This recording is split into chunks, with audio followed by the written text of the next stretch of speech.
Hey everyone, I sincerely appreciate your support. If you enjoy my audiobooks, I would be truly grateful if you could subscribe to the channel. And if you'd like to support even further, you're welcome to become a Patreon member, where you can access audiobooks of novels as long as they are freely available on the internet. Your kindness and support mean so much. Thank you. The world itself was great. The air was thick with chi, filling his lungs with a refreshing energy that never left him feeling truly exhausted. Towering trees lined the roads, their canopies swaying lazily in the breeze. Rivers cut through fields like silver threads, their waters clear enough to reflect the sky. Everything looked like it had been plucked straight out of a painting. But none of that changed the fact that the roads were terrible. The carriage rattled and shook with every pothole. The wooden wheels groaned under the uneven road, and every bump sent a jolt through his spine, and no matter how he adjusted his posture, there was no such thing as comfort. The seats were stiff, the air inside stuffy, and the constant swaying made even resting a chore. He figured this was mostly a mortal problem. The real cultivators, those who had stepped beyond these struggles, soared through the skies on flying swords, rode atop spirit beasts, or if they were truly powerful, summoned floating boats like the one Elder Yin Xiu had used. Compared to that, his carriage might as well have been a wooden box strapped to a herd of drunk oxen. Unfortunately, he wasn't at that level yet. The only upside was the frequent stops. Small villages dotted their path, giving the horses and travelers a chance to rest. Chen Ren took these breaks as an opportunity to stretch his legs, literally. While others stretched their backs or loosened their stiff limbs, he ran. His body moved effortlessly, his feet barely touching the ground before propelling him forward again. The wind rushed past his face, and the pounding of hooves beside him was nothing but a background rhythm. Even when the carriage started rolling again, he kept up easily, the horses unable to leave him behind. It was better than sitting. Of course, he didn't spend the entire journey running meaninglessly.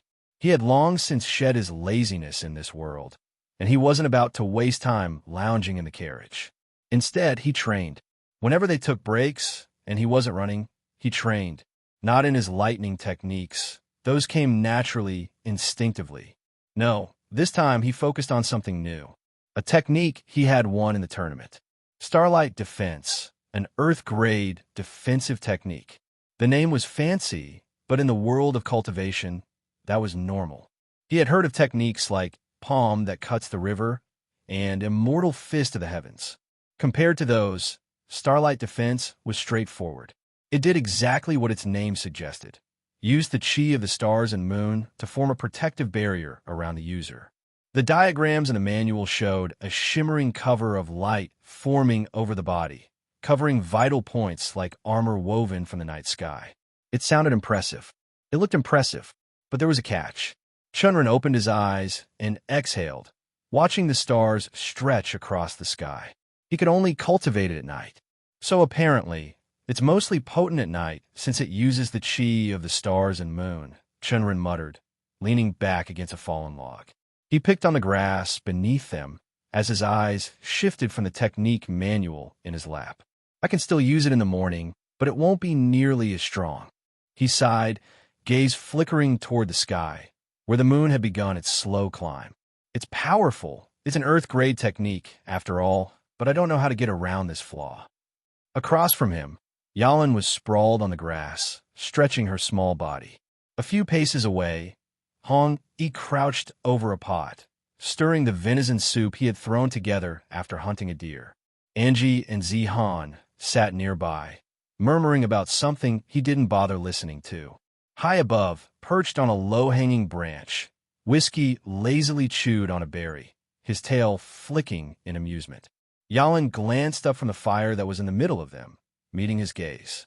"I don't think it's much of a flaw," she said casually. Chen Ren frowned. "What do you mean?" Instead of answering, she purred. "Use the technique." He raised an eyebrow.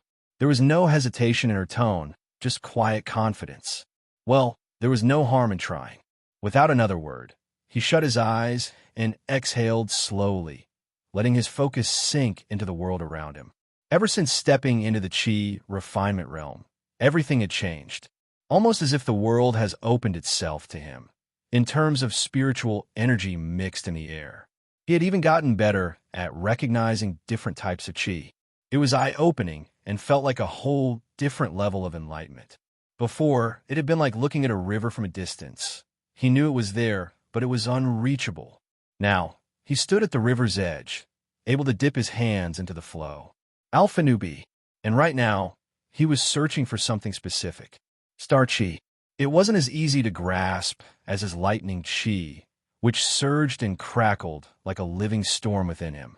The celestial Qi was distant, slow-moving, as if existing on a different plane.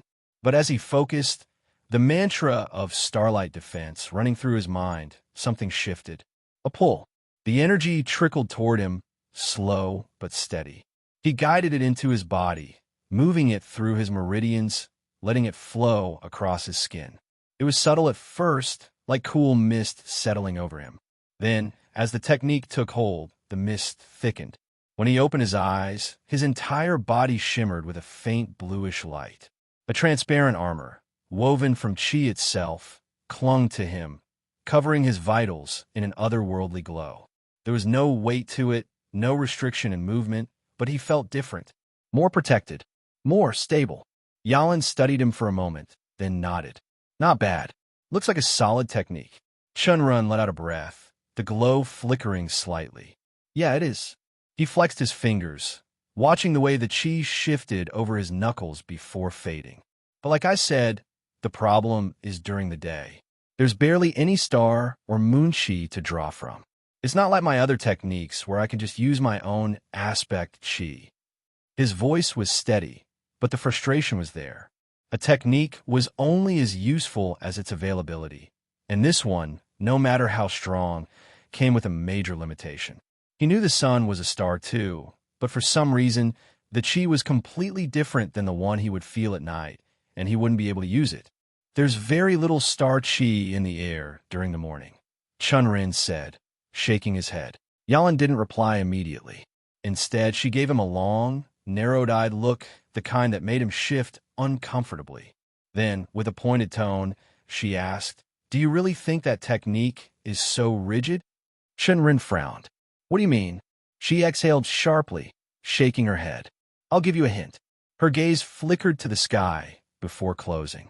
Earth-grade techniques are superior to mortal ones. Starting from this grade, techniques are thoroughly designed. None of them should have such a glaring flaw unless they're extremely specialized.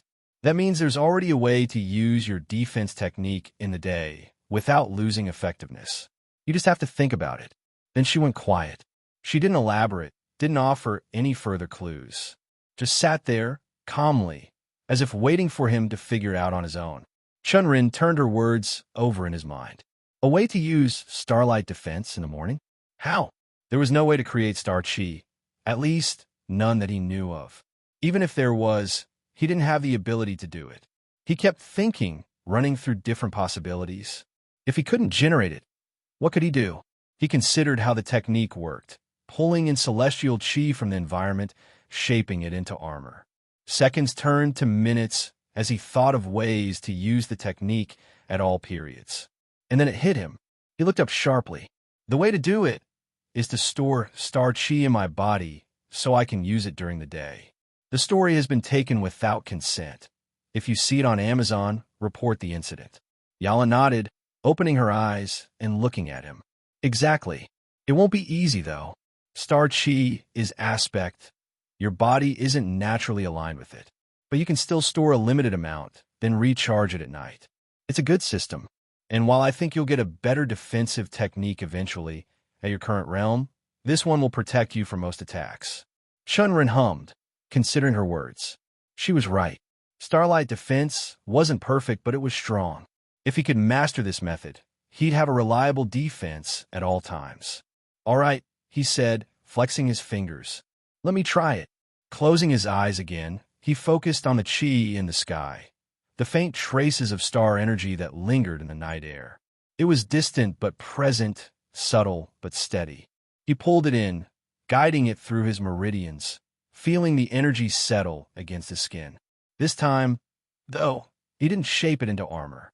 Instead, he directed it inward, trying to absorb it into his body.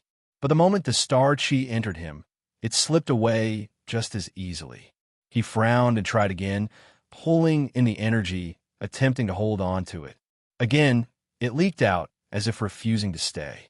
Over and over, he repeated the process, adjusting, focusing, but each time, the chi escaped like water slipping through cupped hands. Eventually, he exhaled sharply, opening his eyes. A thin sheen of sweat coated his forehead. "It's not working," he admitted. "Every time I take in the star chi, it just escapes again." Across from him, Yalin simply snickered. "Did you really think it would be that easy?" She tilted her head slightly and scoffed. "Of course, you need to practice. It won't stick right away." Chen Ren sighed, rubbing the back of his neck. He had expected a challenge, but this was trickier than he thought. "Fortunately for you," Yalin continued, gesturing toward the carriage in the distance, "we have a long journey ahead.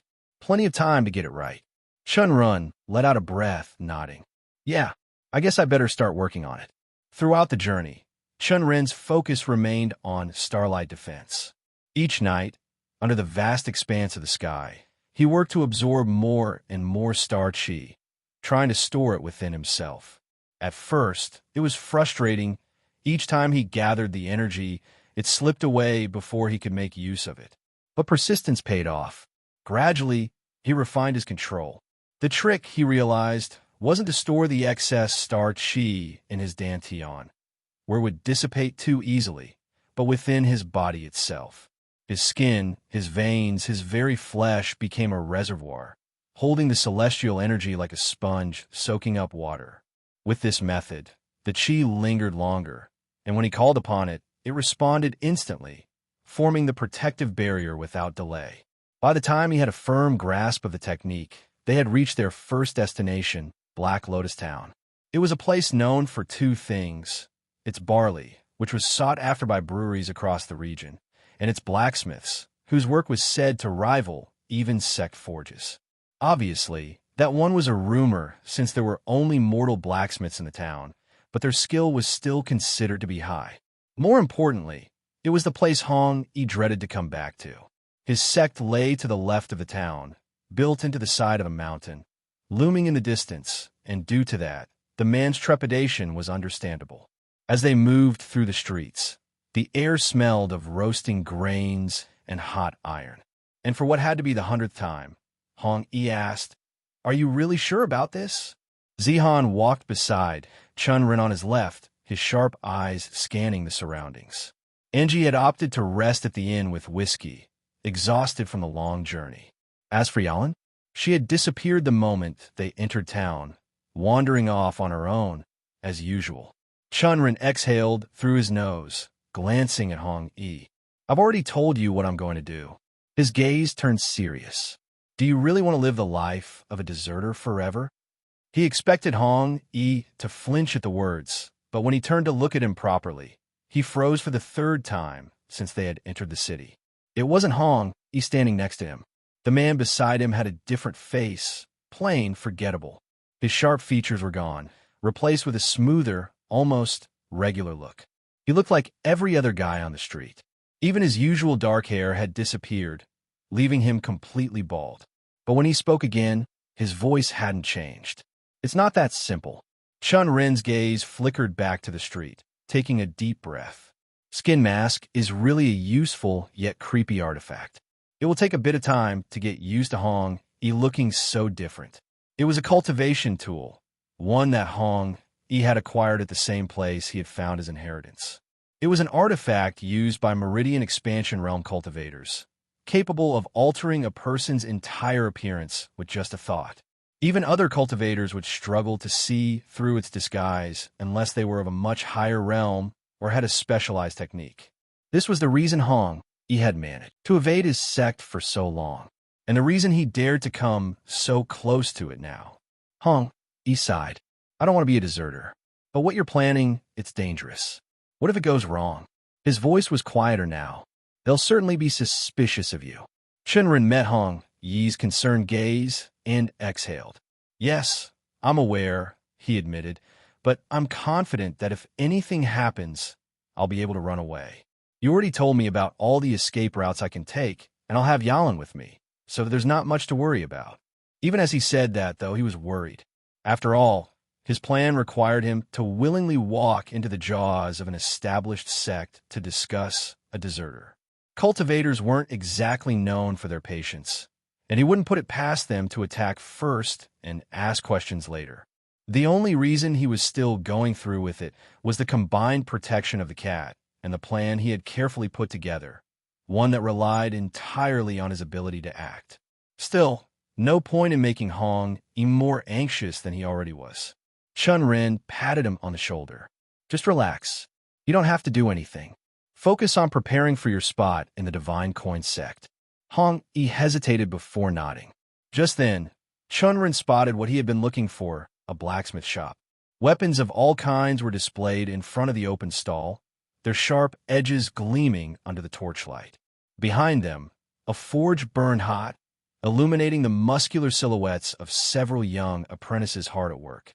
Sparks flew as they hammered away at glowing steel, their faces streaked with sweat. As Chen Ren approached, one of the apprentices, a lanky youth with soot on his face, looked up from his work and walked over. "What are you looking for? A sword? Armor? Mace?" Chen Ren shook his head. "None of that." His gaze flickered toward the forge. "I'm looking for the blacksmith who owns this shop. I have something to ask him." The boy frowned. "Master doesn't meet just anyone." Chen Ren's lips curled slightly. "I'm not just anyone. I'm a cultivator." At that, his expression shifted. He gave Chen Ren a once-over, then glanced at Zihan and Hong Yi. His eyes lingered Chen Ren again after that, clearly sensing the quiet strength hidden beneath his composed exterior. Deciding this was well beyond his pay rate, he quickly turned and ran toward the forge. A moment later, a large, burly man stepped forward. His arms were thick with muscle and hair, his shirt rolled up to reveal the burns and scars. His beard was streaked with gray, but his posture carried the confidence of a man who had been forging weapons longer than most people had been alive. "I heard an esteemed cultivator is looking for me," the blacksmith said and eyed Chen Ren down. "I'm Forger Tai. How can I help you?" Chen Ren nodded. "I don't want to buy anything," he said, reaching into his robes. "I have a diagram here, and I'm wondering if you'd be able to make something similar." He pulled out a rolled-up parchment and handed it over. The blacksmith took it with a grunt, unrolling it. His brow furrowed as he examined the sketch, his gaze tracing every line, every detail. After a long moment, he muttered, "This isn't any weapon I've seen before." Tai lifted his head, looking at Chen Ren with narrowed eyes. "What can it even do?" Chen Ren tapped the diagram. "It's a ranged weapon," he explained. "It fires projectiles into the air faster than any bow, and it has lethal explosive power." The blacksmith frowned, squinting at the lines and notations on the parchment. He turned the diagram sideways as if that would help him understand it better, then scratched his beard. "A ranged weapon with explosive power." Chen Ren nodded. Tai muttered something under his breath and kept studying the sketch. He asked a few questions: how the projectiles were launched, what kind of force it used, what materials were needed. But the more Chen Ren answered, the more his frown deepened. His thick fingers traced the lines of the design, his brows knitting together in concentration. But in the end, he let out a heavy sigh. "I'm sorry," he admitted, shaking his head. "I don't think I can make this. I'm only good with practical weapons, blades, axes, hammers. This looks like some sort of cultivation artifact." Chen Ren's brows furrowed. He hadn't expected that response. It wasn't an artifact, not really, just something this world hadn't seen before. But even if he tried to explain further, it was clear the blacksmith wouldn't be able to craft it. So he nodded. "I understand." Turning to his comrades, he said, "Let's try more shops."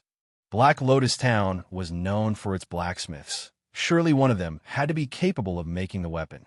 But as they moved from one forge to the next, they received the same responses.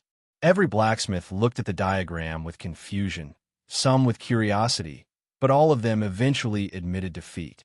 No one could say with confidence that they could craft such a weapon. By the time they left the last shop, the sun had dipped lower in the sky. Chen Ren exhaled, glancing at Hong, Yi, and Zihan. "It seems like we'll have no luck here," he said. "Unfortunate." Hong Yi nodded, but Zihan tilted his head slightly, eyes flicking back to the rolled-up diagram. "What even is that weapon?" Sect leader Chen. Shinran looked at him for a moment before answering. "One of the deadliest weapons in the world. There's no production of it in the Empire yet, but once I find someone capable of making it, our sect will become very formidable." "That's strong?" Zihan asked. Chen Ren could see the adrenaline that rushed to his eyes at the mention of power. He nodded at that. Hong Yi, however, remained thoughtful, eyes distant. Chen Ren placed a reassuring hand on his shoulder. "Either way, let's leave the weapon for later," he said. "For now, we need to deal with your blood iron sect and make you a free man." Hong Yi inhaled slowly, then nodded. "All right, let's." After a night's stay in Black Lotus Town, the group finally set off toward their main destination. However, when they reached a fork in the road, Chen Ren and Yalan separated from a carriage, choosing to travel on foot toward the Blood Iron sect. None of the others followed. Angie and Zihan remained behind. Whiskey looked tempted to tag along, but a single glare from Yalan made the squirrel reconsider. As for Hong, he stayed in the carriage without hesitation. He had no intention of following Chen Ren into a place that could very well be his deathbed. Instead, he just gave directions to the sect, ensuring Chen Ren knew where to go. With that, the two of them moved toward the sect alone. Despite its intimidating name, the Blood Iron sect was not a faction that specialized in blood arts. Their cultivation method focused primarily on defensive techniques, deriving strength from the resilience of iron itself. According to Hong Yi, the blood part of the name had only been added centuries ago, when a blood aspect cultivator rose to the position of sect leader. That alone told Shinran one thing: this sect was old. It wasn't a guardian sect like the Soaring Sword sect, but it had its own history, its own standing, and more importantly, its own reputation. That meant dealing with them would be far trickier. As they walked, Chunrin mentally rehearsed his plan over and over again. He couldn't afford to make any mistakes. The path took them through a small thicket of forest, winding steadily toward the mountains in the distance. Unlike the Soaring Sword sect, which was built atop a flattened peak, the Blood Iron sect was located within the mountain itself. Shinran didn't know whether that was due to the sect's cultivation style, or simply because they hadn't found a better location. Either way, it posed a problem. With a sect carved directly into a mountain, his escape options would be limited. While Hong Yi had provided some information on the exits, Shinran wasn't confident that he'd be able to slip away if things turned south, especially not as easily as Hong Yi had described. Still, he pressed on. The forest was quiet, too quiet, and they did what anyone would do: keep an eye for any beasts. As they walked inside, there were no signs of wild beasts or spirit creatures lurking in the shadows. That meant either the sect had eliminated them, or they had long since fled, unwilling to reside near cultivators. Either way, it worked in Chen Ren's favor. An easier path meant a faster journey.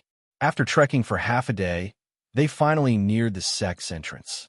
Chen Ren paused, scanning the area to get his bearings. That was when Yalan's voice cut through the silence. "I sense a barrier up ahead." Chen Ren turned to her. "A barrier?" She nodded. "Yes, probably a defensive formation protecting the sect.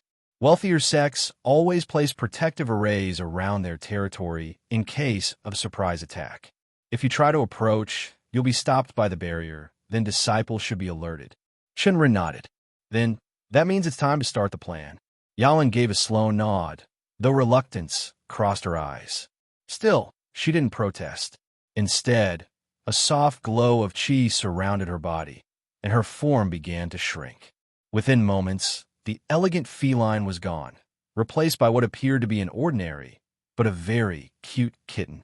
Chunrin blinked, then instinctively reached out, scratching under her chin. "Swat!" Her claws batted his hand away, and she gave him a sharp glare. It left a light scratch on his hand.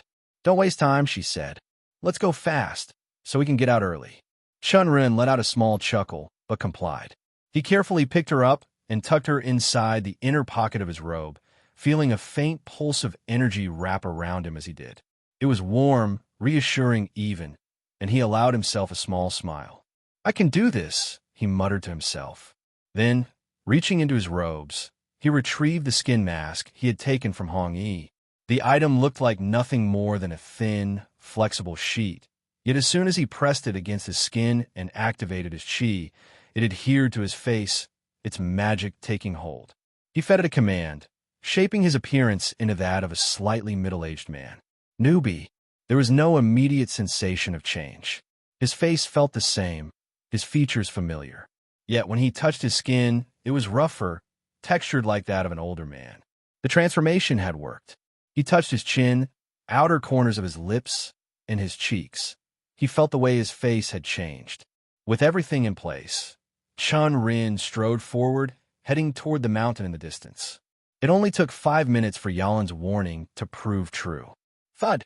He struck something unseen, an invisible barrier that rippled slightly upon contact, confirming its presence. He didn't try to force his way through. Instead, he waited. Sure enough, it wasn't long before 2 figures approached. Both were young men, clad in black robes that bore the crest of the Blood Iron sect, a stylized iron hammer, with a faint red streak running through it like a river of blood. Their postures were rigid, their expressions unreadable. A single glance at their aura told him what they were. Body-forging realm cultivators, likely outer disciples assigned to patrol duty. As they came to stand before him, Chen Ren didn't speak immediately. Instead, he observed them closely, waiting for them to address him first. He stood still, hands tucked into his sleeves. The air around him was cool, the mountain breeze carrying the faint scent of damp stone and pine. He could hear the soft rustle of leaves in the distance, the occasional chirp of a bird, but beyond that, the world was quiet. Too quiet. One of them, the taller of the 2, let his gaze linger on Chen Ren for a moment before speaking. "Who are you?" His voice was rough, edged with the confidence of someone used to turning people away. "This is Blood Iron sect territory. No one other than sect members is allowed here." Chen Ren didn't smile. Instead, his frown deepened. "I'm just a traveling cultivator," he said.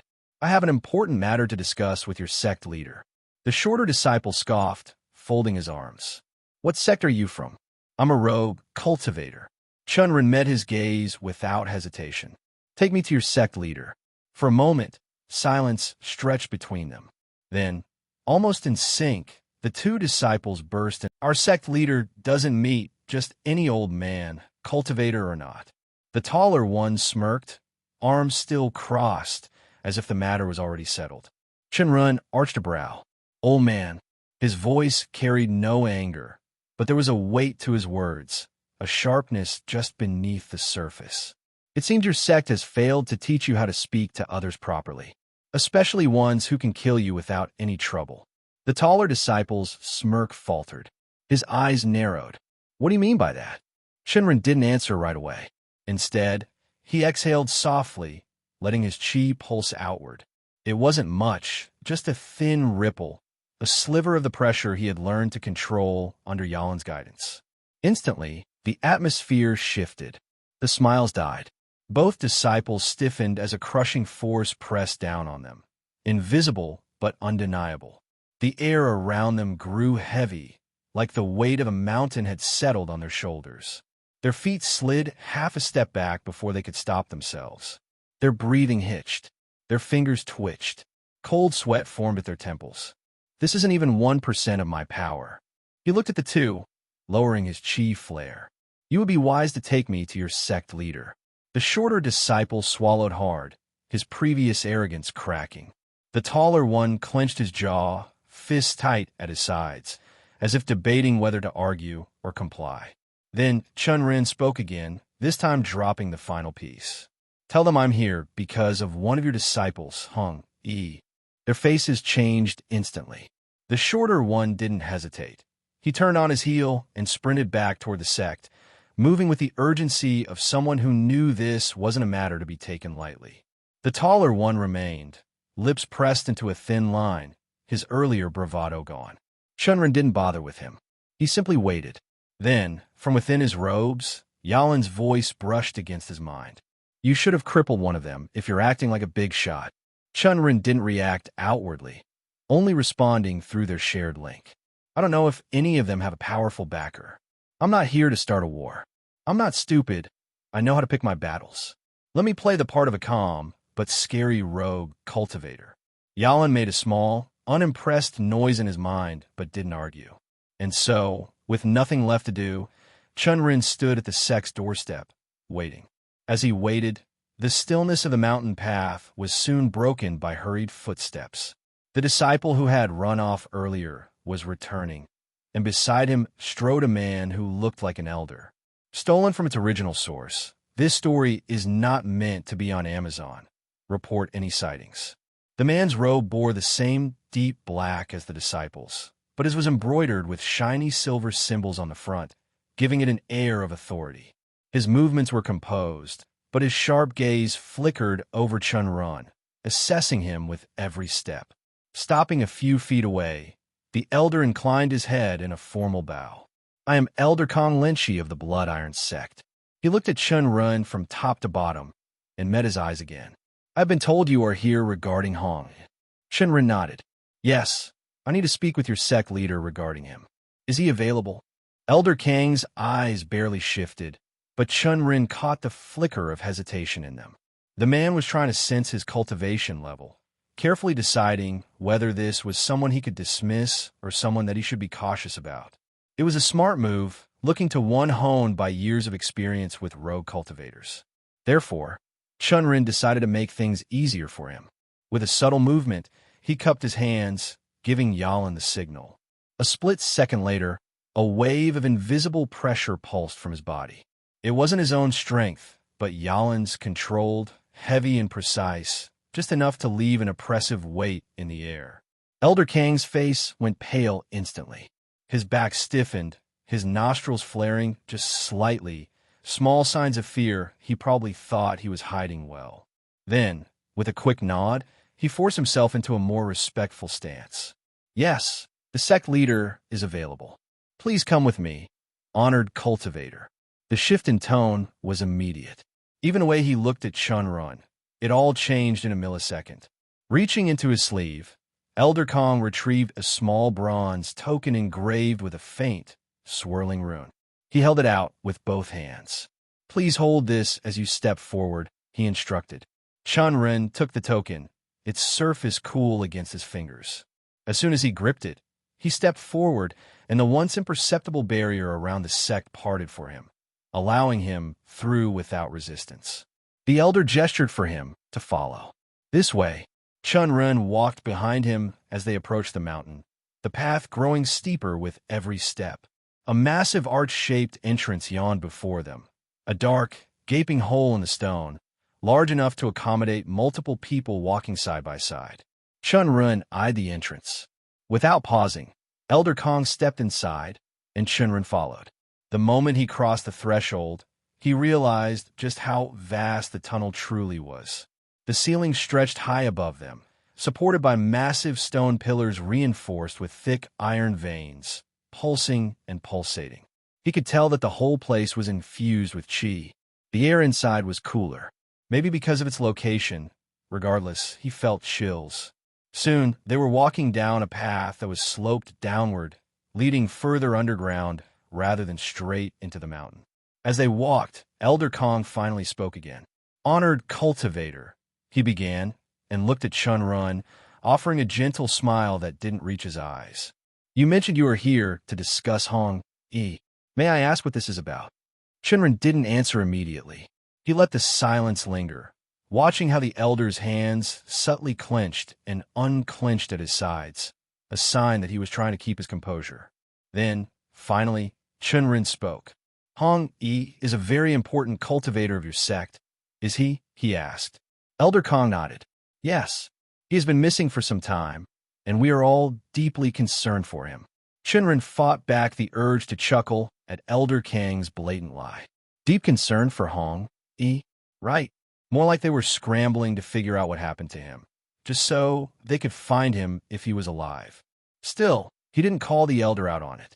Instead, He offered a short nod, appearing to be respectful and polite. "I'll speak directly with your sect leader." "Ah, yes. Of course," Elder Kong said, but his lips pressed into a thin line. Chen Ren thought the man would be more keen on arguing, but no. With a gesture, he led Chen further down the sloping tunnel. They walked for what felt like ages, the tunnel stretching endlessly before them. The walls, though rough, bore clear signs of human craftsmanship, chiseling marks still faintly visible on the stone. Here and there, iron sconces held flickering lanterns, their weak yellow glow creating long shadows. And all Chen Ren could smell was damp earth and boiling oil. Then the tunnel widened. Chen Ren stepped forward, and his breath hitched slightly. Beneath him, an entire underground city stretched out like a hidden world. Wow, it's an entire city developed. Buildings cut straight from the stone lined the cave, inside of the mountain in neat rows. Some structures were reinforced with dark wood, their rooftops decorated with banners bearing the sect's insignia. The streets were alive with movement. Disciples in black robes hurried about, their hushed voices creating a low murmur that filled the chamber. Further ahead, bridges of sturdy iron filled across deep crevices, connecting different sections of the city. The faint sound of running water echoed through the area, suggesting an underground river somewhere in the depths. Chen Ren didn't have time to take it all in. Elder Kong barely paused, guiding him toward another tunnel on the far side of the city. They passed rows of tall, robed figures standing guard, their eyes flickering toward him in curiosity but saying nothing. Finally, after another stretch of walking, they reached a chamber carved into the stone. The elder pushed open a heavy wooden door, revealing a modestly elegant room inside. Chen Ren stepped in, his gaze flicking over the space. The walls were smoothly polished, engraved with faint carvings of flowing clouds and mountain peaks. A dark wooden table sat in the center, surrounded by cushioned chairs. A single lantern hung overhead. Everything here was designed with subtle refinement, not overly extravagant, but not entirely plain either. Elder Kong gestured to one of the chairs. "Please have a seat. The sect leader will be with you shortly." Chen Ren nodded and sat down. The former's lips curled into a polite smile. "You must have come a long way. Please rest here until I return." Without waiting for a response, the elder turned and left, closing the door behind him. Chen Ren leaned back slightly, his eyes sweeping over the room. Yalan's voice rang in his mind. "I believe everything is going smoothly so far." "Yes," he replied mentally, his eyes taking it all in. "But the most important part is still ahead." As they conversed, the door creaked open once again. This time, it wasn't the elder. A young disciple, a woman, entered, carrying a small lacquered tray. On it sat a delicate porcelain teapot and 2 matching cups. Without a word, she placed them on the table, bowed low, and silently retreated, closing the door behind him. Chen Ren's gaze fell to the steaming cup of tea. He didn't touch it. Even though the faint aroma of the tea was tempting, he knew better. For all his posturing as a rogue cultivator, his mind could still be manipulated, and there were poisons and mind-numbing herbs that could affect even someone of his supposed level. He wasn't about to take that risk. Instead, he merely watched the steam curl into the air, waiting patiently for what was to come next. But as time passed, the quietness of the room expanded. Everything felt too still, even his own heartbeat that was beating heavily in his ears. He had to calm down, therefore, he focused on his breath, inhale and exhale. Seconds stretched into minutes until, at last, the door creaked open again. This time, 2 figures entered. The first was Elder Kong. He carried himself with stiff authority, but Chen Ren noticed how his shoulders were slightly tense, as if wary of how this meeting would unfold. But it was the man beside him who truly caught Chen Ren's attention. Broad-shouldered and towering, the second figure radiated raw strength. His bald head gleamed under the lantern's glow, and his thick brows were turned into a frown. Unlike the elder, he wore a heavier, more designed robe, its darker fabric filled with embroidered iron-like patterns, almost as if to mirror the name of the sect itself. Chen Ren could tell immediately This man didn't need weapons. Even through the heavy fabric of his robes, the sheer density of his muscles was apparent. His chest and abdomen were solid as iron, and each step he took made the wooden floor groan slightly beneath his weight. He just knew this man had abs beneath all that robe. This was someone who had trained his body to the peak of its limits. The sect leader. The man gave a small nod in greeting before speaking. I'm the sect leader Matian Hai of the Blood Iron sect. I apologize for not providing you with better hospitality. I did not know such an esteemed cultivator would be visiting our humble sect. Chen Ren remained seated, nodding in return. I am Ren Ho, he said, smoothly offering the fake name he had prepared. A rogue cultivator with an important matter to discuss. Sect leader Ma's gaze remained steady, but his interest was clear. I assume this is about one of our disciples. Hong. Chen Ren gave a slow nod. Ma Tianhai moved toward a chair across from him and sat down, the wooden frame creaking slightly under his weight. His presence dominated the space, yet his posture remained composed, not aggressive. Beside him, Elder Kong stiffened slightly. His eyes flickered toward Ma Tianhai before quickly darting away, his expression betraying the barest hint of unease. Chen Ren caught the silent exchange. A subtle glance, a tightening of the jaw, a slight flinch. Can you tell me what happened to him first? Chen Ren asked. Elder Kong informed me that he has gone missing. Chen Ren didn't miss it. The way Ma Tianhai visibly tensed, fingers twitching against his sleeve before quickly masking his reaction. Then, after a beat, he gave a slow nod and locked eyes with Chen Ren. Yes, he finally said. Hong, he was on a mission in a nearby city when he disappeared. We have searched extensively for him. After all, he was one of our most talented and promising core disciples. Then his gaze sharpened.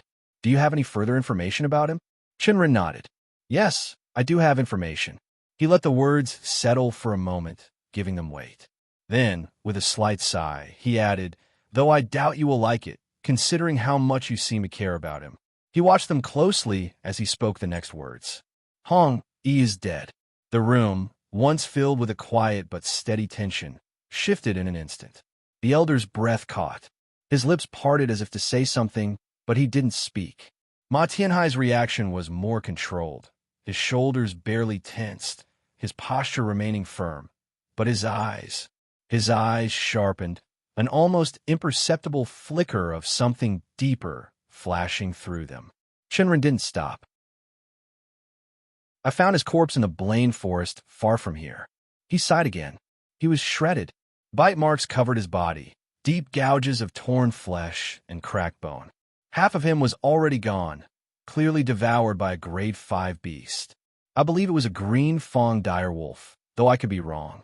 But the teeth marks and the size of the paw prints embedded in the ground matched its kind. It was fresh. Even his head was missing. All that remained was his torso, barely recognizable, his ribs snapped open, his insides hollowed out. Elder Kong inhaled sharply. Chen Ren's eyes went to him and immediately saw it. The way the man's fingers curled into fists at his sides, the slight paling of his skin. It was a natural reaction to hearing about a disciple's gruesome fate, but he wasn't convinced it was purely grief. Still, he continued, watching every twitch, every subtle movement. I only managed to identify him because I found a sect crest on his remains, with his name engraved on it.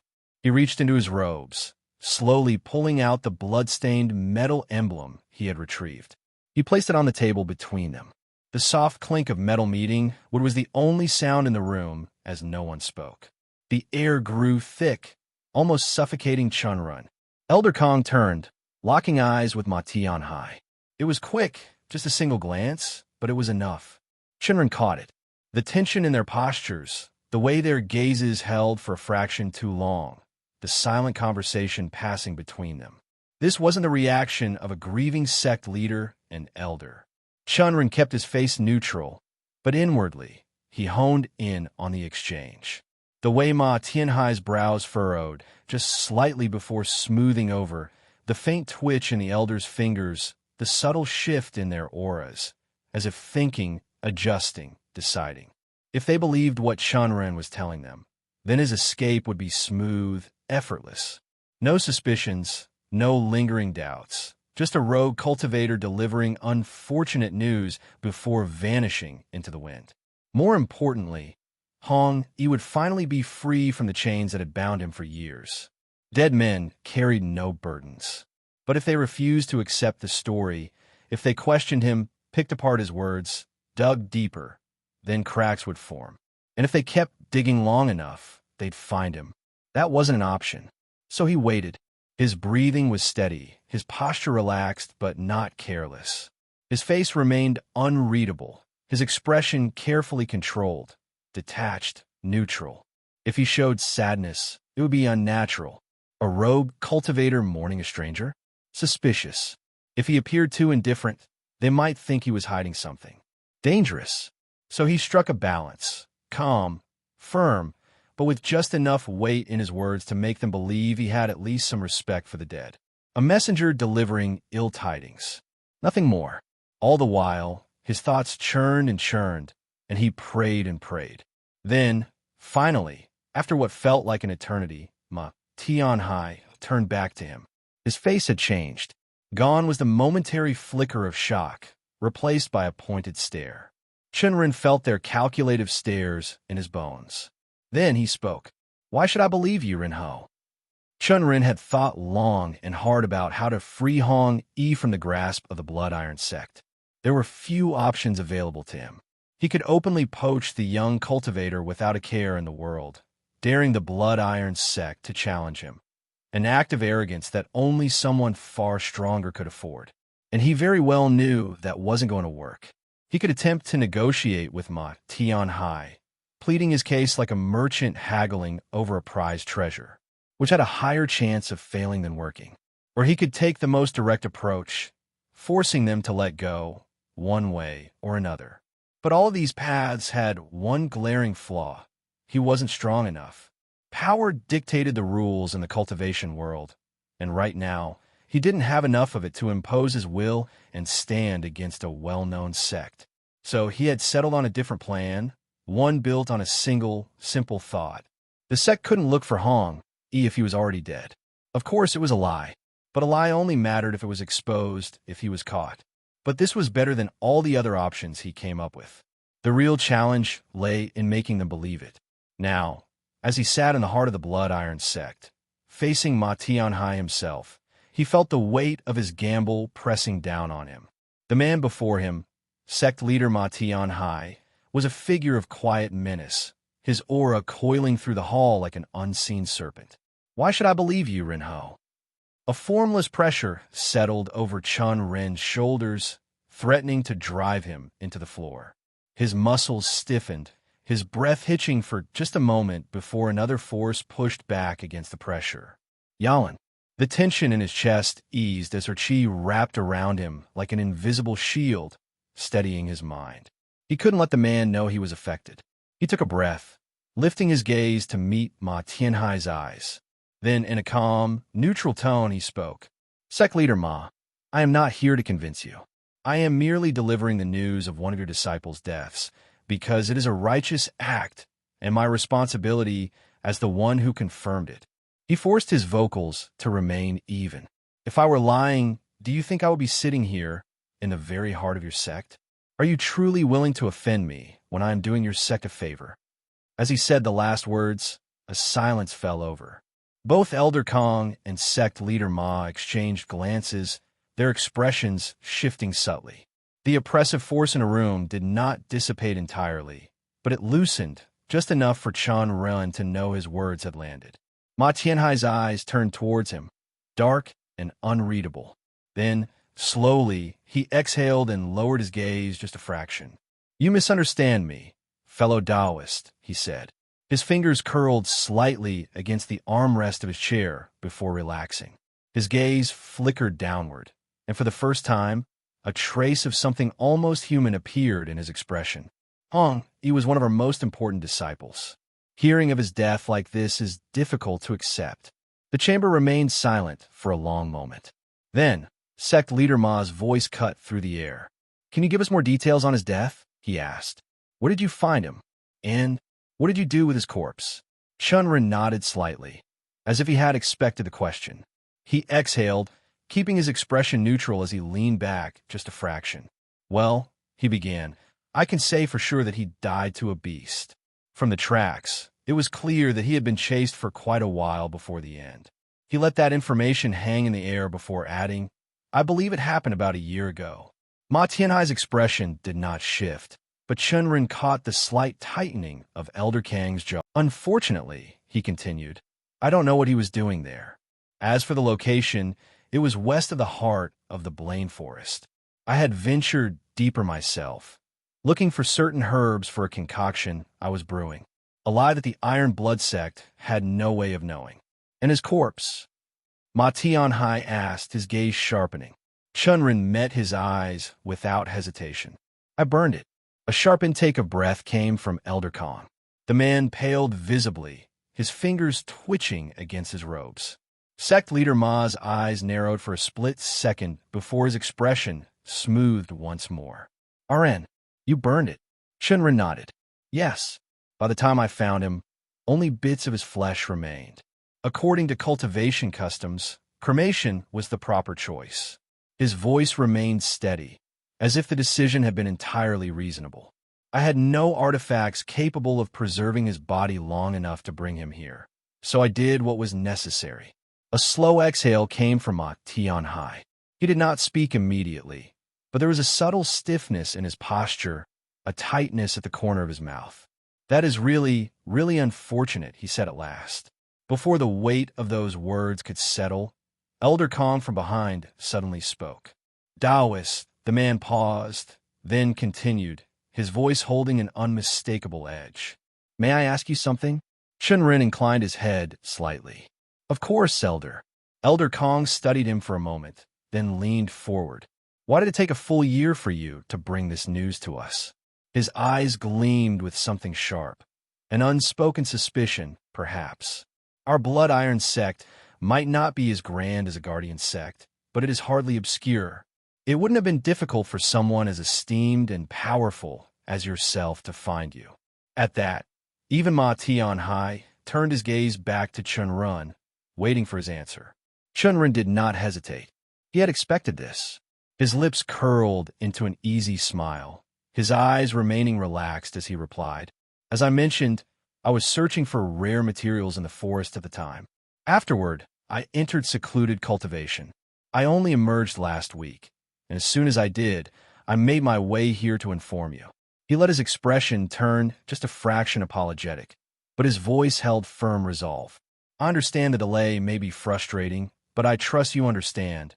My personal cultivation will always be my highest priority. Elder Kong squinted at him, but Ma Tianhai only exhaled through his nose, nodding once. That is fair. Another voice, soft as silk, brushed against Chen Ren's mind. You're doing well. Yalin's tone carried amusement, but he ignored her, keeping his posture steady. The moment required his full focus. Ma Tianhai glanced at Elder Kong beside him, then turned back to Chen Ren. Wait here for a moment. Chen Ren remained silent as Elder Kong stood, stepping away from his seat and exiting through one of the side doors. A brief hush filled the hall. When Elder Kong returned, he carried something in his hands. A map. Chen Ren's gaze flickered over it as Elder Kong unfurled it carefully, revealing the details of a vast, sprawling forest. Elder Kang's finger tapped against a specific area. The Blaine Forest. Ma Tianhai's gaze swept over the unfurled map, then shifted back to Chen Ren. Daoist, he said evenly. Can you point to the location where you found Hong Yi's corpse? And where did you encounter the beast? Chen Ren gave a slow nod, stepping forward to study the map. He didn't hesitate. Hesitation would only breed suspicion. Instead, he moved his finger with confidence, tapping a particular area within the forest. Around here. His voice was steady, his tone matter-of-fact. As for the beast that killed him, I don't know its exact den, but was a green fawn direwolf, a very powerful creature. Both Ma Tianhai and Elder Kong exchanged a look before nodding. The following half-hour passed with them pressing for more details. They asked about the beast, whatever it had left as proof when it was gone. They inquired about the forest, dangerous paths, notable landmarks, known settlements near the area. Each question was answered smoothly, effortlessly. Chen Ren had already constructed the entire narrative in his mind before even stepping foot in the sect. He was careful to provide just enough detail to make it believable while avoiding anything that could be easily disproved. Help support creative writers by finding and reading their stories on the original site. When their questions finally dwindled, he glanced up, offering them a polite smile. "I believe you now have a solid idea of where you can find the beast," he said. "I would love to stay longer, but I have other commitments to attend to." He fully expected them to try to detain him, either out of lingering suspicion or desire to leverage his strength. But to his mild surprise, sect leader Ma only gave a slight nod. "Thank you, Daoist," he said sincerely. "You have done a great service to my sect today. Please return anytime. The Blood Iron sect will do its utmost to accommodate all your needs." Chen Ren's lips curled into a gentle smile. "Thank you for your hospitality, sect leader Ma Tianhai. Now, I should take my leave." Elder Kong beside Ma Tianhai stepped forward. "Allow me to escort you." Chen Ren inclined his head in acknowledgement, but remained alert as they walked together through the sect grounds.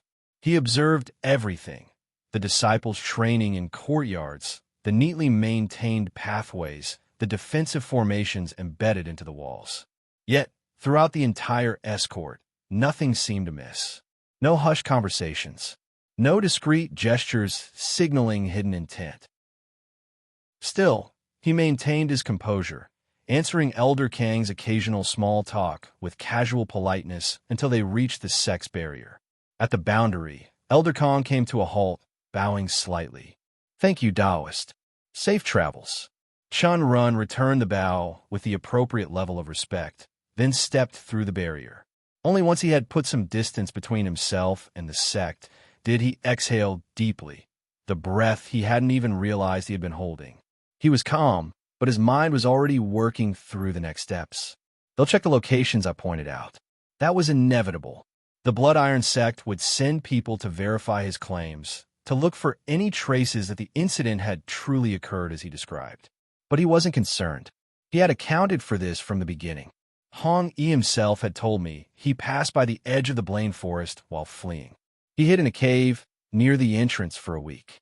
If the sect conducted an investigation, they would find villages and towns near that region. Some of the locals might vaguely recall seeing a cultivator in Blood Iron sect robes heading into the forest. That alone would lend credibility to his words. And if they searched for the beast, they might find it. Beasts of that level do inhabit the area.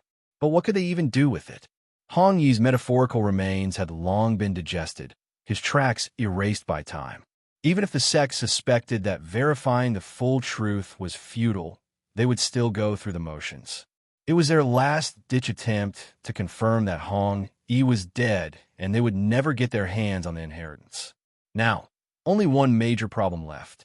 As Chen Ren walked deeper into the forest, he slipped a hand into his robe and pulled out Yalan. He looked at the small kitten and fought the urge to pet it once again before he whispered, "You think they're following us?" The little kitten stretched in her palm, her amber eyes searching behind. "Yes," she replied without hesitation. "But I'll deal with them. They won't send anyone too strong, so it'll be easy. They won't even know what hit them." Chen Ren gave a slight nod. He didn't need to say more. Yalan already knew what to do. With a flicker of movement, she crawled down his arm and disappeared into the underbrush. While moving away, he saw how her size increased to normal. He continued walking, his ears tuned for anything out of place. Minutes passed, then 10, then 20. By the time 30 minutes had gone by, a faint sense of unease began to creep in. Did something go wrong? Just as the thought took root, a rustling in the trees made him pause. His muscles tensed instinctively, but before he could react, a familiar figure dropped soundlessly in front of him. Yalan had returned without a scratch. "They sent 3 disciples," she reported casually, "all at the Qi refinement realm. The last one was a bit tricky, probably had some kind of stealth technique, but I disposed of him. When they wake up, they won't even know what hit them." She stretched lazily on the ground. Ma Tian Hai will probably assume you noticed them and handled it yourself. And if he has half a brain, he won't bother with you any further. Chen Ren exhaled quietly and nodded. Let's keep moving. They continued their way out of the forest. Even though Yalan had assured him there was no one tailing them, Chen Ren found himself glancing over his shoulder more than once, a habit born of caution rather than fear. Only when they finally stepped into the outskirts of the small town did he let his shoulders relax. This time, instead of slipping into an alley, he walked straight toward the inn they had booked earlier. Moving with purpose, he headed for their room, pushing the door open before stepping inside. Only then did he reach up, remove his mask, and let out a long breath. I felt stuffed in that. Fuck, it was horrible, he muttered, running a hand through his hair and his face, and then he straightened. Anyway, we should get to the carriage. They're probably worrying by now. Yalan smirked. Then let's not keep them waiting. He nodded, and with that, they made their way out of the town. The road stretched before them, quiet under the waning moonlight. Chen Ren ran for an hour, his movements swift yet steady, conserving energy as he covered the distance. Eventually, the familiar outline of a slow-moving carriage came into view. As he neared, Zihan caught sight of him first, a knowing smile tugging at her lips as he looked back from driving the carriage. Chen Ren merely nodded and signaled for it to stop and stood right beside it. The doors creaked open, and one by one, the others stepped out. Hong Yi was the first to approach him, his gaze wary, yet undeniably hopeful. So, Hong Yi asked, moving from one foot to another. The man was clearly eager to know what had gone down with his previous sect. He knew how dangerous it had been for Chen Ren to go alone, considering that one little, subtle mistake could cost him his life. Chen Ren met his eyes evenly and licked his lips that had been dried due to the wind. Well, what do you think, considering I'm standing here? For a moment, Hong Yi's face twisted with disbelief. He didn't want to trust the words, but the proof was undeniable. Chen Ren was right in front of him, alive and well. It took some time, but I sold the story. They'll probably head to Blaine Forest to verify it, but we'll be far gone by then. If you stay careful and keep a low profile for a while, you won't have any problems. A sharp breath escaped Hong Yi. His shoulders slackened, and for the first time since their escape, the tension in his body truly faded. Chen Ren caught the subtle tremble in his hands, the way his eyes glistened as emotion welled up. Then suddenly, Hong Yi dropped into a deep bow. You don't. He stayed there. Thank you, sect leader Chen, he said while his voice quivered with emotions. Hong Yi, won't disappoint you. Chen Ren smiled faintly, shaking his head. I hope you don't, he replied and placed his hand on top of Hong Yi's shoulder. Because I took a real risk for you. Hong Yi straightened, clenching his fists and nodding. I'll make sure to prove my usefulness. Chen Ren's smirk widened. You will. After all, we'll have plenty of opportunities where we'll need your puppets. Yes, sect leader Chen Ren. Anything you say, I will do. You've saved my life. Well, as long as you stay out of trouble, that is. He let the words hang for a moment before exhaling and stretching his arms. But first of all, we have alcohol to sell. Empire, the distribution of power in every big city and its nearby region was different, depending on the clans and sect that dominated them. For example, even though Cloud Mist City had a city lord, there was no denying that the Soaring Sword sect held a much stronger claim to power, being the guardian sect of the region. Like Cloud Mist City, many other cities either had dominant clans or nearby sects sitting at the true center of power. Even when a city lord bore a noble title and officially governed, they could rarely act without considering these clans, organizations that had spent centuries cultivating generations of powerful individuals. Their deep-rooted history made them a force that couldn't be ignored. Now that he thought about it, Red Peak City, Chen Ren's home, was much the same. The Chen clan controlled most aspects of governance, despite the presence of an appointed city lord. It wasn't that city lords held no power. In some cities, their influence far outweighed that of sects or clans. But in most, it was either a delicate balance, a 50-50 symbiotic relationship, or the clans remained the real heavyweights in the region. Unfortunately, Ashen City fell into the latter category, with a few dominant clans holding the reins of power. It wasn't necessarily bad for Chen Ren, except for one issue. These clans were used to having their way. With their wealth and their cultivators, they had established a near monopoly on businesses in the city and surrounding settlements. Even during his journey toward Ashen City, he had noticed numerous small towns and trade hubs where businesses were clearly owned by these clans, particularly the Zhu clan. The Zhu clan was, without a doubt, the most powerful faction in Ashen City. More importantly, they owned a staggering number of pubs and taverns.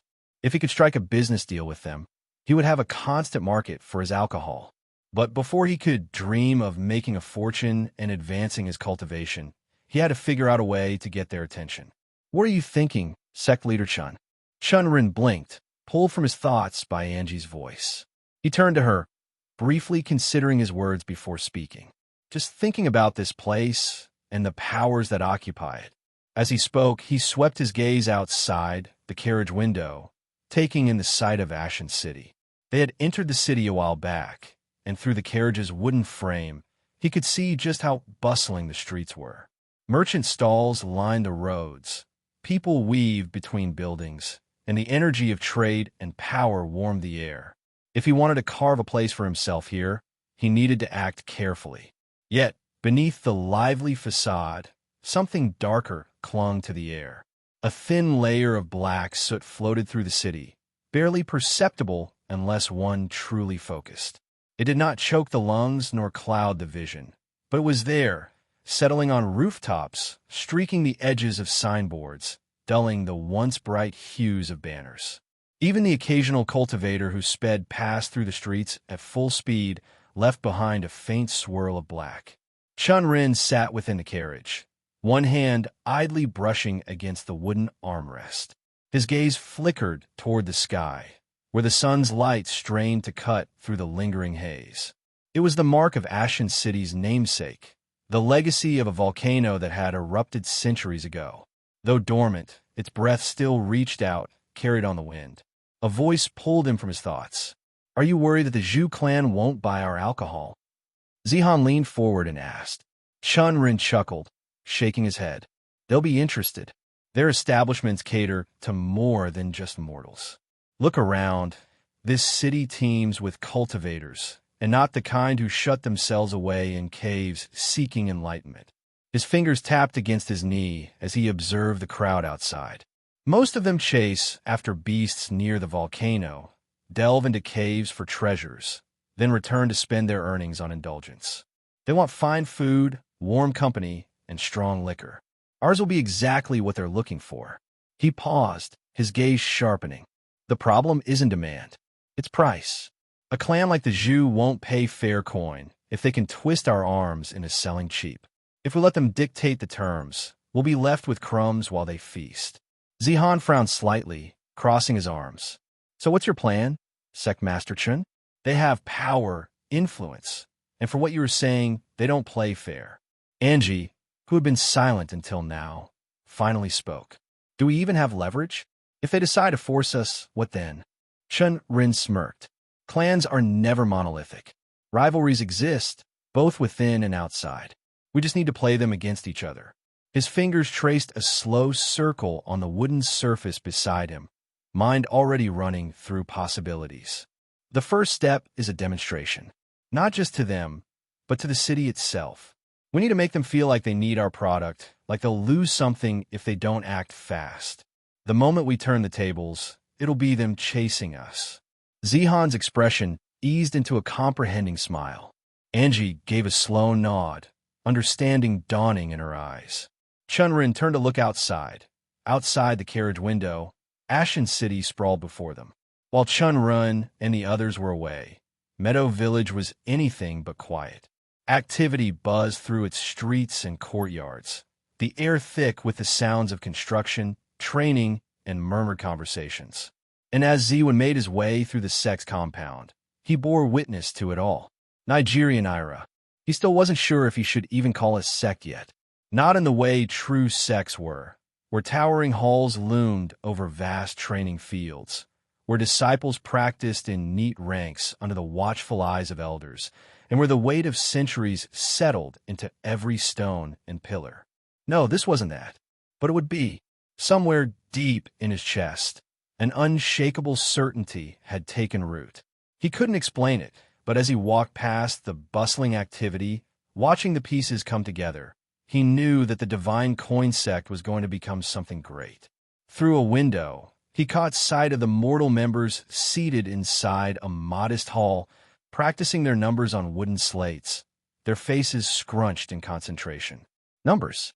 Not sword techniques or spell incantations, but calculations. To anyone else, it might seem absurd, but Ziwen had begun to understand the strange logic of his sect leader. A strong foundation wasn't just about physical power. It was about knowledge, control, and mastery over more than just one's fists. Further ahead, Miss Tang Xilan was hard at work, speaking with the builders as they fitted massive tubes into place and dug trenches along the sect grounds. Ziwen frowned, watching as sweat glistened on their brows. Plumbing, they had called it. Another one of sect leader Chen's strange ideas. Ziwen didn't understand it fully, but he had long since learned that when a sect leader spoke, it was better to listen. And although he still wasn't fully sure of Chen Ren, he knew he was capable and at least had good ideas in that big brain of his. And the sect leader's words and actions with the locust weren't the only reason to believe in him. There was also Yalan, a white-furred cat that rarely left sect leader's Chen's side, acting like an ordinary, but Ziwen knew the truth. That was not a mere pet.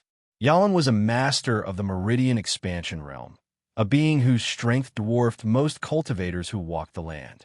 And yet, she had willingly chosen to remain by sect leader Chen's side. The day he had found out still sent a chill through him. He had always felt something unusual about that cat, an instinct, a whisper at the back of his mind. A spirit beast of that caliber, lending its strength to the sect? The weight of that revelation had only cemented his belief. The divine coin sect would not remain unknown for long. And as if that thought had summoned fate itself, he recalled Chen Ren's words before leaving. The author's content has been appropriated. Report any instances of this story on Amazon. Ziwen, if the sect is to grow, you will have a role to play. Not just as a disciple, not just as another follower, but as a cultivator who would help shape its future. And so, as he walked the paths of the sect, watching the pieces fall into place, Ziwen exhaled slowly. For now, his task was clear. He had to train. He had to connect with his Dao. That was his sole goal. Connecting to his Dao was proving more difficult than he had expected. It wasn't as though he lacked hard work. He had cultivated diligently, followed sect leader Chen's advice, and even meditated beneath the old sycamore tree that overlooked the village. But clarity continued to elude him, like mist slipping through his fingers, which was why he now found himself searching for little Yuza. If he couldn't grasp his Tao on his own, then perhaps he could find inspiration elsewhere. The spirit wolf, despite seeming like a harmless pet, was strong and someone he had tamed. If he truly had Tao of taming, then being near little Yuza was definitely going to help. It didn't take long to find him. The distant sounds of movement and soft laughter drew Wen's gaze toward the space that had become the training grounds. There, beneath the late afternoon sun, Luo Hung danced back and forth, his body shifting through clumsy yet determined steps. Opposite him, little Yuza crouched low, tail wagging as he darted forward with swift but controlled strikes. Wen's eyes narrowed slightly. A movement technique? Luo Heng's breath came in ragged bursts as he leapt back from a claw swipe, his foot digging into the dirt. His brows furrowed in focus, and just as he landed, he shouted, "Drifting cloud steps!" His form blurred ever so slightly, but before he could fully evade, his foot caught on uneven ground, and he stumbled. Little Yuza paused, his teal eyes blinking in amusement, clearly holding back. Luo Hung groaned, brushing dust from his clothes. Still not right. Before he could try again, he heard the approaching footsteps and turned to see when striding toward them. The boy straightened, wiping sweat from his forehead. "Senior brother one, what are you doing here?" When smiled at the title. It was still unfamiliar but pleasant. "I'm here to take little Yuza for a walk." Luo Hung nodded, rubbing the back of his head. That's fine. We've been practicing for an hour anyway. But I'm still not getting used to these techniques. He looked down, his eyes proof of frustration. Ziwen folded his arms. Take your time with it. They're only mortal-grade techniques. If you rush, you'll trip over yourself more than you'll progress. Enjoy the process. You're still a new cultivator. Luo Heng's eyes flickered with understanding before he gave a determined nod. Yes, I will, senior brother. I'll think on them while I tend to my field. Ziwen raised an eyebrow. You're still keeping up with your farm? Luo Heng straightened his back with a hint of pride. Of course. Sect leader Chen said I could, and now that the locusts are gone, I can finally care for my crops properly. Besides, his voice softened slightly. I inherited it from my father. He passed away last year. I don't want to let it go. Ziwen studied the boy for a moment before nodding in understanding. Then keep at it. Luo Heng grinned before bidding his farewell, jogging off toward the fields, his steps a little steadier than before. Ziwen turned to little Yuza, who watched him expectantly, tail flicking. Come, he said, a small smile tugging at his lips. Let's take a walk. Little Yuza let out a small huff before lowering himself to the ground. Ziwen instinctively moved, and before he could think twice, he found himself atop the wolf's broad back. The forest stretched before them, dappled sunlight filtering through the thick canopy. The familiar path they took wound through towering trees, their roots twisting across the ground like the veins of the earth itself. The rustling of leaves accompanied their journey, but no wild beast dared approach them. Ziwen sat upright, letting the wind brush against his face. The soft fur beneath his hands was warm, and the steady rhythm of little Yuza's movements lulled him into a quiet calm. For the first time in days, his thoughts settled. His mind calmed, and his always raising heartbeat was at pace. The frustration of failing to connect with his Dao faded into the background, carried away by the wind. A long, slow sigh left his lips, and he closed his eyes, letting himself sink into the moment. Before he knew it, they had arrived. The hilltop was in front of them. The air was fresher here, the scent of damp earth and wildflowers mixing together in a way that felt grounding. Little Yuza came to a stop and gently lowered him to the ground before stepping forward and pressing his head against Ziwen's chest. A small laugh escaped him, and he ran his fingers through the wolf's fur, rubbing and scratching at all the familiar spots. The way little Yuza leaned into his touch made his heart feel a little lighter. But then his hands stilled. The wolf looked up at him, teal eyes twinkling with curiosity. What's wrong? They seemed to ask. Ziwen exhaled softly and shook his head. Nothing much, he murmured. I was just wondering, am I really someone who could be a beastmaster? Little Yuza blinked at him. The Dao of taming exists, but I never thought it would be my path, Ziwen continued. His voice was calm, but a hint of hesitation lingered. Sect leader Chen fully believes it is, but I don't know. I feel like I'm stuck. For a moment, there was only silence. Then, without warning, a wet tongue dragged across his face. Ziwen recoiled. Little Yuza let out a series of short, excited woofs, his tail wagging as if to say, stop overthinking. Just trust yourself. Ziwen wiped at his face, but a reluctant smile tugged at his lips. Yeah, you're right. I should stop overthinking. Just because I haven't connected to my Dao yet doesn't mean I should be anxious about it. Still, a thought lingered in his mind. His fingers curled slightly. I don't think I can fully give up on the martial Dao. Little Yuza tilted his head. I used to love training, Ziwen admitted, his voice softer now, as if he were speaking more to himself than to his companion. I thought I'd become an immortal cultivator one day, slaying demons, fighting powerful enemies, becoming someone worthy of legends. He paused. A thought entered his mind, quiet but undeniable. His eyes drifted to little Yuza.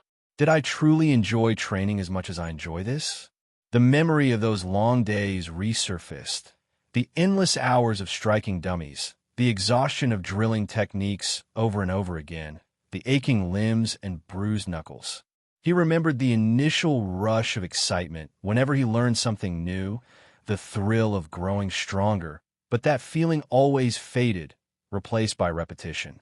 It had been rewarding, yes, but had it been fun? Right now, as he sat beside little Yuza, scratching behind his ears, the warmth of the afternoon sun on his skin, he couldn't deny it.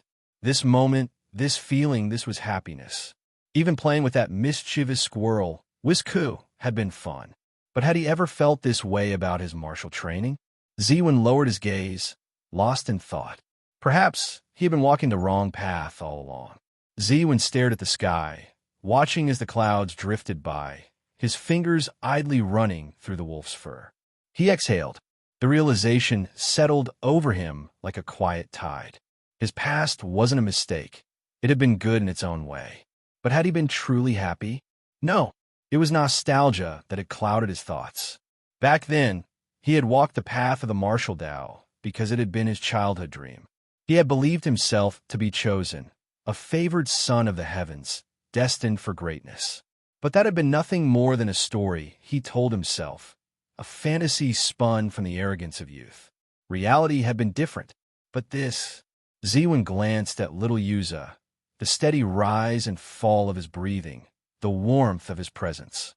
This felt different. The connection he had with the wolf wasn't something written in fate or dictated by the heavens. It was something real, something forged through time, care, and trust. Maybe he hadn't been chosen by the heavens, but he had been chosen to meet little Yuza, to take care of him, to befriend him. And that was enough. Just then, a strange sensation pulsed through him, a warmth curling in his chest, unfamiliar yet natural. His breath hitched, his fingers twitching against little Yuza's fur. His eyes widened. He turned sharply to the wolf. "Did you feel that?" Little Yuza blinked at him before tilting his head, a picture of pure confusion. Ziwen's pulse quickened. Was this what I thought it was? Without another word, he shifted into a meditative position, his breathing steadying. If this was what he thought it was, if this was the moment where he finally shed his martial Dao and stepped onto a new path, then he couldn't let it slip away. He closed his eyes and let the world around him fade. And then, as he focused inward, he found himself in his star space, that vast, endless expanse within him, a place where the echoes of his Dao awaited. And for the first time, he reached forward, not toward the path he had once believed in, but toward the path that had already been waiting for him. Their whole party took a day to get accustomed to Ashen City. It was far bigger than any place most of them had ever visited. Even Cloud Mist City, which had once seemed massive, paled in comparison. After all, Ashen City was the third largest city in the entire empire, rich with life, trade, and power. While they stayed at an inn, Chen Ren wasted no time. He sent his people out to gather every bit of information they could about the local bars, taverns, and clans. In a city this large, specifics were hard to come by, but after a night of careful but precise inquiries and subtle negotiations, he had a decent grasp of the major powers and how best to approach them. As his subordinates moved through the streets, collecting details and rumors, he once again felt grateful that he had worked on recruitment. Having more people under him wasn't just convenient, it was a necessity. It made everything smoother, faster, and more efficient. Once he secured a proper contract for his supply chain, he planned to hand the entire distribution process over to Zihan. The man was the most enthusiastic about this venture, and he would thrive handling the logistics. With the information he needed in hand, Chen Ren didn't waste another moment. He gave out commands to his people, setting their roles in motion, and then personally made his way toward the largest bar in Ashen City, the Ale House, one of the main establishments of the Zhu family. The building was a large 3-story wooden structure, its wide entrance marked with the Zhu family's distinct crest. Even from outside, Chen Ren could hear the dull murmur of voices, the occasional burst of laughter, and the clatter of mugs. Despite it being morning, a quarter of the bar was still filled with patrons. Some sat nursing their drinks, either still awake from the previous night or starting early for the day. A few were sprawled across the large tables, clearly having passed out sometime before dawn. Angie, who had accompanied him, shuddered slightly at the atmosphere but didn't complain. Together, they walked toward the main counter, where 2 people, a man and a woman, sat at a polished wooden desk. Both bore the Zhu family's insignia on their chests, marking them as members of the clan. As Chen Ren took a seat, the woman leaned forward with a professional, yet somewhat disinterested smile. "What type of drink would you like? We also serve light snacks to go with them." The woman gestured to the board behind her, where the prices of the alcohol were listed. The cheapest drinks started at 50 copper won per glass, while the higher-end ones went for 100 copper won. He resisted the urge to raise an eyebrow. Considering how people had complained about his 5 copper won noodles being expensive, these prices were on an entirely different level. But he understood why. Alcohol was still a luxury in the continent. Most common folk didn't drink it daily, and when they did, they usually settled for cheap liquor rather than the high-quality brews offered in establishments like this. Ignoring the prices, he turned back to the woman and smiled. "I'm sorry, but I'm not here to drink or try snacks. Instead, I'd like to meet the manager of this place. I have a new drink for him to try." At his words, the woman blinked in confusion, clearly not expecting that answer. Before she could respond, the man sitting beside her, who had overheard the conversation, glanced over and approached them. He crossed his arms. "I'm sorry, but Manager Zhu Yuan doesn't meet just anyone. He's a busy man." Chen Ren's smile didn't waver.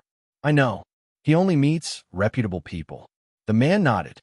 "Then you should understand that if you don't, and I would like to tell you that I'm one such person," Chen Ren interrupted smoothly, pulling something out of his robes. The two employees tensed slightly, but their expressions shifted as he placed his sect crest on the counter, sliding it toward them. A small but unmistakable emblem with a dragon gleamed under the lamp, its design distinct, the crest of the divine coin sect. The man and woman exchanged glances, now looking at him with a mix of curiosity and caution. The woman hesitated before asking, "You're from sect?" Chen Ren nodded. "Not just any sect, the divine coin sect. And not only that, I was born into the Chun clan that controls Red Peak City. I'm sure you've heard of them." "Excellent." Their eyes widened slightly. Even if they hadn't personally dealt with the Chun clan, it was a well-known name, being one of the more famous clans, and the emperor. He leaned forward slightly. "My name is Chen Ren, and I can tell you this. The opportunity my sect wants to discuss with the Zhu clan is something you won't regret." A pause followed, just as he had expected.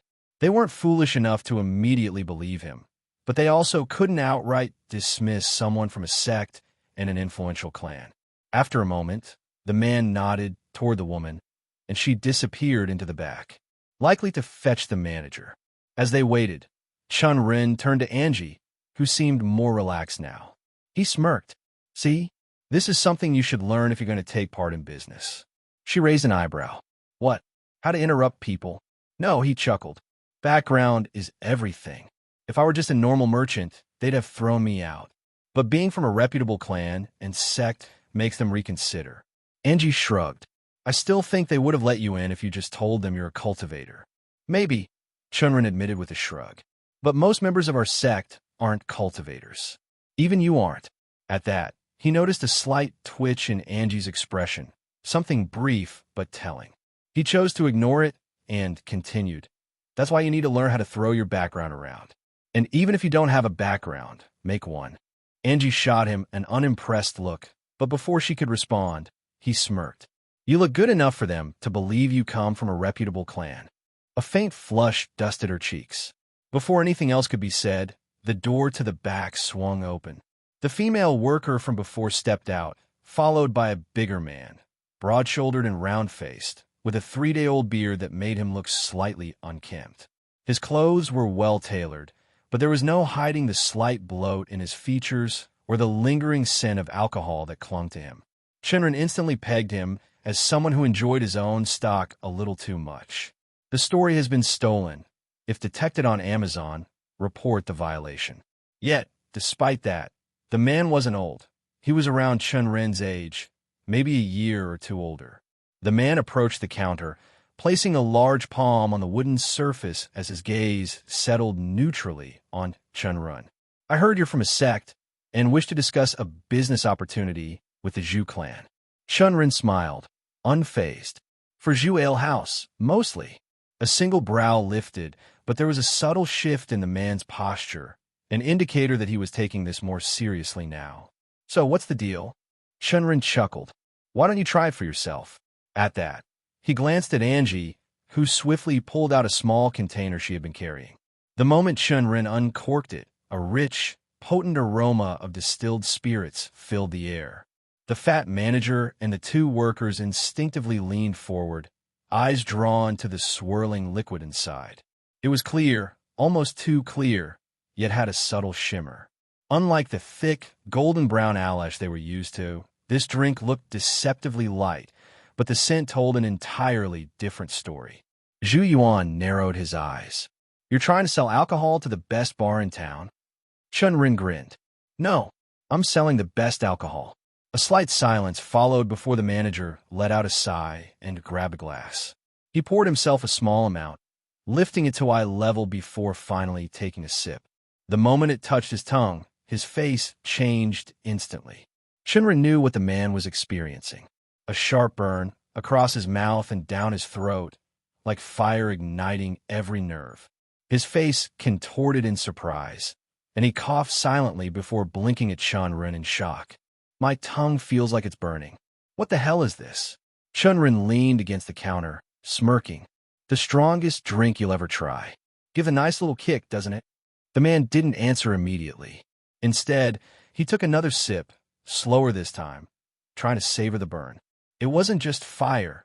Underneath the intensity, there was a smoothness, a depth that cheap grain alcohol didn't have. Visibly, he let the drink roll over his tongue, exhaling slightly as he finally admitted, It does, yeah, it really does. Then he paused, looking at Chen Ren more seriously now.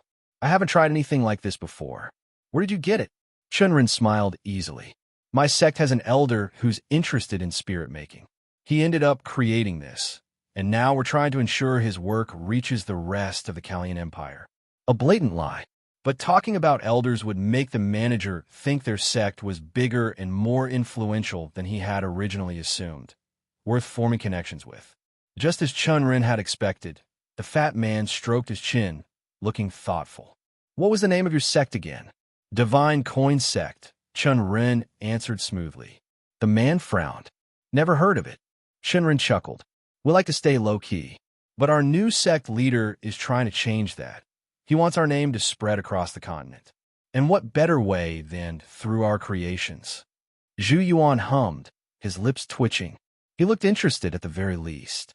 Chen Ren took the chance to press further. So what do you think? Would you be interested in a supply contract? The manager leaned back slightly, considering. I can consider it. Then came the real test. How much will you be selling it for?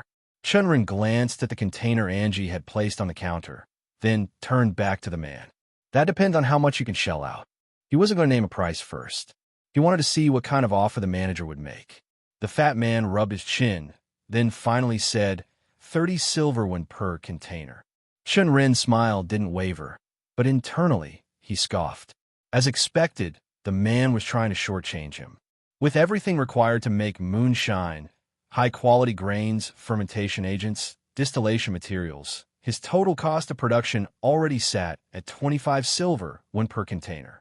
And that wasn't even counting the labor costs. Zhu Yuan knew the value of a product like this.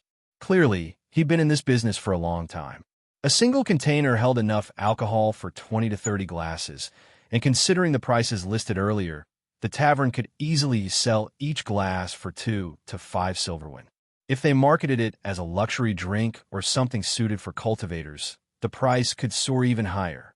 Yet, despite that, the manager was offering a measly 30 silver. Chen Ren's neutral expression didn't change. But in his mind, he was already deciding on his counteroffer. Chen Ren had come here expecting this kind of back and forth, so he didn't seem the least bit fazed. I'm sorry, he said. That's not a price I'm willing to sell it for. Zhu Yuan frowned, but quickly responded. Fine, 35 silver. I won't go beyond that. His voice carried absolute certainty, like he thought he was making a generous offer. You know our bar is the best in the city. You won't get better rates anywhere else. Chen Ren's lips curled into a relaxed smile. I'll see about that. The manager narrowed his eyes. You're planning to sell it to other establishments? His voice carried a more serious weight now. The Zhu clan might not like that. Chen Ren met his gaze straight and raised his eyebrow. Are you trying to threaten me? Zhu Yuan shook his head quickly. No, but I think you should understand that we're the biggest clan in Ashen City. If you get into business with another pub, we might take offense. He leaned forward slightly. I believe you already know that. Otherwise, you wouldn't have come here first. Chen Ren's smile widened. I don't think so. The manager blinked. What do you mean? Chen Ren chuckled. Right now, my men are in every other pub in town, showing off this creation. A flicker of displeasure crossed the fat man's face. The Zhu clan won't like that, he warned. Chen Ren's expression darkened slightly, and his voice carried a dangerous undertone. I don't know if you understand, but you're standing in front of a cultivator. The manager visibly tensed, his confidence cracking for the first time. Chen Ren let the silence hang for a moment before adding, moreover, the Zhu clan might be the biggest in the city, but do you really want to offend a sect like ours? Silence. Zhu Yuan clearly didn't know how big the Divine Coin sect actually was, and that uncertainty worked in Chen Ren's favor. Even if the manager had never heard of it, going against a sect was never a wise move. Seeing that he had made his point, Chen Ren turned away.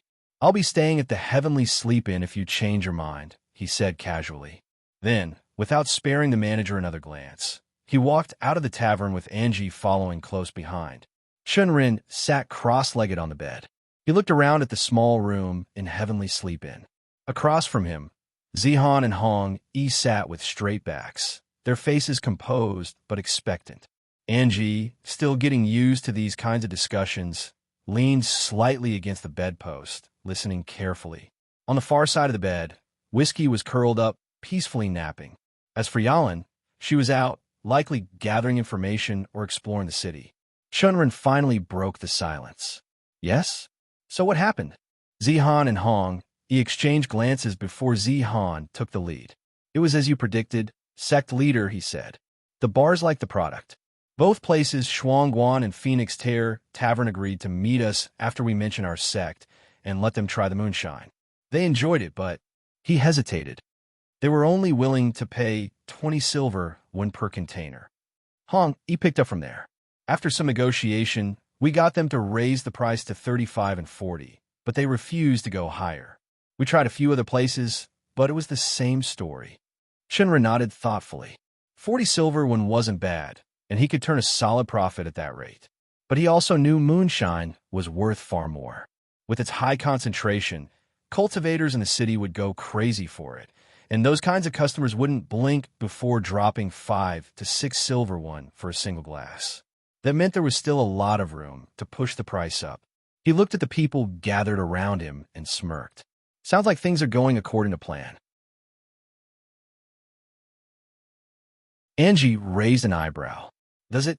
I thought you wanted a higher price. Chen Ren chuckled. I do. But right now, they only know our product is good. They haven't seen its full potential. Zihan's eyes sharpened. You mean? Chen Ren leaned forward slightly. We need to raise its demand in the city. Once the demand is high enough, these establishments won't have a choice. They'll be pushing each other out of the way just to get a supply deal with us, no matter what price we set. The room fell silent for a moment before Hong asked, And how do we do that? Sect leader? Chen Ren's smirk widened. I already have a plan for that. Luo Heng's fist crashed against the boulder. Mountain-splitting strike. A surge of energy coursed through his limbs, filling him with the illusion of boundless strength. His knuckles met stone. The direct impact sent a dull vibration up his arm, and for a small second, he felt as if he could shatter mountains. But when the dust settled, only a minor dent marred the rock surface. He withdrew his hand and unclenched it, feeling the warmth of the power that had just moved inside him. He grinned at what happened. A week ago, attempting this would have left him with shattered bones. Now, as a cultivator of the Divine Coin sect, he was more than just mortal, and the strength flowing through his veins was proof of that. He stood up on the hill that overlooked the village and continued his training. Below, villagers passed by on the worn dirt path, their baskets heavy with tools and seeds. He recognized many of them. people he had grown up alongside. He waved. Normally, they'd have stopped for a quick conversation or even made a light joke in the passerby. But things had changed. They hesitated, offered a quick bow, then hurried on. Luo Hung sighed, lowering his hand. He was used to it now, ever since he had stepped into the path of cultivation. And in between the little time that had passed, everything had changed. It wasn't the sect's fault. Mortal members were still treated kindly, and they had a pretty good reputation in the village. It was the title of Cultivator that made the difference. Sect leader Chen had once told him that many cultivators were arrogant and unapproachable, making mortals wary of them. Luo Hung understood that. He had been a mortal for most of his life. He just hadn't expected to be on the receiving end of that distance. It was odd to see such a big difference in such a short time, and he found himself nodding awkwardly more than 10 times a day when they bowed so deeply. Shaking his head, he turned back to the boulder, preparing to strike again, but his gaze drifted toward the sky. The sun hung low, streaking the horizon with gold. He suddenly realized that the time to practice was over, and he had to give his attention to a different type of training than just trying to smash boulders. He exhaled through his nose, letting out the frustration. "I need to think," he murmured. Turning away from his training, he made his way down the hills toward his farmlands. As he arrived, his mind calmed. Relief flooded. The scars of the locust infestation were healing. The earth, once barren, was tilled anew. Fresh sprouts pushed through the soil, fragile yet resilient. Luo Hung smiled, his heart warming with emotions. The next harvest would be a good one. The village would recover. And maybe, given time, so would he. He moved toward the large tree overlooking his farmlands, the rough bark of familiar comfort beneath his hand as he sat down. He exhaled deeply, the scent of freshly tilled earth filling his lungs and the golden light rays from the sun warming him. He reached into his robes and pulled out a book, Dao, The Path of a Cultivator. Sect leader Chen had given it to him, saying it was an essential guide. As he turned it around and admired the ancient parchment, he realized that it hadn't done him much good. He could barely read it. Miss Tang Xilan had helped him decipher the words, but even then, the book made his head hurt. The letters made his insides cry. It was the most philosophical nonsense he had ever read. At times, he even felt like it had been better if he could just throw it away and never look at it. Apparently, cultivators weren't just people who absorbed energy and acted like gods. They had to choose a path, their Dao, and dedicate themselves to it. It was a complex process, but an extremely essential one. Miss Xiaolan had explained that the book mainly focused on the martial Dao, but sect leader Chen had insisted there were many daos beyond just that. His senior brother Zi was proof of that. He had connected with the Dao of taming, and somehow, Luo Hung still didn't understand how that had made little Yuza, his wolf, stronger. Stronger, bigger, and with sharper teeth. It was scary. Luo Hung frowned. That was exactly why he preferred boulders now. Boulders didn't have fangs or claws that could accidentally tear him apart. Chuckling to himself, he flipped open the book. The words blurred before his eyes, still gibberish. But the illustrations caught his attention. They depicted a cultivator sitting in a meditative stance, seeking to connect with their Dao. Luo Hung sighed. He knew he was supposed to do the same. But despite training, despite learning techniques, despite trying to force himself to love martial arts, he still felt no closer to martial Dao.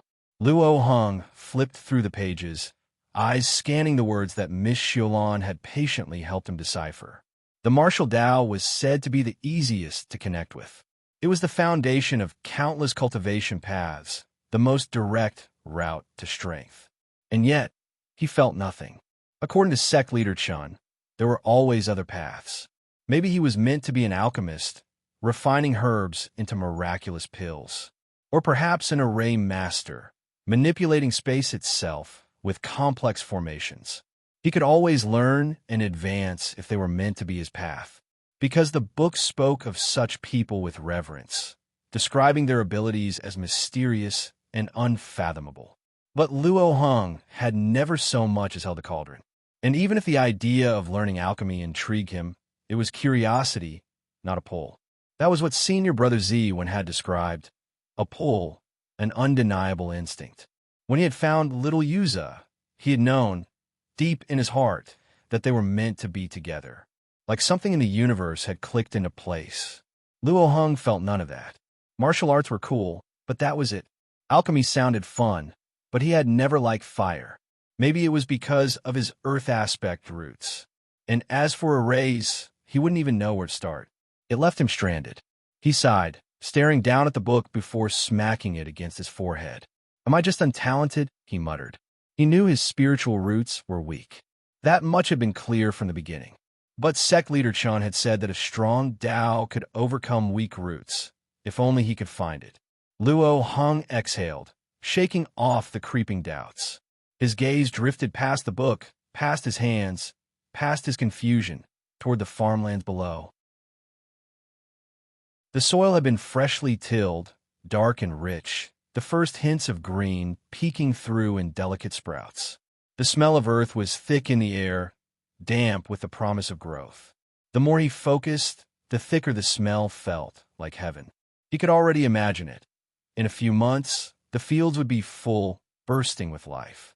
Stalks of golden wheat swaying in the wind, their heads heavy with grain. Rows of leafy greens stretching toward the sun, their leaves glistening with morning dew. Over by the lower fields, he pictured a rice paddy, the water shimmering under the sunlight, reflecting the sky like a giant mirror. Further ahead, rows of vegetables, lush cabbages, their leaves curled tightly, bright red chili peppers standing tall, and bean vines creeping up wooden poles, twirling toward the heavens. A deep warmth settled in his chest. And then something stirred. It was faint at first, like a ripple in a pond. But as he let his mind wander, as he envisioned the farm flourishing, that ripple turned into a current. A strange energy seeped into him, flowing through his veins like the steady pulse of the earth beneath his feet. Luo Heng's breath caught. Chi! Instinctively, his hand drifted to his chest, feeling the unfamiliar sensation pooling in his dantian. Was this it? Was this his Dao? A memory surfaced, a conversation with sect leader Chen. When you find your Dao, you'll know. It won't be forced. It won't be something you chase. It will come to you like a seed finally sprouting after the right season of rain. Luo Heng's hands clenched into fists. He turned his gaze back to the fields, not to the past, but to the future. He saw what could be not just crops, not just survival, but abundance. A farm unlike any other, a place where the land flourished beyond mortal limitations. A place where he could cultivate, not through battle and bloodshed, but through nurturing life itself. And as that thought took root, more chi rushed into his dantian. It wasn't violent like a martial technique. It wasn't blazing like the fire of an alchemist's cauldron. Taken from Royal Road, this narrative should be reported if found on Amazon. It was steady, grounded, deep, like the earth beneath him, unshakable. Young Master Zhu Renjie of the Zhu clan strode through the bustling streets of Ashen City, his smug smile on full display for everyone to see. Today couldn't be better. He had finally bested his second cousin in a spar, a feat that had eluded him for far too long. Both of them were body-gorging realm cultivators, but his cousin had always been stronger, taller, tougher. Yet today, Zhu Renjie had proven himself superior. He had defeated the guy so badly that it would be spoken in his clan for quite some more time. And what better way to celebrate than to parade through the streets, soaking in the admiration of the common folk. As he moved, the people of Ashen City recognized him. Their heads dipped in respectful bows, some murmuring greetings, others keeping their gazes lowered in deference. This was why he preferred walking over taking a carriage. There was a certain thrill in seeing mortals bow before him, a reminder that he was not just anyone, but young Master Zhu Renjie of the main branch of the Zhu clan. A cultivator, a man destined for greatness, a man that should be feared by the many. And the feeling of being revered was intoxicating. One of his lackeys, Luo Min, leaned in with an eager smile. "Young master, are we going to the same place?" Renjie smirked. "Of course. There's no better place to celebrate." His other lackey, Wu Fan, chuckled knowingly. "And so, The three of them continued their leisurely stroll until they reached their destination, a towering, four-story establishment that gleamed even beneath the dusky sky. The Scarlet Pavilion. It was the most renowned courtesan house in all of Ashen City. The exterior alone boasted wealth, with red lanterns hanging elegantly from carved eaves and silk drapes shielding the entrance from prying eyes. Without hesitation, Renjia stepped inside, his lackeys close behind. The moment he entered, the receptionist, Manager Chiu, straightened and quickly greeted him with a deep bow. "Young Master Zhu, you honor us with your presence today. The Scarlet Pavilion has missed you." Renjia flicked his sleeve with arrogance. "I've been occupied with my cultivation, but tonight I celebrate a victory over my second cousin. I'm sure you know what to do." Manager Chiu's expression lit up. "A most worthy occasion, young master. Allow me to summon our finest courtesans for you. Please, take a seat. We shall serve you and your esteemed friends at once." With that, Renjia strode toward the lavish seating area, already anticipating the indulgence that awaited him. He settled into the center seat, sprawling comfortably as his lackeys took their places on either side. The sweet smell of incense and perfume filled his nostrils, and the faint music blending with the soft laughter of courtesans in the background was just what he needed. A moment later, servers arrived, setting down a tray of fine porcelain cups and a bottle of unfamiliar liquor. Renjia lifted his cup, his brows furrowing as he inspected the liquid within. A white-colored drink swirled inside, reflecting the candlelight in an oddly mesmerizing way. His smirk faded slightly. "I don't think I've seen this before. It's not what I usually get when I come here." Manager Chiu, who had been watching closely, immediately stepped forward. "Ah, young master, you have a keen eye. This is moonshine, a special drink, unique in the whole world." He puffed out his chest, lowering his voice conspiratorially. "We've only managed to acquire a single bottle of it. It's strong, perfect for cultivators. I'm sure you will love it." Renjia's smirk returned. "Oomph. Let me be the judge of that." He swirled the moonshine in his cup, inhaling the sharp, potent scent before taking a slow sip. The burn hit instantly, searing its way down his throat, but instead of coughing, Renjia let the warmth spread through him, his eyes widening in surprise. There was a depth to the taste, a fire that felt almost invigorating, as if it were fueling his qi instead of dulling his senses. Meanwhile, his lackeys, Luo Min and Wu Fan, had taken cautious sips of their own, only to cough violently, their faces scrunching up as they struggled to handle the burn.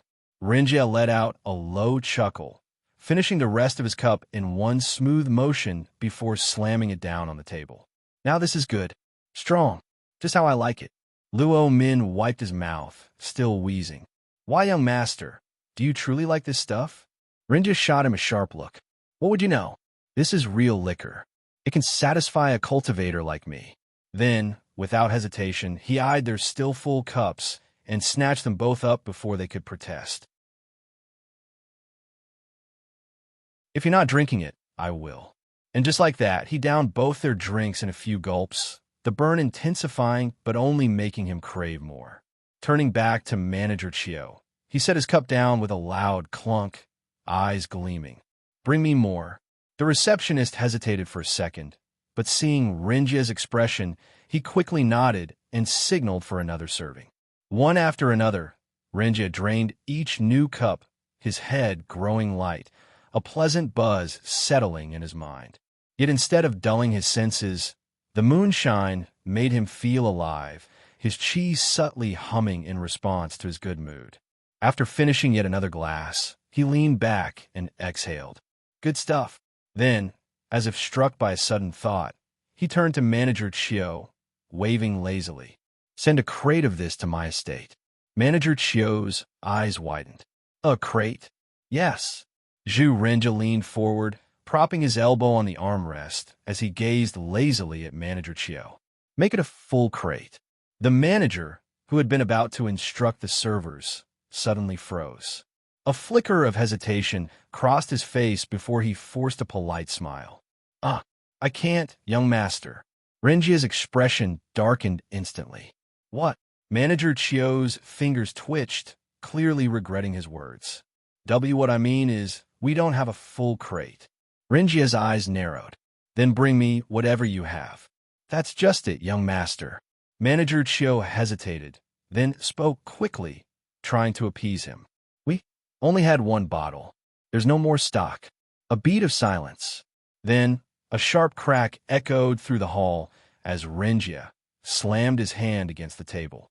His chi flared just enough to make the nearby cups tremble. What do you mean? He demanded, his voice sharp with irritation.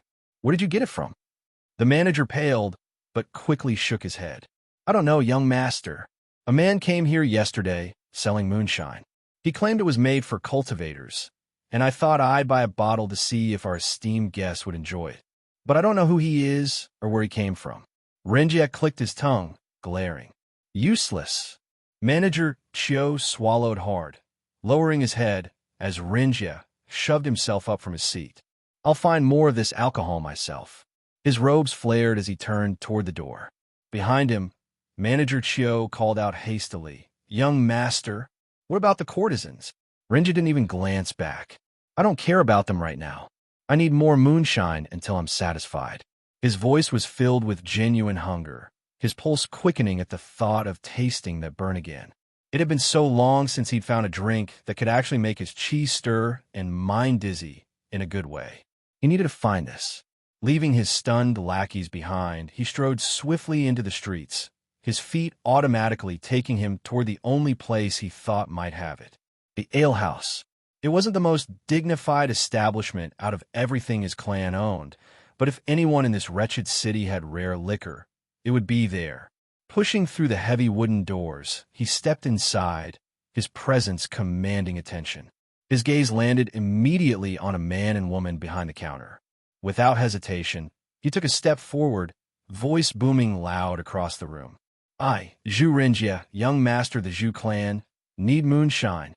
Shen Bao, the leader of the Black Fong hunting party and a Peak Chi refinement realm cultivator, scowled as he leaned forward. His nose scrunched up in frustration as he locked his eyes with the Phoenix Tier Tavern's owner, Luo Dui. He scoffed. He was a man that was used to getting what he wanted, and the response that came from the tavern owner was something that definitely displeased him. What do you mean you don't have moonshine? He demanded, his index fingernail scratching the outer surface of the table with an eek. I was informed a man was here with a container of it just 3 days back. Did it already get sold out? Across from him, Luo Di kept his head lowered. He lifted his head just enough to catch the annoyed face of the cultivator. I'm sorry, Master Shun, but we didn't buy it, he said carefully. He hesitated, then added, but may I ask how you came to know of it? Shen Bao narrowed his eyes. Someone delivered a bottle of it to my estate yesterday, he said, voice thick with displeasure. My subordinates thought it was poison at first, but when one of them dared to try it, they realized it wasn't just safe, it was damn good. They brought it to me, and I have to say, it's a fine drink. Not as refined as spirit wine, but it has a kick. A real, satisfying burn. Unlike the watered-down swill you all sell in this town. His lips curled slightly. Whether in amusement or disdain was unclear. So tell me, why don't you have it? Luo Di clenched his jaw, lowering his gaze. A frown etched deep into his forehead, his mind racing.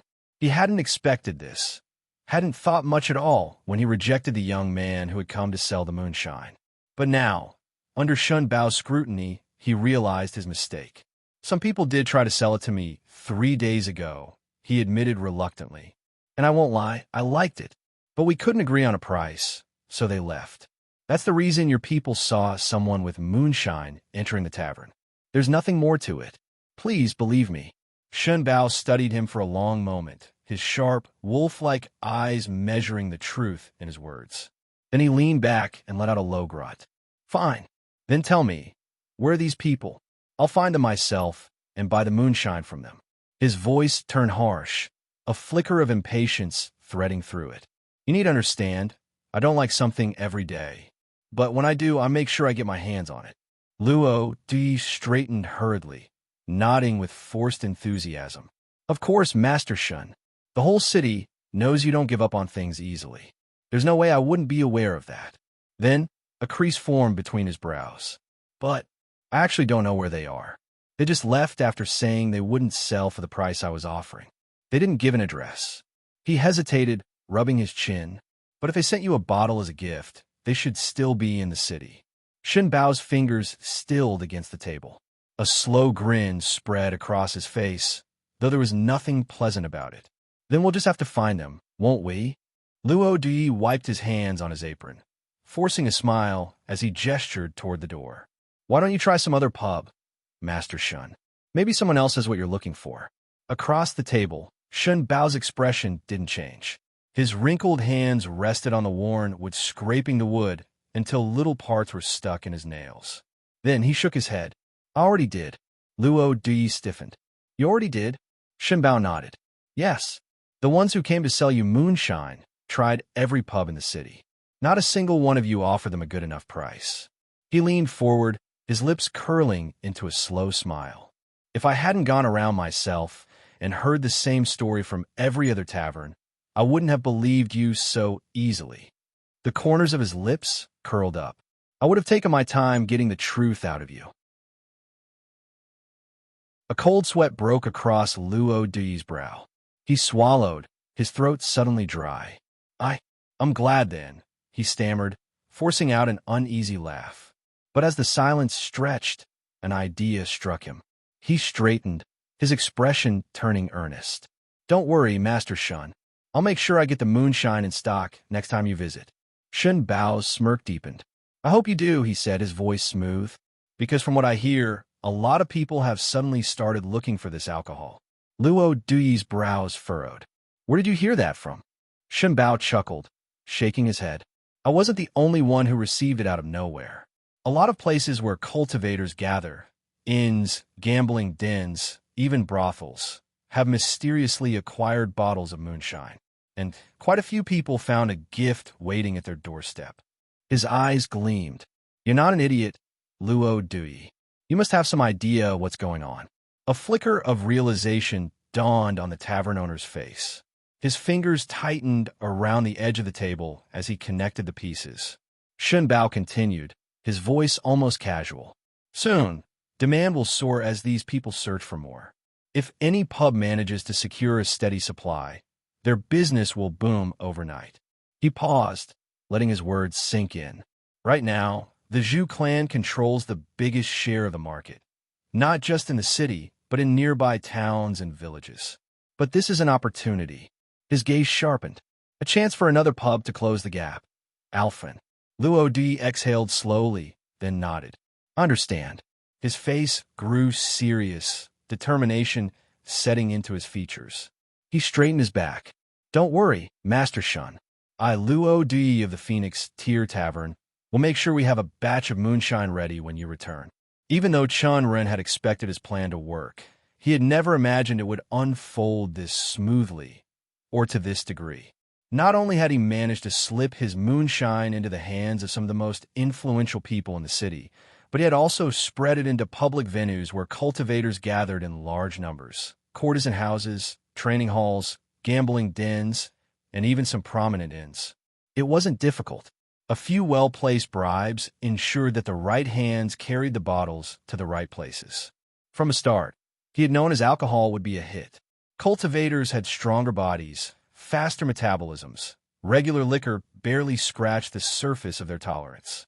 They needed something potent, something that could burn its way through their enhanced systems. And moonshine, it did the job better than anything else. What he hadn't expected, however, was just how much cultivators in this city love their alcohol. The reports from Zihan and Hong painted a clear picture. Demand was rising faster than expected. The first bottles had barely made their rounds, yet already cultivators were searching for more. Their first stop? The bars and taverns scattered across the city. But none of them had any moonshine to sell. Love this novel? Read it on Royal Road to ensure the author gets credit. Chen Ren smirked. He could already imagine the panic spreading among the pub owners. Right now, they had to be scrambling, kicking themselves for turning away his sellers. Some were probably already making desperate attempts to source a new supply. The Zhu clan, in particular, had moved fast. One of their men had come to the inn, requesting a meeting on behalf of their master. Chen Ren had ignored it. The timing wasn't right yet. If he caved too early, he'd lose leverage. No, he had to let them stew a little longer, let the demand climb higher. The game was still a half-time, and he had no intention of ending it prematurely. A knock sounded at his door.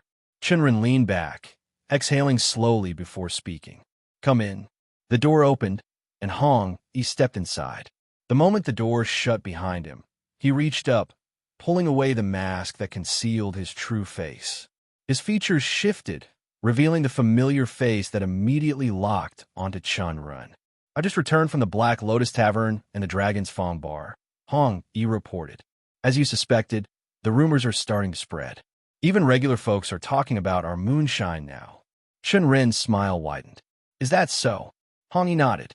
"Yeah, just like you said, rumors spread without us having to do anything. Now, even the mortals know that the city's cultivators are interested in moonshine, and they want to try it themselves. There's always someone in the bars asking for it, and the owners are going crazy." He paused for a moment before continuing.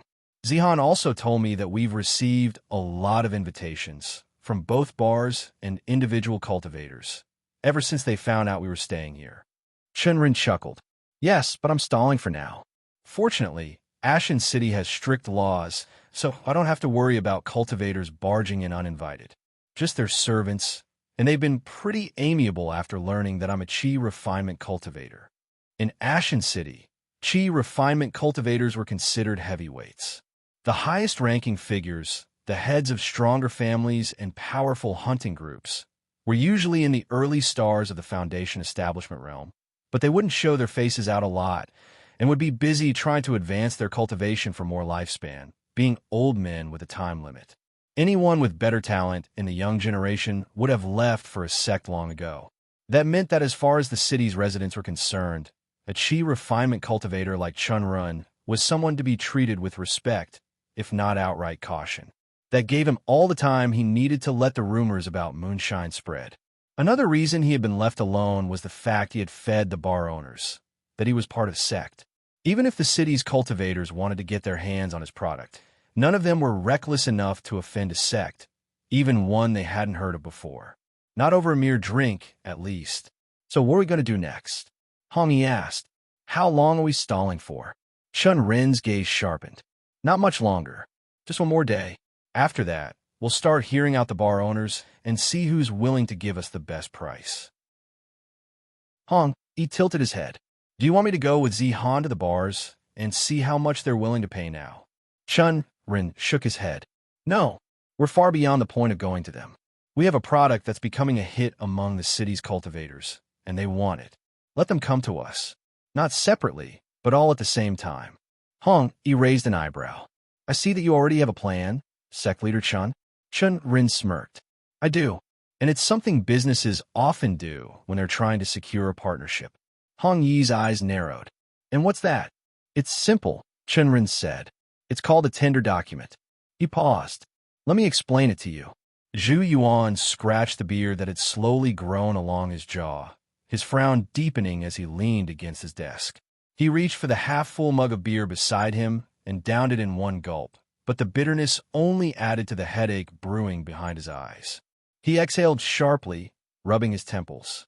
"It's only been a year since I took over the tavern, but why am I already so close to losing it?"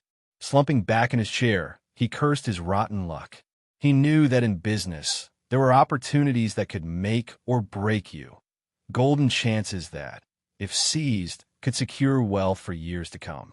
But if ignored, someone else would take them and leave you in the dust. And, recently, he had let one such opportunity slip through his fingers. Just a few days ago, that man, Chen Ren, had come to him, offering to sell his alcohol. At the time, Zhu Yuan had turned him down. Not because the product was bad. No, far from it. He had been drinking since he was 13, sneaking sips from his father's stash, and by 18, he was a regular at every bar in the city. He knew good alcohol when he tasted it, and that moonshine had been something else. Strong, smooth, and with a kick that would even affect a cultivator. But still, he had refused to pay the price Chen Ren was asking. It was a product the city had never seen before, brought in by an outsider, no matter what sect he claimed to be from. Zhu Yuan had been sure that his decision was the right one. That Chen Ren would come crawling back, desperate to make a sale. Then, he could have forced him to sell for a fraction of the price.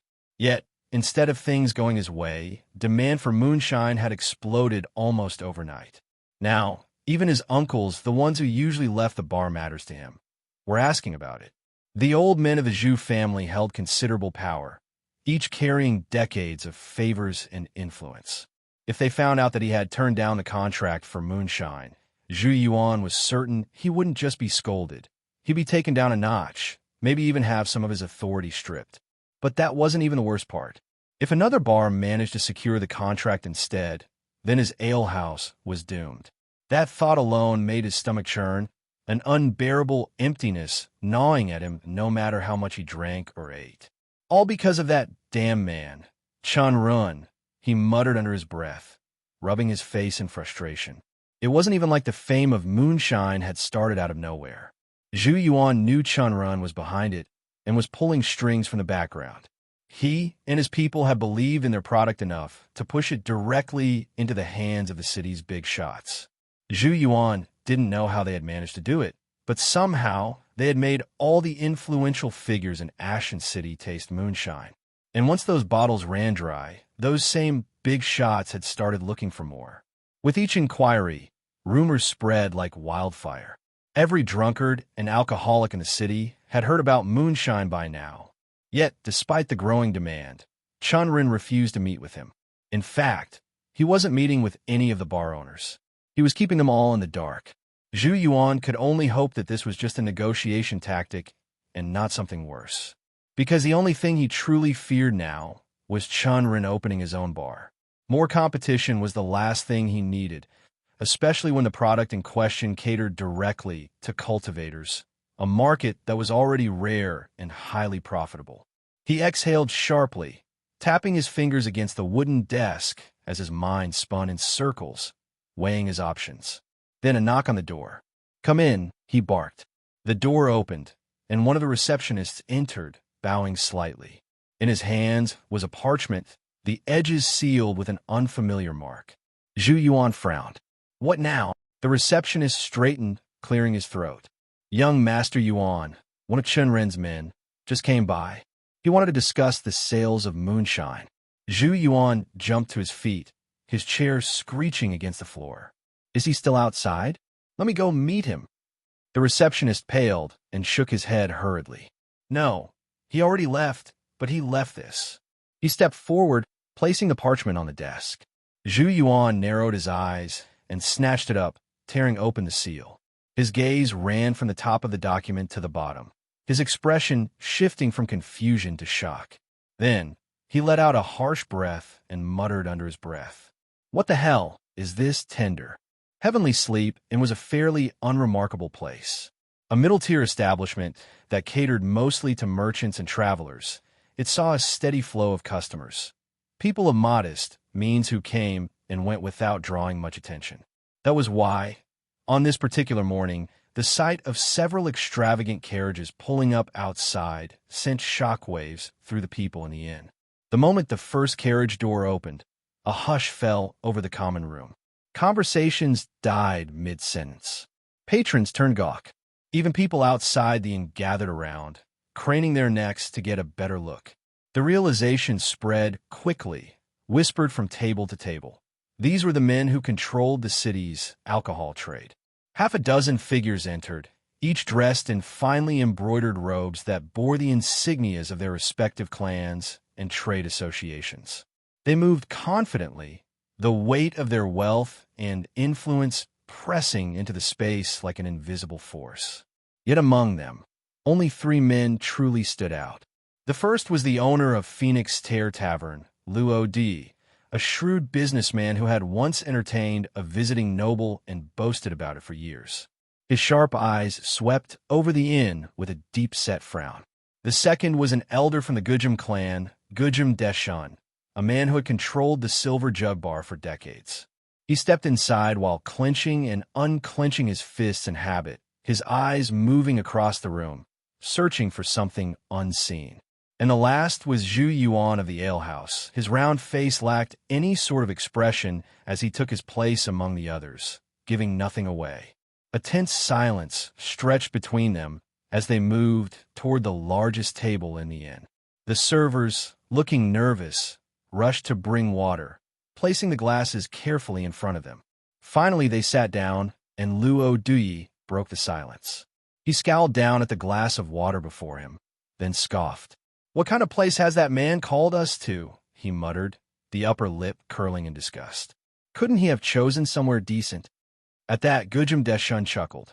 "I'd love to see if you'll keep that tone and attitude when Chen Ren arrives." His wrinkled fingers tapped the rim of his glass before he leaned back in his chair with a creak. "Your servants already sent him gifts yesterday, didn't they? Hoping to buy his favor, and yet they were turned away. You should be grateful that you're even getting this opportunity to purchase moonshine." Luo Dui shot him a glare. "So, you've been keeping track of my servants, old man?"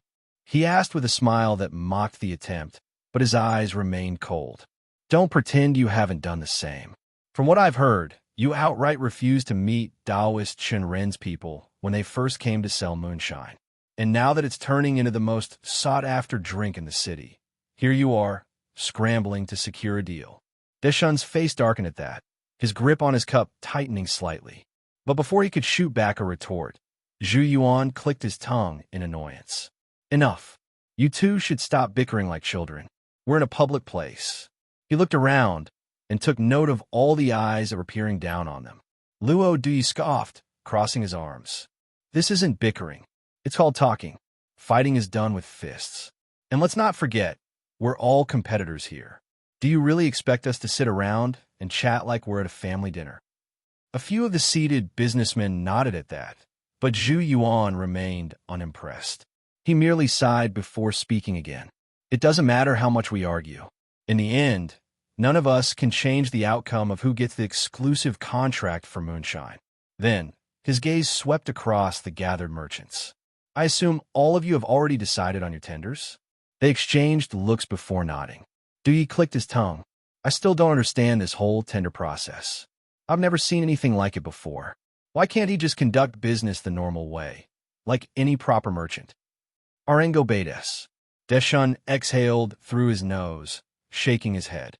"People from sects have their own ways. And in a way, this is revenge.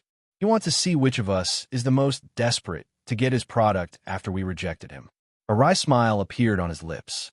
A bitter but clever move. Since we're not allowed to change our offers once the tenders are submitted, he's making sure we reveal exactly how much we're willing to pay, without him having to negotiate at all. Dui parted his lips to retort, but before he could say anything, the sound of approaching footsteps echoed through the inn. Instantly, the room fell into silence as all heads turned toward the staircase. Chen Ren walked down the steps calmly, his robes crisp and his face held a neutral expression. Behind him, two of his subordinates that they remembered as Zihan and Angie followed closely. The tension in the air thickened as the merchants instinctively straightened their postures. As he reached the table, the gathered businessmen stood in unison and gave him a slight bow, a gesture of respect, both for his status as a cultivator and as the man they were here to negotiate with. Chen Ren nodded at them. "Please sit down. I apologize for the delay, but let's begin this meeting." He took his seat at the head of the table, his sharp gaze sweeping over the group. For a few seconds, he simply observed them, letting the silence linger just long enough to remind them who held the power in this negotiation. Then, with a small, almost polite smile, he spoke.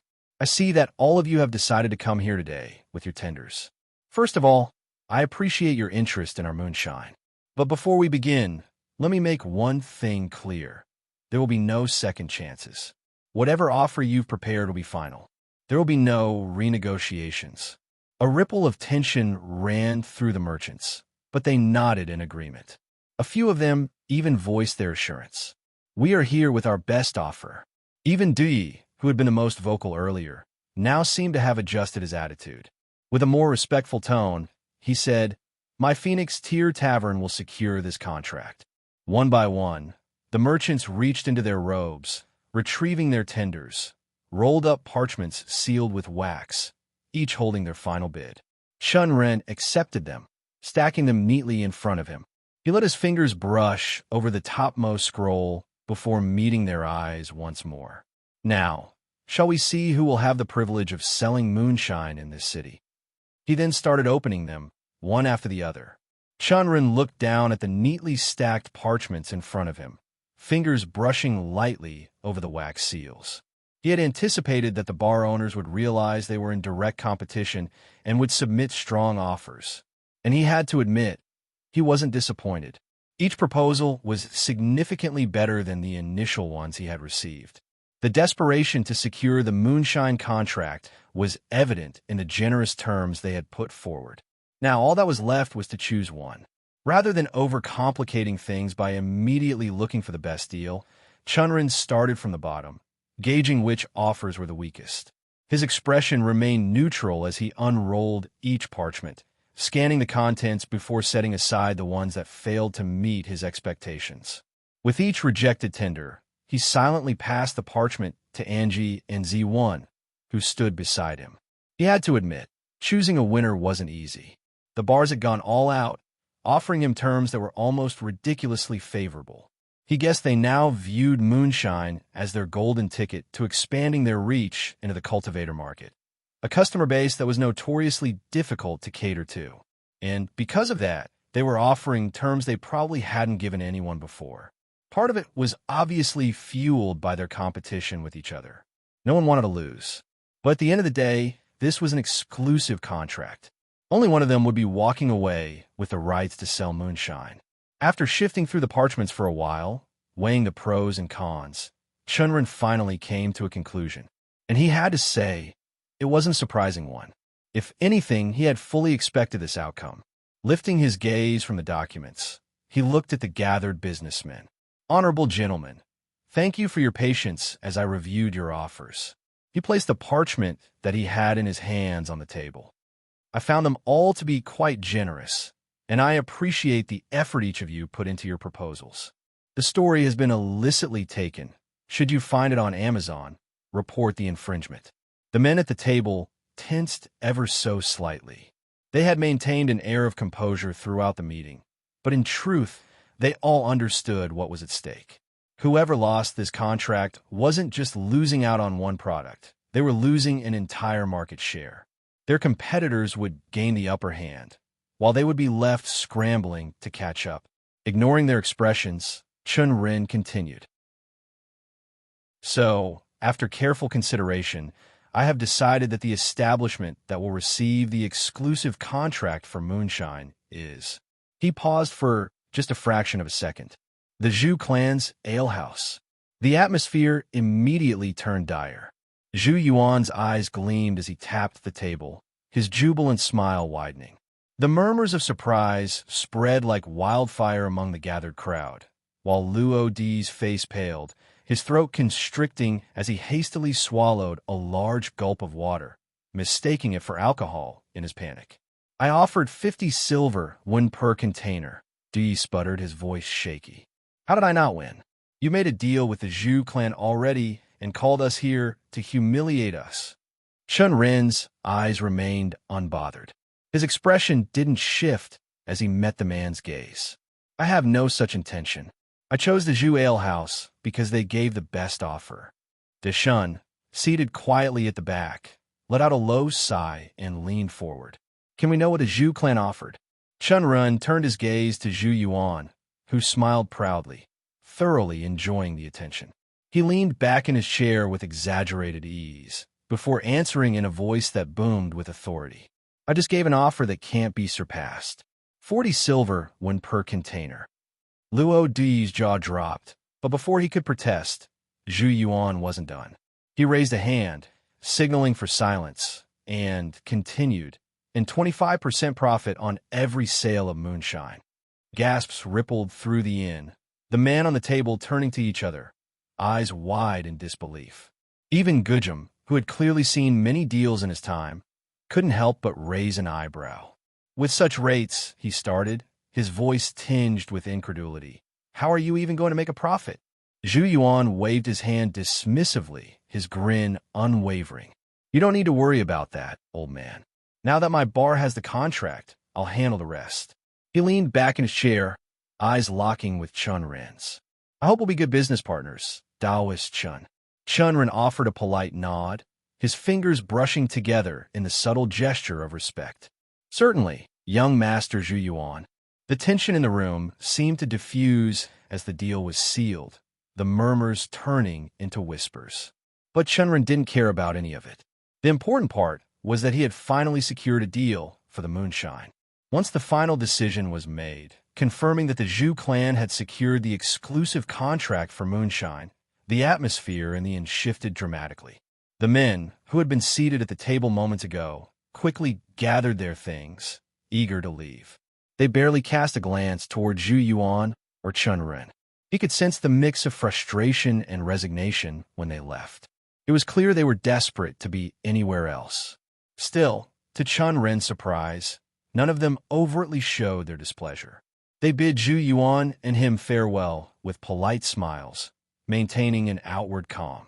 Luo Di, on the other hand, had trouble hiding his discontent, his mood souring as he muttered under his breath.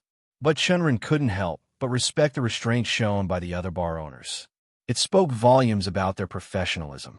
He appreciated their ability to control their emotions and avoid making enemies. In this world, knowing how to handle business and keep one's pride in check was just as important as any deal. After all, the exclusive contract wasn't permanent. It only lasted for 2 years. If a better deal came his way in the future, Chen Ren wouldn't hesitate to consider it. Once the last of them had left, Zhu Yuan looked at Chen Ren with a grin. I'm glad this is all settled, he said, his voice cheerful. I'd like to have you as a guest at our estate while you're in the city. Chen Ren didn't hesitate before accepting. He had no intention of staying in the inn any longer. Its comfort was lacking, and he knew it would be more beneficial to stay in the Zhu clan's estate, especially considering it would give him a good chance to bolster a better relationship between his sect and the Zhu clan. I'd be happy to, he replied, with a smile that was just as measured as ever.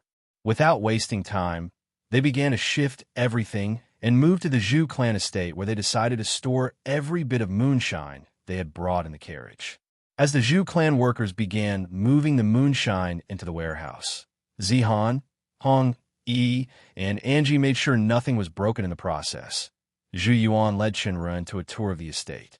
The grandness of the place made it clear that he was in a clan that has a history of hundreds of years. Just the architecture looked regal, yet sturdy.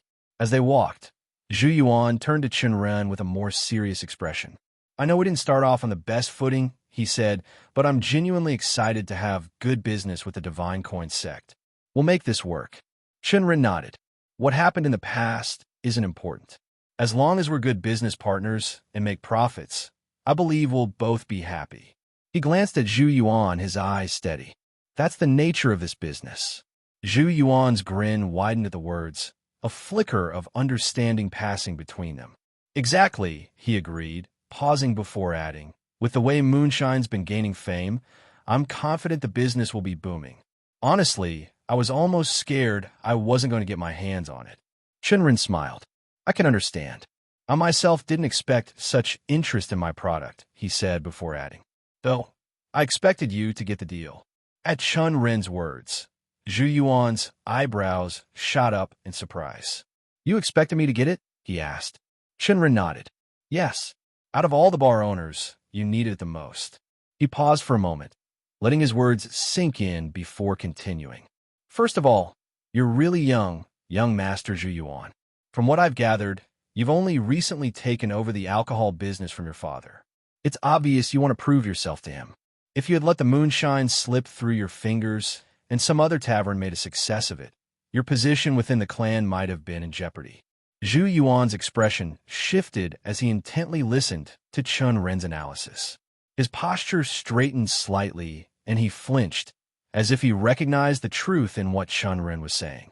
That was enough for Chen Ren to know he had hit. Moreover, Chen Ren added, raising his third finger, the Zhu clan has been trying to forge more connections with sects, sending their young members there to explore the wider world and become better cultivators.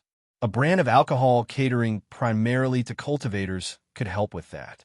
Even if higher realm cultivators might not be interested, it could open doors with the lower realm cultivators in the sections. A connection with even an outer disciple in the sect can be vital after all.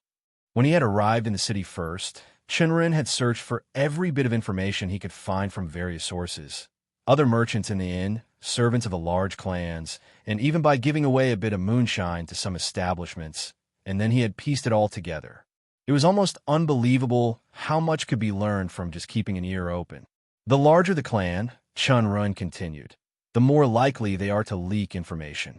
There are always weak points. Zhu Yuan didn't respond immediately, his expression unreadable. Finally, he nodded, his lips curling into a small smile.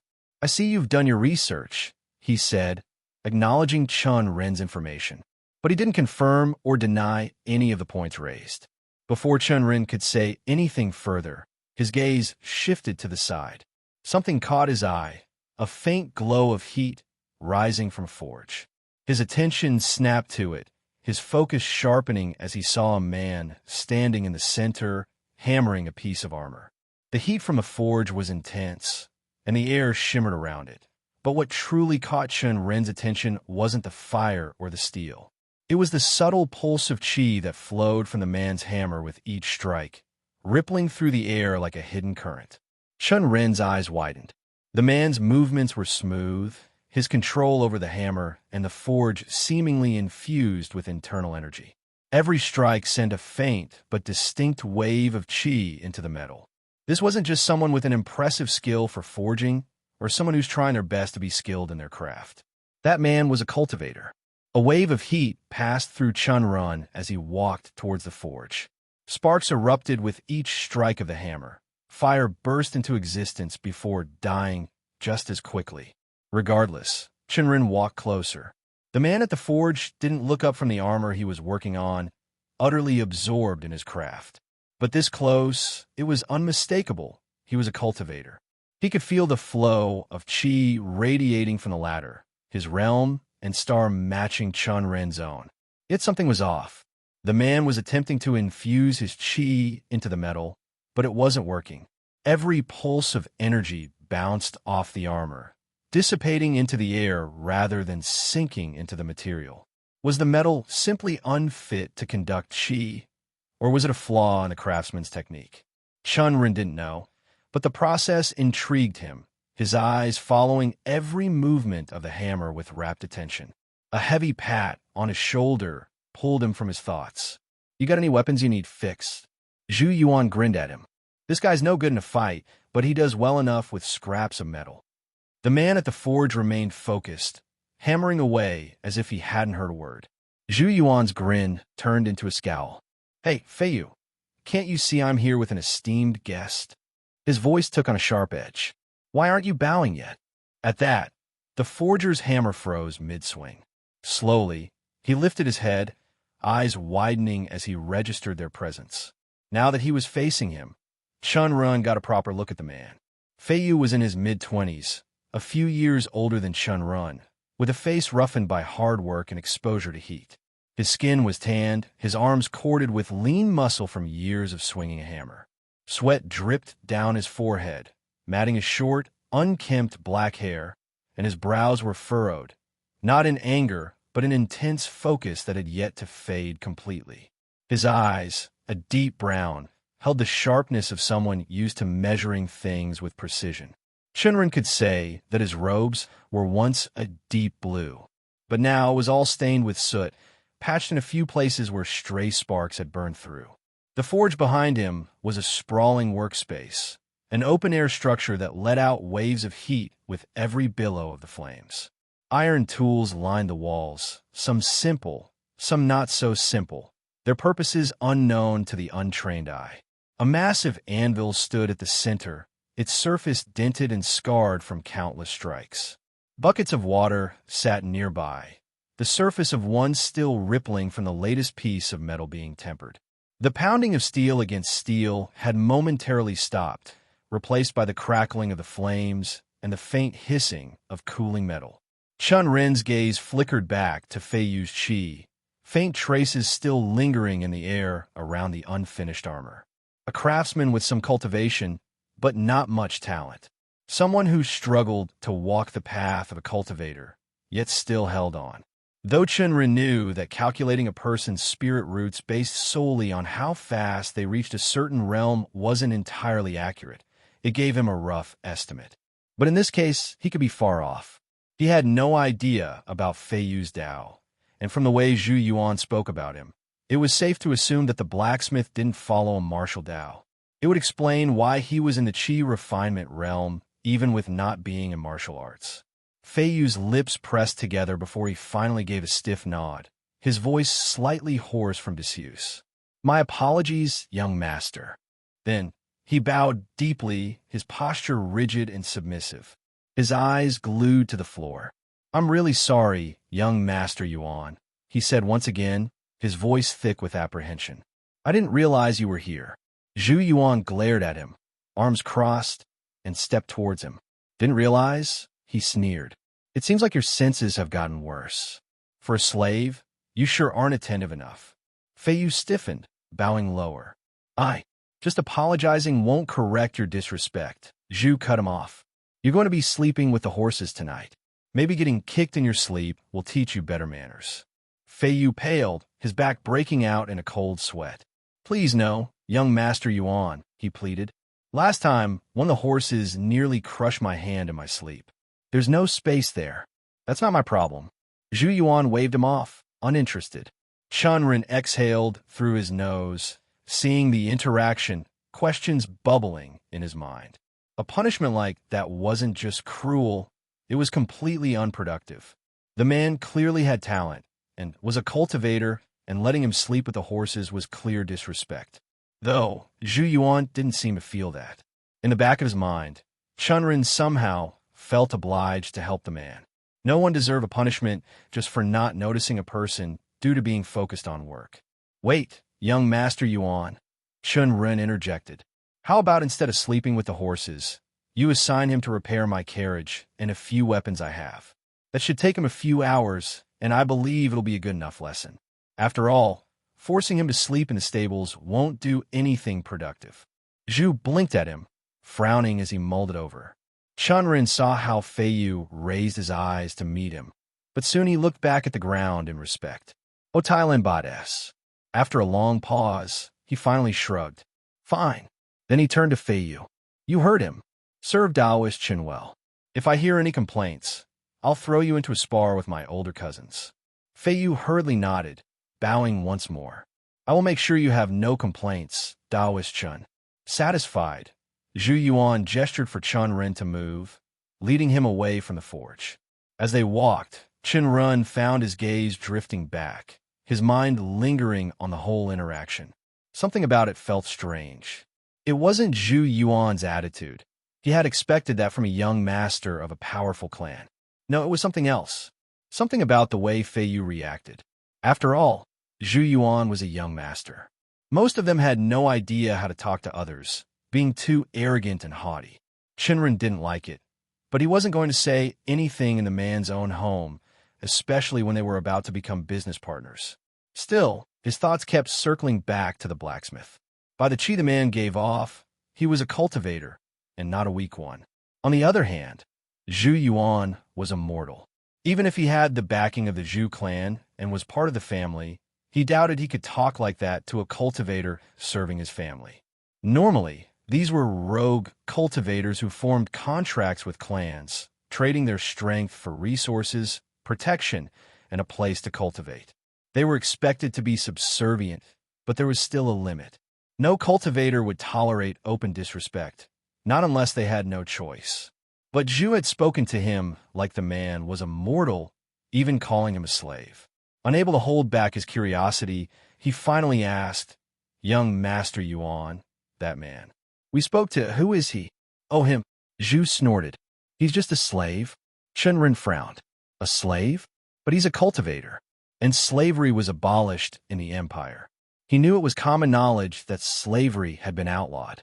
For a long time, about 100 years ago, it had been legal. Most clan servants were once slaves, bound not just by circumstance, but by powerful contracts and techniques that etched slave marks onto their souls. Even cultivators weren't exempt from this, forced into servitude through binding techniques that left them with no choice but to obey. But the current emperor, after his own experiences with palace slaves, had declared it inhumane and abolished it completely. So what Zhu Yuan was admitting to was a grave crime, especially when the man in question was a cultivator. Zhu caught the look on his face and waved a hand dismissively. You misunderstood, Daoist Chen. The man isn't an ordinary slave. Chen Ren's brows furrowed. Then what is he? He comes from a caste of slaves. Zhu Yuan smirked, as if the explanation was obvious. His father was a slave, and before him, his grandfather was a slave. Even if our glorious Emperor Xian abolished slavery, there were still special circumstances. Chen Ren's expression didn't change, but inside his thoughts raced. Zhu continued, clearly unbothered by the lack of his enthusiasm to agree. There are those who were pushed into slavery due to their crimes. That man's grandfather was one of them. He killed a member of our Zhu clan, and in exchange, the court sentenced his bloodline to 250 years of servitude. Chen Ren exhaled slowly. So that's how they justify it. Even if slavery had been abolished, loopholes still existed. Enjoying this book? Seek out the original to ensure the author gets credit. As Chen Ren heard that, understanding dawned on him. His gaze flickered to Zhu Yuan, sharp and assessing. So, the man is a slave because of his ancestors? Zhu nodded without hesitation. Yes, he still has 90 years left in his servitude, but fate has finally smiled on him. He chuckled. Since he turned out to be a cultivator, he'll actually live long enough to see the end of his sentence. Most of his ancestors weren't so lucky. Chen Ren hummed, neither agreeing or disagreeing. Zhu then paused, lowering his voice as if sharing a great secret. Let me tell you, it wasn't easy creating a slave mark for him, especially since they're forbidden now. He smirked, puffing up with self-importance. But my uncle... Chen Ren barely heard the rest. His mind was already elsewhere, turning over what he had just learned. His thoughts lingered on the blacksmith, the cultivator treated as a slave, bound by the sins of his ancestors. Even if the empire had outlawed slavery, the powerful still found ways to keep people in chains. His focus was so distant that he didn't even notice when Zhu finished his story, laughing to himself as he pushed Chen Ren into his guest quarters. The door shut behind him with a dull thud, leaving the room silent. And in that silence, only one question remained in his mind. Was that man the one he was looking for his future plans? It took an hour for his 3 subordinates to return after unloading all the alcohol in the warehouse. Surprisingly, Yalan was with them too. Before anyone could settle, Chen Ren cut straight to the point. He told them about Fei Yu, about the man's cultivation, the slave mark, and the way he was treated. He left nothing out. He explained how good blacksmiths were already rare, but a blacksmith who was also a cultivator? He might never get such an opportunity again. And how he wanted to get the man in the sect to work on some projects. Both Angie and Zihan didn't seem to mind the extra stay, but Hong, he wanted to get back to the sect as soon as possible. Apparently, the man wasn't happy being away from working on his puppets for so long. Even when they talked about Fei Yu, he seemed much more interested in carving away on wood. Chen Ren didn't mind it, and assured him that it won't take more than a few days. And so, the decision was made. They would remain for a few more days. Once that was done, he started considering how they were going to even poach Fei Yu from the Zhu clan. Judging by what he had witnessed, the man's treatment under Zhu Yuan had been anything but good. That alone suggested he would be eager to leave. However, there was always the possibility that the other clan members treated him better. Still, Chen Ren doubted it. Large clans rarely treated their servants with respect, let alone slaves bound by an unbreakable mark. That mark was a major obstacle itself. Chen Ren had no way of breaking it himself. The only one who could even try was Yalan, but when he asked her, she shook her head, claiming that even if she could, it would probably cripple or kill the man outright. Chen Ren didn't want to take such a risk no matter what. That left only one option, getting the Zhu clan to break the mark themselves. And he had no idea how to make that happen. Though before that, he knew the first thing he had to do was to make friends with Fei Yu.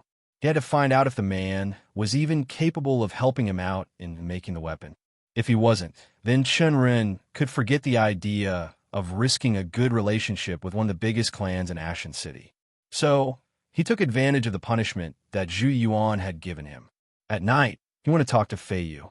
Chen Ren crouched beside the carriage, inspecting the damage from their long journey. The hinges on the door were loose, the wheel alignment was slightly off, and there were cracks in the axle that needed reinforcing. Nothing catastrophic, but enough to warrant repairs. And as luck would have it, the punishment meant the blacksmith cultivator was the one fixing it. As Fei Yu worked beside him, his calloused hands moved, tightening bolts, adjusting wooden joints, and hammering weakened spots back into place.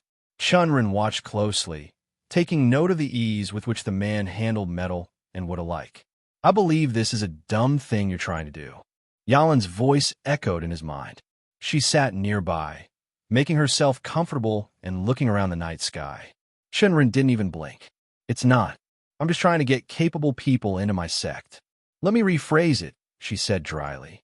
You're attempting the impossible. Even if the slave is a cultivator and wants to leave, you have no way to make it happen. Are you planning to ask the Zhu clan to hand him over? Even if you're business partners, why would they give up a cultivator who's completely bound to them? One who literally cannot betray them. Chen Ren exhaled sharply through his nose. She was right, of course. The logic was solid, but logic and opportunity rarely aligned. He had been given a chance, and if he didn't at least try, he would regret it. I know the complications, he admitted, but no blacksmith I've met so far could even come close to understanding my diagrams on the way here. If this man can, then he'd be the biggest asset to the sect. Yalin gave him a long, searching look before shaking her head. If he can. Right now, you don't even know if he's capable. You're right. Chen Ren rubbed his hands together and let the debris fall to the ground. Let's find out. He looked at the blacksmith, who was bent over a few inches away, hammering a metal pin into place. We didn't get a proper introduction before, Chen Ren said, keeping his tone light. Fei Yu paused, his grip tightening around the hammer before he turned his face toward Chen Ren. His dark eyes narrowed and looked at Chen Ren from head to toe. Chen Ren didn't falter. My name is Chen Ren. I'm from the Divine Coin Sect, currently in business with the Zhu clan. The man held his gaze for a moment before turning back to the carriage, adjusting a loose bolt. I'm Fei Yu, though I'm sure you know that already, Daoist Chen. His voice was even, but there was a trace of bitterness beneath it. I'm a slave, and a cultivator. Fei Yu scoffed, shaking his head. Barely. Just because I have spirit roots and know a few martial techniques doesn't make me a cultivator. I feel like an imposter. Chen Ren crossed his arms.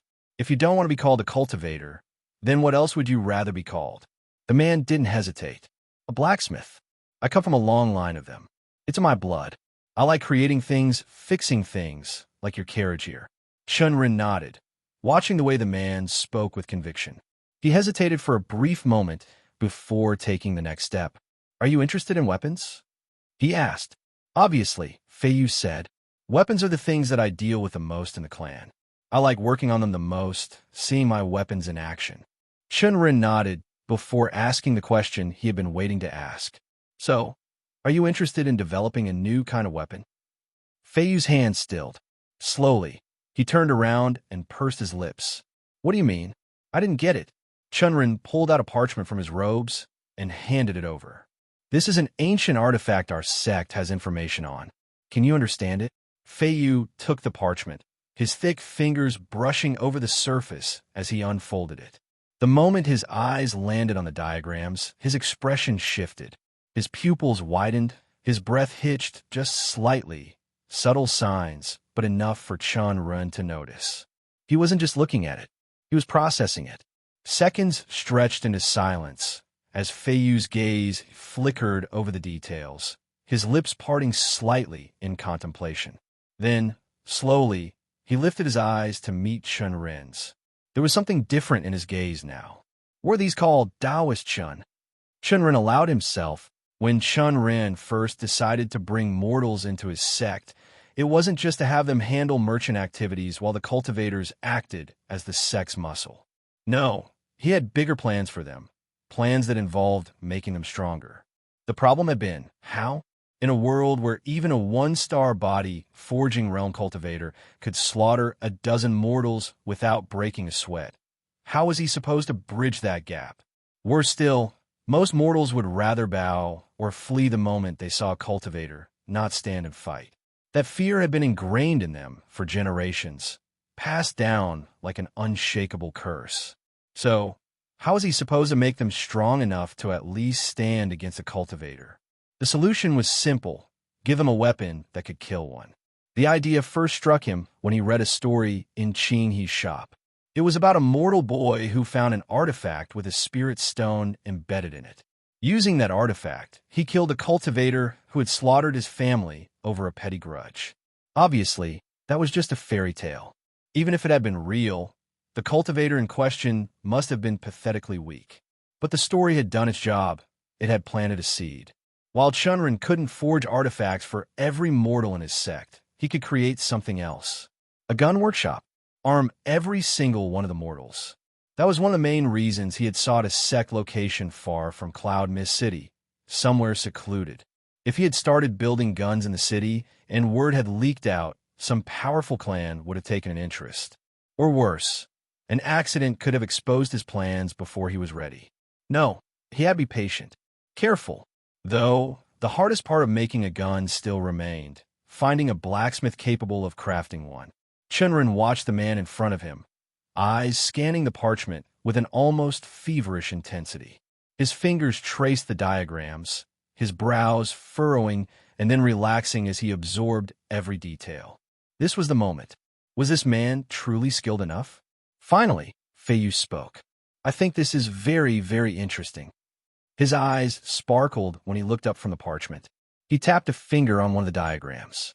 I've never seen a design like this before. If this really works, if it can launch this metal casing at such speed, it would be a lethal artifact capable of killing even CU. He stopped mid-sentence. His face shifted, his eyes now wary as he looked up at Chen Ren with newfound scrutiny. A long pause stretched between them before the man spoke again. Chen Ren didn't say anything. He didn't rush the man to spit out his words, or even show any sort of emotion at his sudden outburst. He simply stood, waiting for Fei Yu to grasp the weight of the diagrams.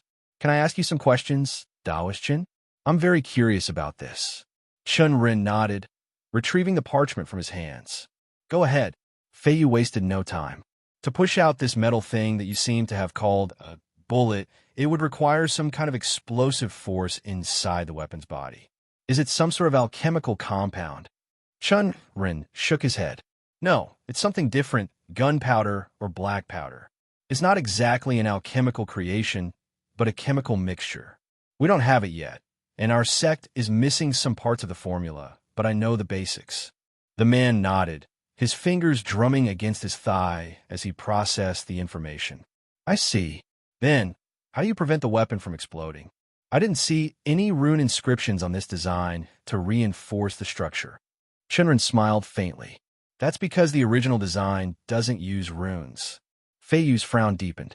Then how does it not blow up in a user's hands? Simple. The design allows some of the explosion to escape, preventing it from building up too much pressure. If we completely sealed it, the weapon would be too dangerous to handle. That means every step of crafting and handling it would need to be precise. One mistake, and the weapon could kill its own user. Chen Ren nodded.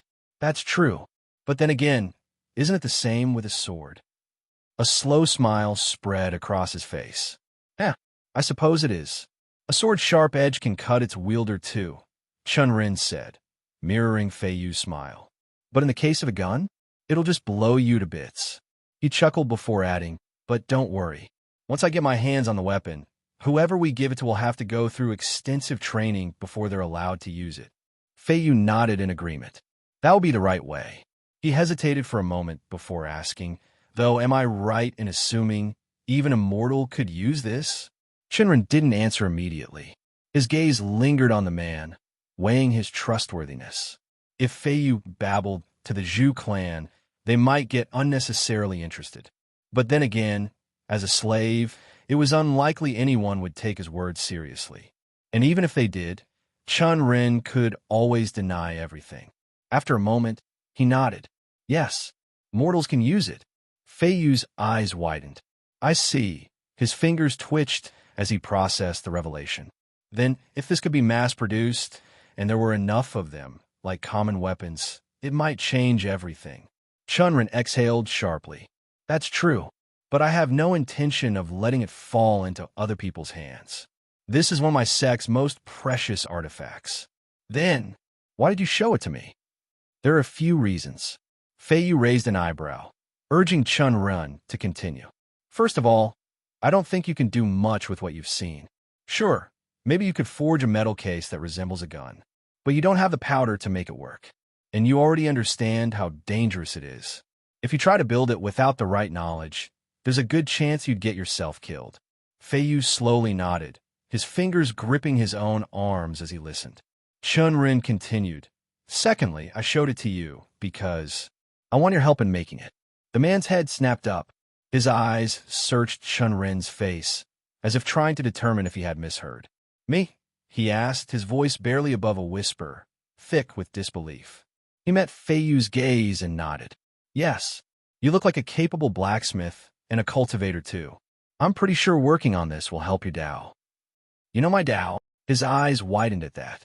Chen Ren even noticed the subtle twitch in his lips. Chen Ren smirked. It wasn't hard to guess. I've heard you're not good at fighting, and you don't like to sit and cultivate either. You're always in the forge, hammering away. And yet, despite that, you've reached the Qi refinement realm. That's true. I'm not good at fighting no matter how hard I tried when I was small. I follow the Dao of the forge. Every time I create a new piece of equipment, something better than anything I've made before, or something truly unique, I gain insights.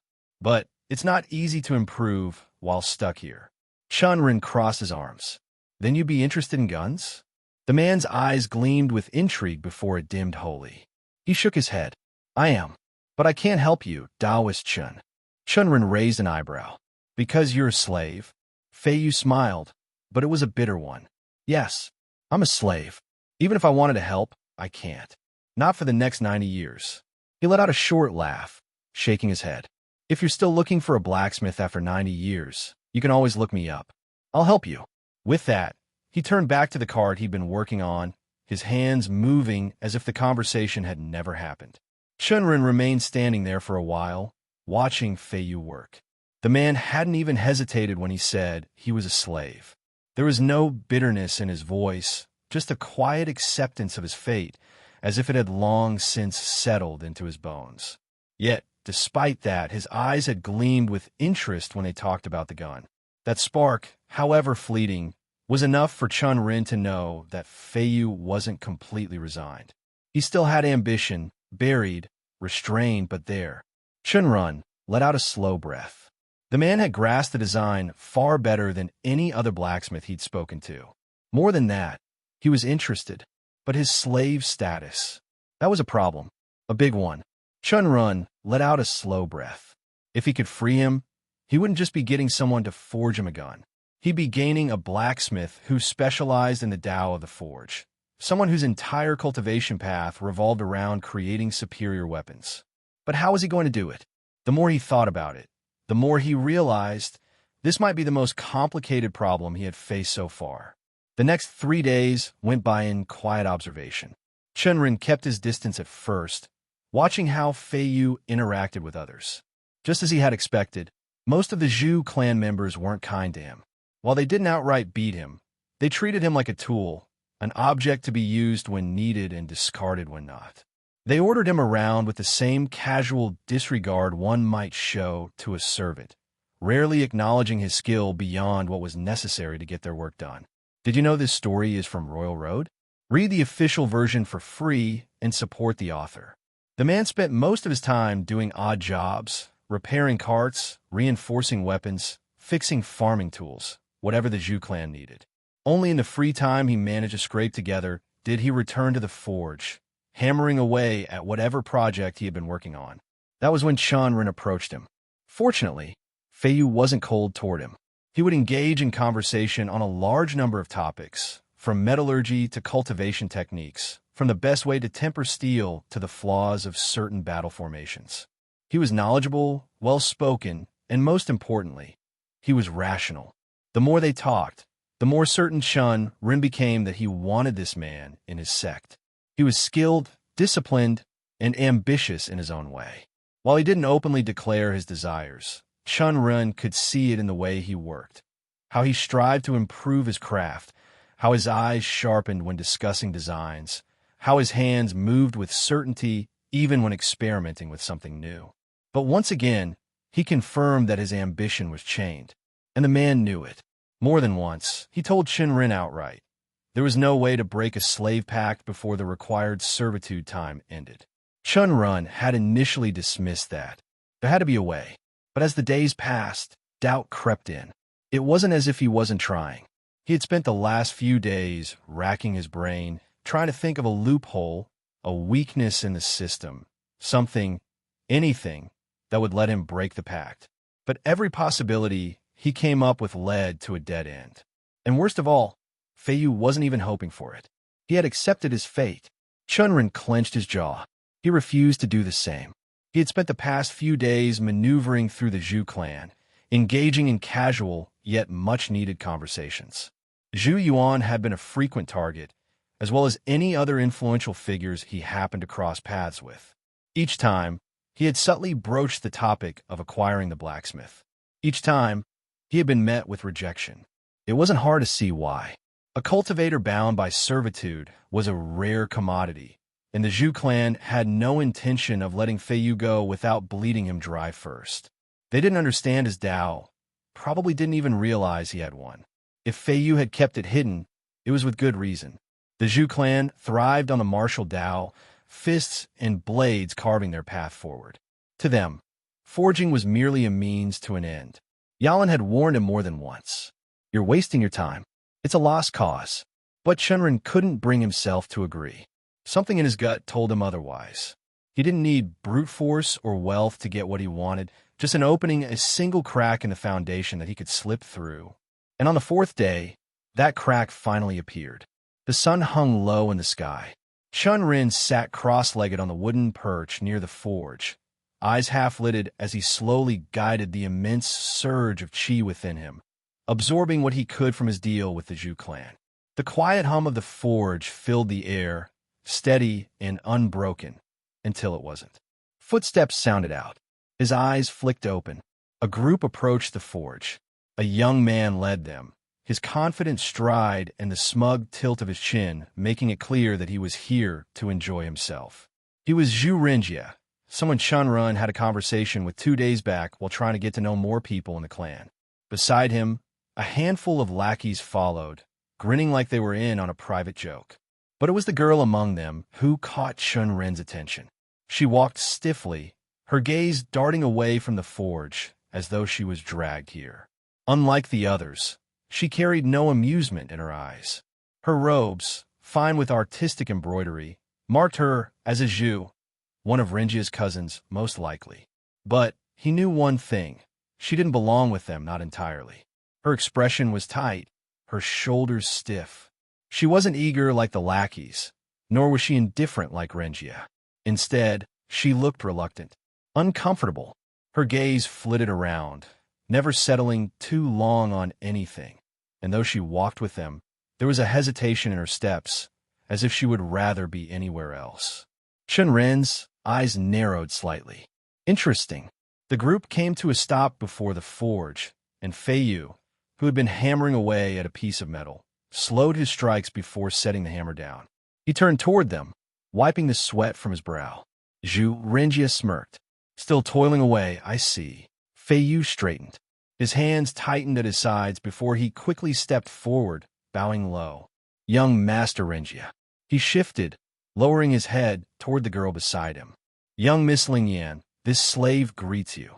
The young woman hesitated before inclining her head in return, her sleeves shifting as she folded her hands together. Her gaze flickered downward, barely meeting Fei Yu before shifting away. A hand clamped down on Fei Yu's shoulder, casual in appearance but pressing with weight. Feiyu, Renjia said, it's been far too long. I figured you'd be holed up in this forge, hammering away all day. Thought I'd come check on you. Feiyu's jaw tightened. The fingers on his shoulder curled slightly, a not-so-subtle squeeze. He lowered his head again. Young master, I am but a servant. It is my duty to work. Nonsense. Renjia's laugh was light, airy, almost friendly, if not for the sharp glint in his eyes. You're a cultivator, aren't you? A man like you should be exchanging pointers, testing your strength. It wouldn't do for your skills to dull, would it? The forge crackled behind them, filling the brief silence. Feiyu's shoulders stiffened. Chen Ren, watching for his perch, saw the faintest shift in his stance. The smallest pullback, the subtle hesitation of a man who wanted to refuse but couldn't. Feiyu bowed again, deeper this time. It would be an honor. A smirk played on Renjia's lips as he stepped back, his lackeys chuckling behind him. Chen Ren exhaled slowly, his fingers tracing the grain of the wooden beam beside him. This wasn't going to be a simple spar. Everyone knew the outcome of it and were awaiting it. Except perhaps the girl. Her hands clenched at her sides, knuckles pressing against the fabric of her sleeves. Her lips parted slightly, as if she wanted to speak, but the words never came. Renjia, oblivious or uncaring, turned on his heel. Let's go. Feiyu followed, his footsteps steady but heavy. Chen Ren watched them go, his mind already turning. The two cultivators moved to the open ground, stepping into their respective positions, the space between them thick with anticipation. The lackeys whispered among themselves, their grins widening and laughter crackling amidst the blood that was about to spill. Chen Ren let his gaze flicker past them, something catching his attention, a small detail others had missed. The girl's hands were cupped together, fingers tightening against the folds of her sleeve. Her eyes, hesitant and fleeting, darted toward Feiyu, lingering for a heartbeat before shifting away. Feiyu did the same. His bow was precise, his stance composed, but his eyes, just for an instant, betrayed something else. They found the girl, searching, before quickly lowering again. Chen Ren's fingers tapped lightly against the wooden railing. You see it too, don't you? Yalin's voice came through his mind. She scoffed, getting comfortable near him. He didn't flinch at her sudden presence. He was used to it by now. But he exhaled through his nose, eyes still fixed on the two below. They know each other, she continued. And not just in passing. He nodded slightly, his mind already turning over the implications. I haven't done proper research on Feiyu after all. There was more to him than just being a slave blacksmith. More that Chen Ren hadn't considered. Will their connection help you? Chen Ren's lips curved into a small, knowing smile. Maybe. If things go right, I might have finally found a way to get our hands on him. And as those words left his mouth, the spar began. As soon as Renjia lunged forward, Chen Ren knew the outcome was already decided. It wasn't because Renjia was a higher realm cultivator. Far from it. From what Chen Ren had gathered, Renjia was at most in the 9th star body forging realm, a level Feiyu should have been able to contend with, even surpass easily, despite his lack of formal martial training. But when Renjia's fist shot forward, Feiyu didn't move. The punch slammed into his chest with a dull thud, forcing him back a step. His stance wobbled, but he caught himself before falling. Chen Ren narrowed his eyes. He could understand taking a single hit to gauge an opponent, but this wasn't that. Renjia smirked and didn't let up. He twisted, sending a sharp kick toward Feiyu's ribs. This time, Feiyu reacted. His arm snapped up, blocking the strike just before impact. A faint ripple of chi pulsed over his forearm, reinforcing his body, but the force still made him grimace. Chen Ren observed silently. Renjia wasn't terrible, but he wasn't particularly skilled either. His attacks were riddled with openings, his footwork sloppy. Even an amateur could exploit them. Yet Feiyu never struck back. He absorbed each blow, muscles tensing, face tight with restrained pain, his arms trembling from the repeated impact. The lackeys watching snickered. One of them clapped. Young master, just knock him down already. Renjia scoffed, eyes gleaming with arrogance. You really are a coward. No guts to do anything but block. He took a step back, planting his feet, Fine, try blocking this. Iron Bull Punch. He roared the technique's name and charged. Chen Ren watched carefully. The attack wasn't particularly fast. There was a clear opening, an obvious moment to sidestep or counter, but Feiyu did neither.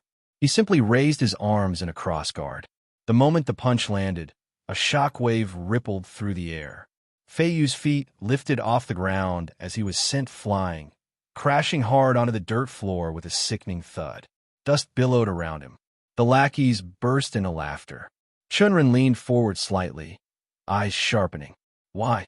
Why wasn't he fighting back? Feiyu pushed against the ground, trying to rise, but before he could even lift his chest, Renjia was on him. With a swift movement, the young master pinned him down, knees digging into his ribs, pressing him into the dirt. The lackeys howled with laughter. Don't let him crawl away, young master. Teach the dog a proper lesson. Chen Ren barely spared them a glance. His focus remained on her, Ling Yan. The girl stood frozen at the edge of the circle, fists clenched at her sides. Her lips parted as if to protest, but no words came. She wanted to step in. He could see it in the way her weight shifted forward, in the way her fingers twitched, but she forced herself still. Chen Ren turned his gaze back to the fight, if it could still be called that. Dust clung to both men's robes, streaking their sleeves, darkening the once pristine fabric. But that was where the similarities ended. Renjia's face was untouched, still twisted in a cruel grin, while Feiyu's skin bore the evidence of his silence. Bruises blooming across his cheeks, his jaw, his neck. Blood on his lips and his eyes, they were bloodshot. Chen Ren exhaled sharply and rose to his feet. Young Master Renjia, I think that's enough. The strikes halted. Renjia's fist froze mid-air before he lowered it, turning toward Chen Ren with a raised brow. Recognition flickered in his eyes the next second. Daoist Chen, I didn't know you were watching. Chen Ren met his gaze evenly. I was here from the start, he said. His voice was even calm, though his fingers twitched at his sides. It was a good spar, but he lost. Let him go. For a moment, Renjia said nothing. Then he smirked. Of course, he said smoothly. He stood and dusted off his robes before looking down at Feiyu, still sprawled on the ground. Just when Chen Ren thought he'd let Feiyu go, the man spat, just shy of Feiyu's face. The arrogant asshole knew no bounds. It was a good session, Feiyu, Renjia drawled and then chuckled. I hope you learned something. Do better next time. Laughter erupted around them once more. Chen Ren's eyes went to the lackeys. They clearly enjoyed the bullying. Still sprawled in the dirt, Feiyu inhaled sharply, forcing himself upright despite the pain. His voice remained steady, though his ribs trembled beneath the weight of bruises forming. Thank you for the pointers, young master. He bowed. Renjia grinned, wiping dust from his sleeves. Anytime you need them, I'll be happy to oblige, he said lightly, but the mockery laced within it was unmistakable. He turned back toward his lackeys, who snickered, whispering amongst themselves about the so-called spar. As he passed the young Miss Ling Yan, he leaned in, murmuring something just for her ears. She didn't respond at first. Then, slowly she smiled, Ryan forced. Her hand came towards her opposite elbow, rubbing slow circles. Her entire form screamed that she was uncomfortable, but it looked as if she had no other choice. Chen Ren watched as they walked off, their laughter fading into the evening air. Only then did he step forward. Feiyu groaned, trying to push himself up from the ground, his arms trembling under the effort. Chen Ren extended a hand. Let me help you up. A pause, then rough, calloused fingers gripped his own. Chen Ren pulled him to his feet, steadying him when he staggered. That was a tough one to watch, he said, glancing at the bruises forming along the man's jaw. Why didn't you fight back? You were holding yourself back. Feiyu exhaled through his nose, wincing as he rolled his shoulder. If I so much as scratch him, I'll have worse problems than a beating. I might get in trouble just for calling him that, but that bastard knows it well. That's why he does this. Every time he loses a fight to one of his cousins, he comes to me. Chen Ren nodded, the picture becoming clearer. Have you ever hit back? A bitter chuckle. Once. Feiyu's fingers curled into fists at his sides. They made me sleep on the cold floor in winter. No blankets, no warmth. I was barely a cultivator then, and I shivered all night. The next morning, I took lashes for harming a family member.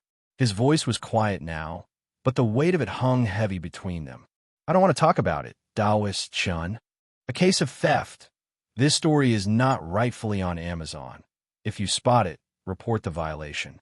Chen Ren studied him for a long moment before nodding. I get it. Then, with a lighter tone, he added, for now, let's get you patched up. I might have some herbs that'll help. Feiyu snorted but didn't refuse.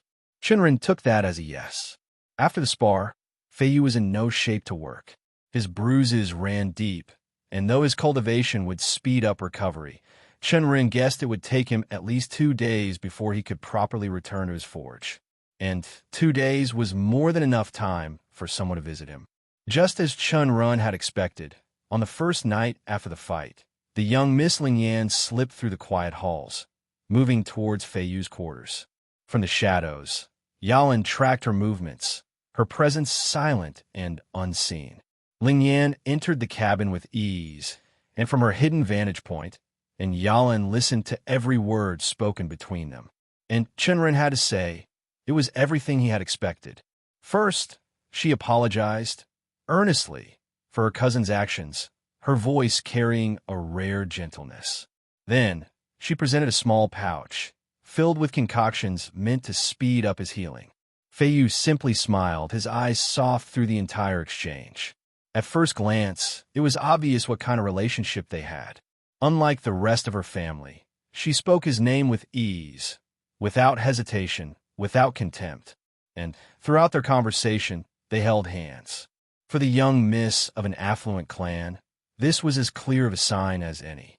Still, even with this new insight, Chen Ren didn't act immediately. He waited, planned. This wasn't a matter to rush. One wrong move could turn everything into an unsalvageable mess. And he couldn't afford it, especially because he needed Feiyu in his sect. Even with the knowledge of their relationship, there wasn't much he could do without Feiyu accidentally losing his head. Doing things himself without involvement was also out of question.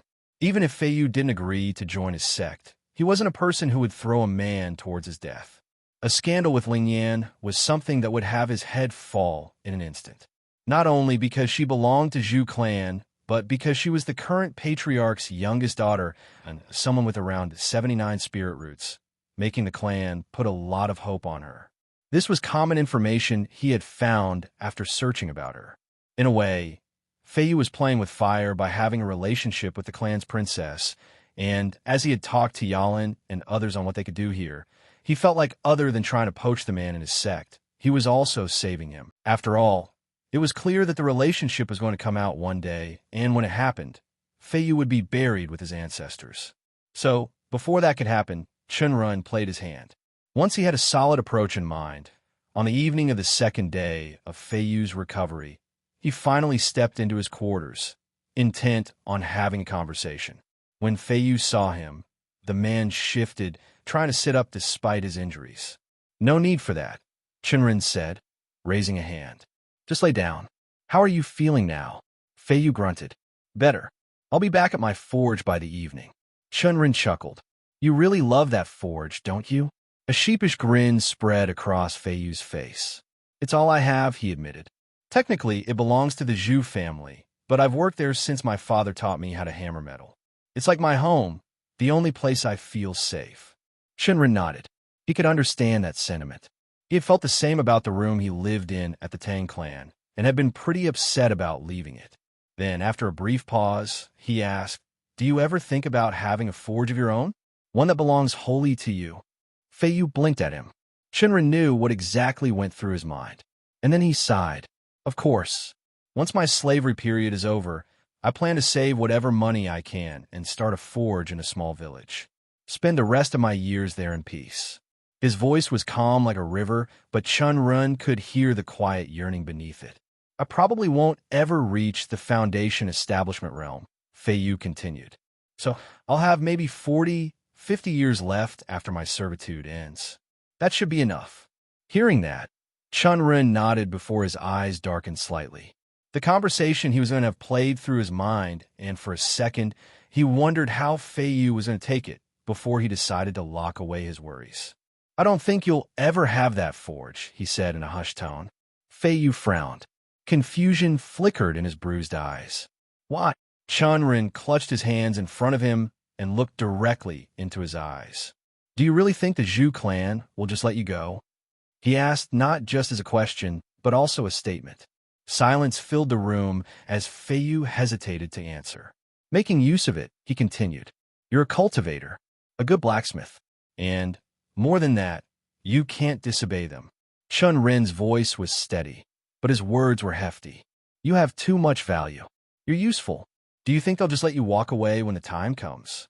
Fei Yu's lips parted slightly, but no words came out. If I had to make a guess, Chen Ren continued, near the end of your slavery period, they'll accuse you of something, maybe theft, something severe enough to justify extending your servitude. And once they do, that will be it. His voice grew colder. You'll never be free. Chen Ren watched as Fei Yu's face fell, the color draining from it. Even though his body was healing, he suddenly looked sick again. The weight of realization settled on his shoulders, his mind racing through the implications of what Chen Ren had just said. The fear, the helplessness. Chen Ren could see it all, sinking into him like a stone in deep water. But just as the man teetered on the edge of despair, Chen Ren spoke again. There might be a way for you to have your own forge. Fei Yu's gaze snapped to him, hope flickering behind his exhaustion. Ow! Chen Ren smiled slightly. Come with me. My sect, the Divine Coin Sect, needs a capable blacksmith. I'll build you a forge, and we can work on the guns together. The man's lips parted slightly in surprise. You follow the Dao of the forge, don't you?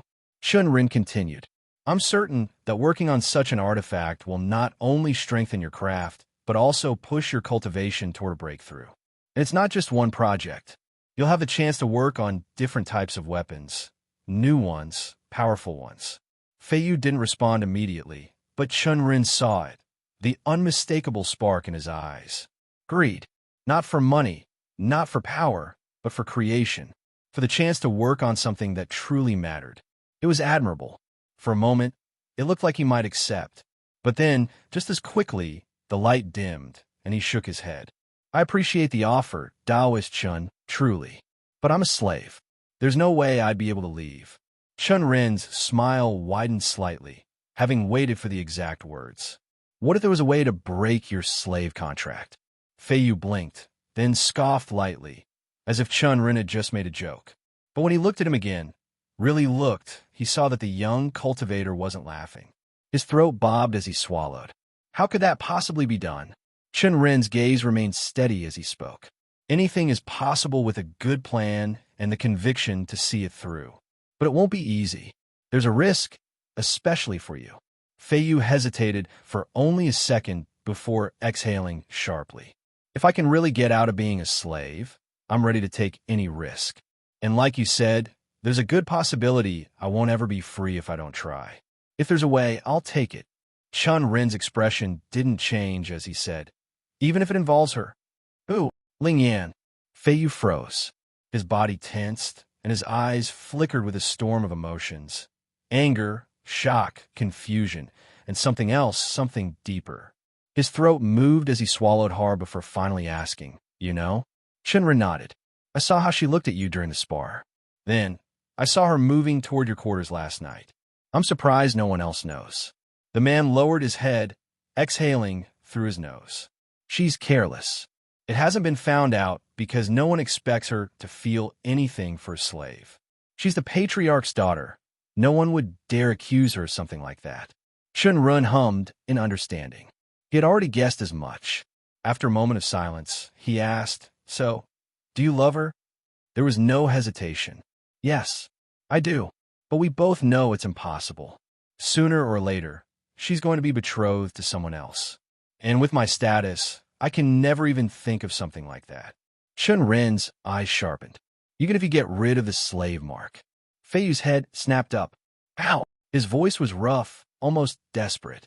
You said it involves her, but if anything happens to her, I won't be able to forgive myself. Chen Ren's expression softened slightly. Nothing will happen to her. The patriarch loves her too much to punish her, no matter what. He paused for a moment before continuing. Either way, my plan involves her. And if we succeed, not only will you be free, but you'll actually have a chance to marry her. Feiyu remained silent, staring at him, torn between hope and fear. Even if he had been willing to risk everything for freedom, involving the person he loved in it was different. Chen Ren understood that. In the end, the man took a deep breath and nodded. The air felt heavy, pressing down on him like an invincible force of qi suppression. The room around Chen Ren closed around him, making his lungs tighten. Of course, it was just an illusion. No one in the room was actively using their cultivation against him. But the sheer tension hanging in the atmosphere made it feel like he was being suffocated. The people sitting inside looked like they had just witnessed their ancestors being cleaved apart by a vengeful cultivator. Faces were taut, eyes grim, and not a single person spoke. Beside him, Zhu Yuan, his first companion in the clan, sat in an uncharacteristically stiff posture. The fatty, who would normally be gnawing on something or drinking even in the most serious of situations, had lost all traces of his appetite. His plump fingers were curled into fists on his lap, his gaze darting uneasily around the room before landing on one man in particular. At the very center of the gathering sat Zhu Gang, patriarch of the Zhu clan. The old man's presence alone was enough to silence a room. His long, snow-white beard contrasted against the deep red of his high-collared robes, embroidered with golden flame patterns that curled like dancing fire along the sleeves. His hair, streaked with silver, was tied into a strict topknot, and though he sat motionless, his aura crackled with restrained power. He was a peak foundation establishment realm cultivator. He wasn't the strongest cultivator Chen Ren had ever met, but in this room, he was an immovable mountain. The half-lidded eyes that peered out beneath thick, furrowed brows seemed to weigh every person present, stripping them down to their very bones. Half of the tension in the room came solely from him. The rest was from the subject at hand. Seated around the patriarch were other elders of the Zhu clan, old men draped in muted but luxurious robes, their faces lined with years of experience and scheming. Their presence was nothing more than a formality. Zhu Gang was the only one who mattered, and Chen Ren, he was the only outsider here, the oddity in the room, the one who could easily be kicked out if necessary. Finally, after a long silence, Zhu Gang moved. He lifted a piece of parchment between his fingers, shaking it slightly before his tiny eyes locked onto Chen Ren. "This letter," he huffed. "Are you sure it's true, Daoist Chen? My daughter could not have possibly involved herself with a slave." He said as if he couldn't believe it himself. Chen Ren's eyes flicked to the letter, the one he had handed over himself. One of the latest ones Zhu Lingyan had written for the blacksmith, and the very thing that had dragged him into this storm. Zhu Gang's sharp gaze remained fixed on Chen Ren, his fingers tightening around the letter. "Yes, it's true, Patriarch Zhu," Chen Ren said. "I would never do anything to tarnish the relationship between the Divine Coin sect and the Zhu clan." He gave Zhu Yuan a glance. The fatty visibly flinched, but quickly nodded, wiping sweat from his brow.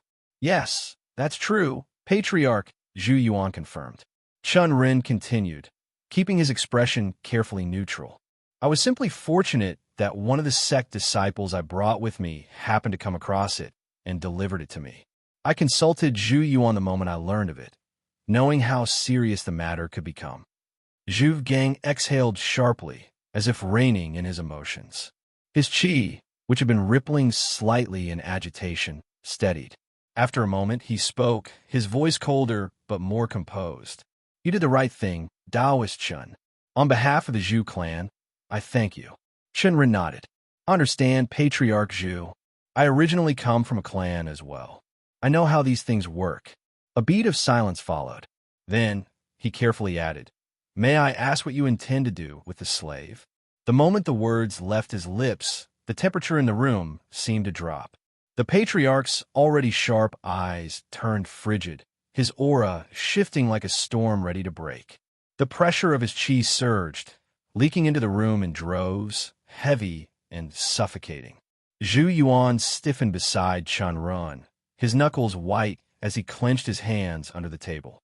The elders, too, remained silent, impassive, but none dared to intervene. Finally, when Zhu Gang spoke, his voice sounded like steel. Obviously, his head will fall. His words carried absolute finality, no hesitation whatsoever. He has tried to manipulate my daughter. For that, I will ensure he suffers a fate worse than death. Chen Ren had expected this. From a moment he revealed the letter, he had known that Zhu Gang would demand blood. He had thought and calculated every reaction the patriarch might have, and so far, the man had acted exactly as he predicted. But no matter how expected, Chen Ren couldn't allow Fei Yu to die here. He took a steady breath and spoke before anyone else could. But, Patriarch Zhu, he paused deliberately, letting his words linger. We have only found a letter from the young Mississippi. The patriarch's chi wavered slightly. Nowhere in the letter does it say that the slave coerced her in any way. Chen Ren met the old man's gaze evenly, as if he weren't standing against a peak foundation establishment cultivator who could crush him with a flick of his fingers. Wouldn't such a punishment be unbefitting of a righteous cultivator such as yourself? A heavy silence gripped the room. For the first time, something flickered in the patriarch's eyes, whether it was irritation, consideration, or something else. Chen Ren couldn't yet tell.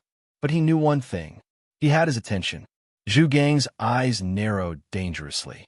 Are you suggesting that my daughter was the one who tried to seduce a mere slave?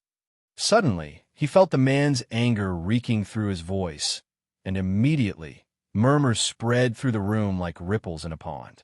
The elders exchanged glances, some frowning, others whispering under their breath.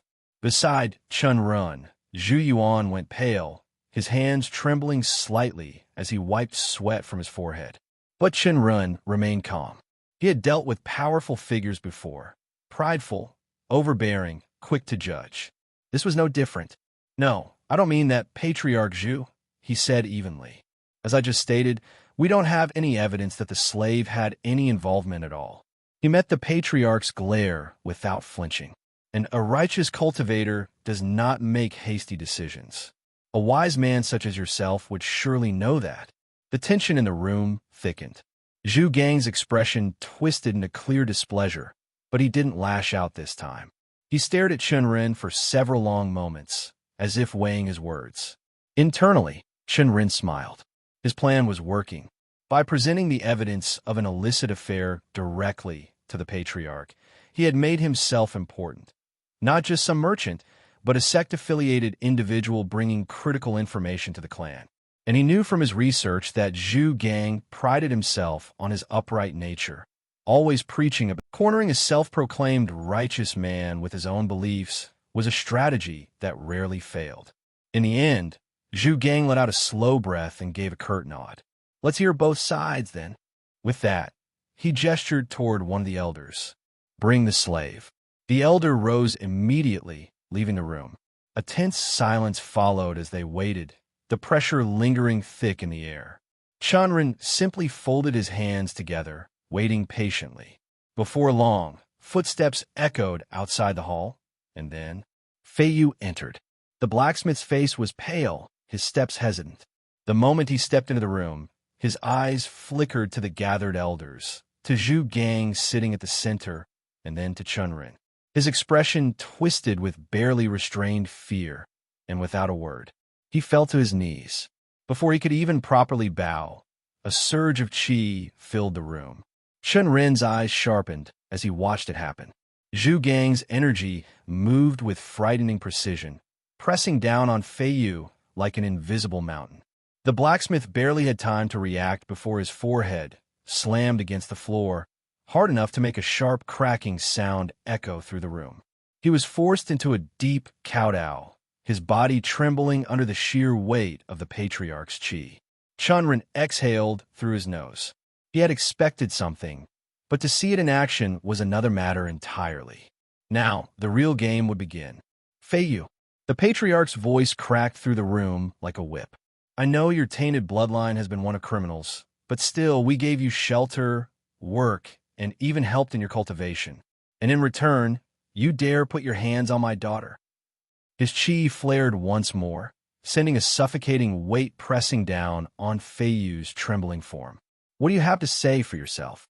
Feiyu's breath came out ragged as he gulped. His face was ashen, his entire body shaking under the patriarch's gaze. Patriarch Zhu." His voice was barely above a whisper. "I had no hand in this. It was the young miss who sent me those letters, but I never reciprocated. Please spare me." Silence filled the hall for a brief, suffocating moment. Then, "Stolen novel. Please report." "So you mean to tell me it was my daughter who sought out a mere slave like you? That she would lower herself to such filth?" Zhu Gang's fury exploded. His chair screeched against the floor as he shot up, his chi surging violently. Without hesitation, he raised a foot to kick Feiyu straight in the chest. But before he could, several elders moved at once, stepping forward to block his advance. Chen Ren followed suit, shifting slightly to stand in the way. "Patriarch," one of the elders urged, holding out a hand. "Please calm yourself. It all happened too quickly." Zhu Gang's eyes blazed with rage, but even he wasn't so far gone as to ignore the restraining hands of his own clan members. Feiyu remained on his knees, his head pressed against the cold stone floor, trembling so hard that it looked like he might collapse at any moment. His lips moved soundlessly, as if searching for words, but none came. It was all too silent, the unspoken tension warming up the room alongside the patriarch's chi that was heavy in the air. Finally, Chen Ren exhaled softly. He had seen enough. "Patriarch Zhu, as I have said, Feiyu has not acted upon any of this. The situation can still be salvaged without anyone dying." Zhu Gang slowly turned his gaze toward him. "Daoist Chun, I do not see how this matter can be resolved without this slave losing his life. And why exactly are you speaking in his favor?" His voice held suspicion now, eyes narrowing at Chen Ren as if seeing him in a new light. Chen Ren met his gaze evenly. "I'm not taking any sides. Like you and me, Feiyu is a cultivator. That does not change simply because he is a slave." He let the words sink in before adding, "By his association with the Zhu clan, he is counted among the righteous path cultivators as well. I merely believe that one should not be condemned without guilt." The room fell silent once more. Zhu Gang's chi still crackled faintly in the air, but something shifted in his face. The man was thinking about what Chen Ren had just said. It was good. It was an opening of sorts. Chen Ren hung onto that hope. "Then all of this was done by my daughter?" Chen Ren shook his head immediately. "I don't think the young miss even realizes what she's doing." "What?" "In my time here, I have learned that she is kind. She looks out for others, mortal or cultivator alike. Her heart is pure." Zhu Gang scoffed. "So what? I have heard tales that she has gone out of her way to help servants in need, feeling bad for them. If I may speak plainly, Feiyu, the slave, is not treated well by anyone. In the few days I have been here, I have seen him shouted at, ridiculed, and even beaten under the guise of sparring, all while the young Miss Ling Yang was in attendance." His gaze swept across the gathered cultivators. "I'm certain there have been many such instances before my arrival." Another long moment of silence passed between them. Chen Ren allowed the weight of his words to settle before delivering the final push. "Don't you think that, seeing such treatment, the young miss, being as kind as she is, felt bad and tried to make amends in her own way? To compensate for the behavior of the younger generation of your family?" The elders glanced at each other, the earlier tension in the room shifting into contemplation. A few muttered among themselves, their voices hushed yet audible. That could be true, Patriarch." One elder hesitantly spoke. "Young Miss Ling Yang is soft-hearted," another murmured. "Perhaps she saw the way Feiyu was treated and acted out of pity." Chen Ren watched them carefully before nodding. "Yes, oftentimes, emotions become tangled. We mistake one feeling for another.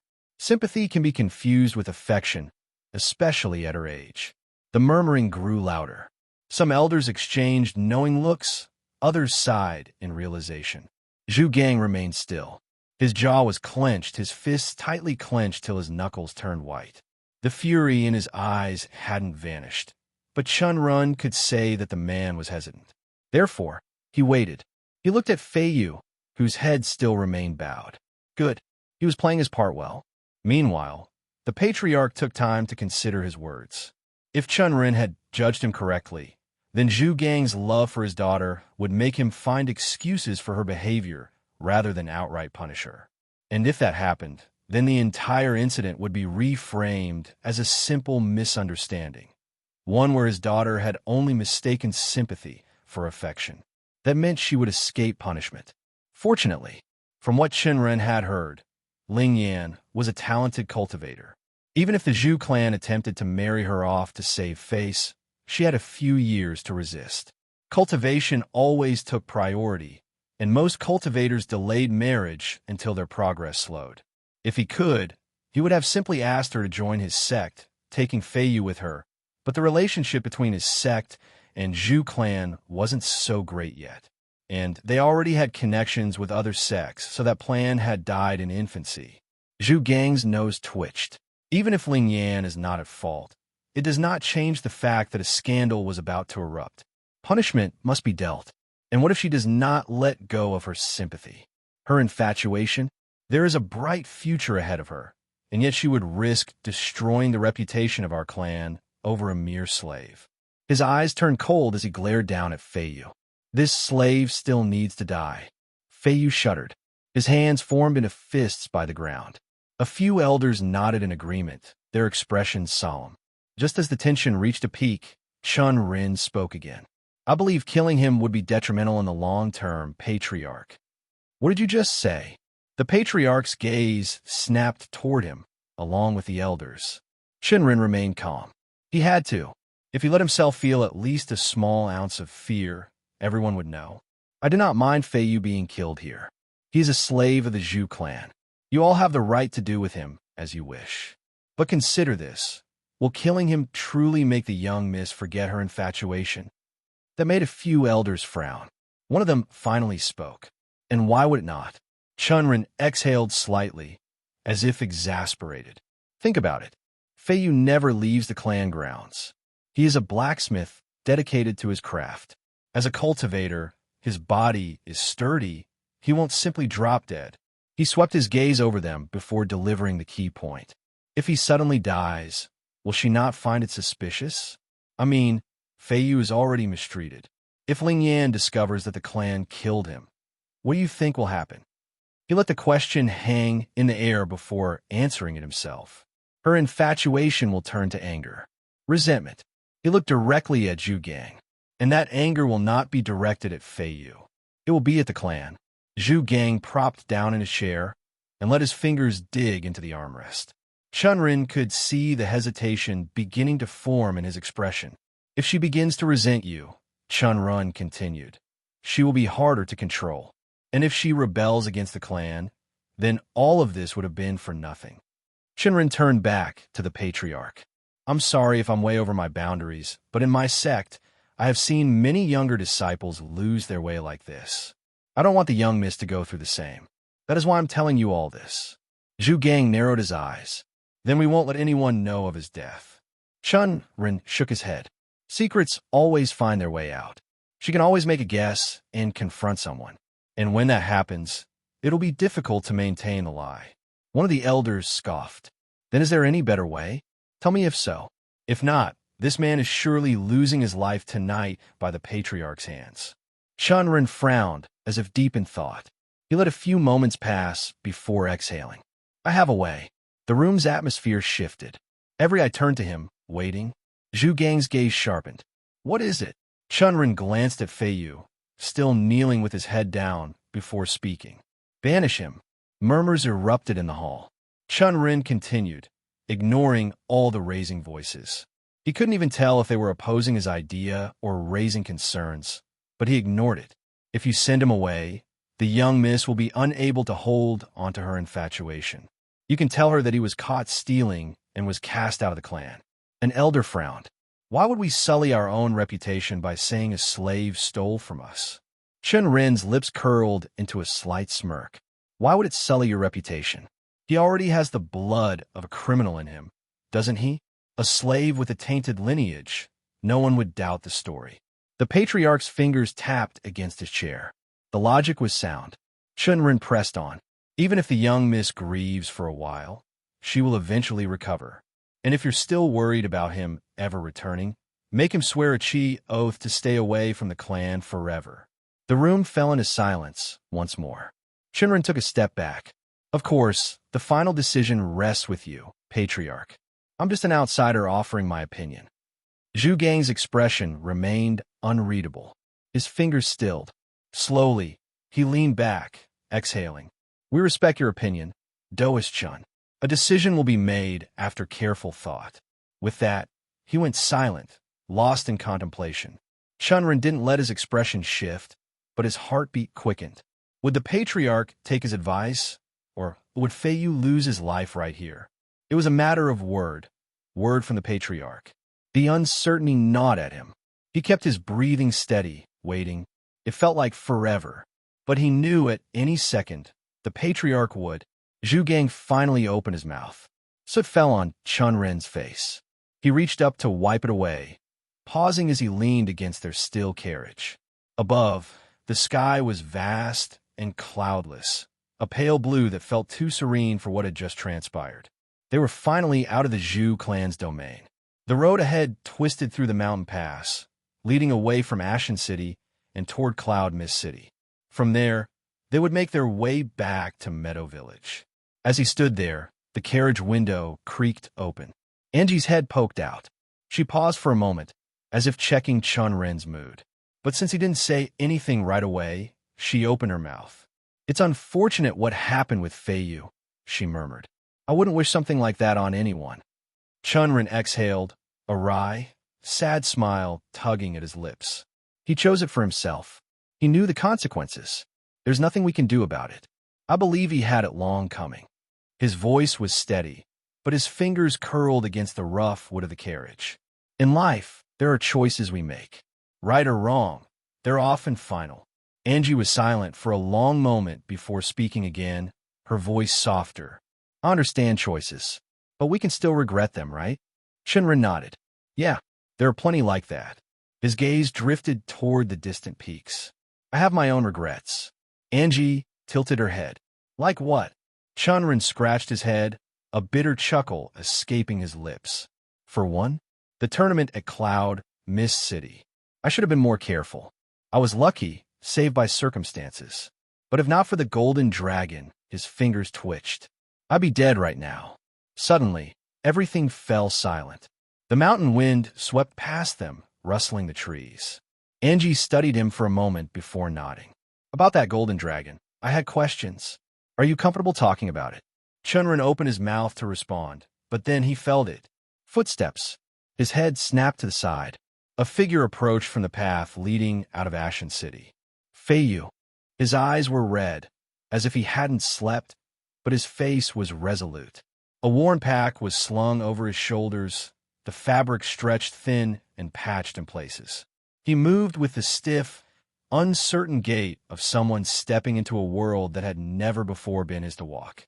As he neared the carriage, his eyes found Chen Ren. A small smile glazed across his lips. Then, without hesitation, he strode forward and bowed deeply. Thank you for everything. His voice was raw, hoarse with emotion. I never thought a day would come when I would be without a slave mark. He pulled back his sleeve. The skin of his forearm was burnt, the flesh marred by angry red scars where the brand had once been. His hand shook when he showed it from his pointy finger. Freedom had come at a price. Chen Ren kept staring at it for a solid minute. The faint lines of the slave mark were still visible, but the symbol had been usurped, its power erased. Fei Yu was a free man now. Fortunately, the Patriarch listened to me and made the right decision, Chen Ren said. Then, after a pause, did you get her letter? Fei Yu nodded, gripping the strap of his pack tighter. Yes, I did. He cleared his throat. She said she understood my decision, and that she'll wait for me to come back for her as a strong cultivator. Her father's already planning to get some proposals for her, but she's going to push it off for as long as she can. That's good. If you said the oath the way I told you, you'll be fine. I did, and they didn't seem to suspect anything. Chen Ren smirked slightly. People like to think oaths are unbreakable, not realizing they're just contracts with stricter rules. He had found that oaths were one of the most interesting things in this world. Since using the oath on Tang Yuqiu back then, Chen Ren had been curious about its mechanics. He had spent time experimenting with them, testing whether they were truly foolproof or if there were ways to manipulate their wording for loopholes. As expected, the wording played a crucial role. Back in the city, he had tested it on Li Hua by making her take a oath not to eat his noodles for a week. Yet because the restriction only applied to his noodles, she had no issue eating those made by Xiaolan or anyone else. That small distinction proved that a carefully crafted oath could be circumvented.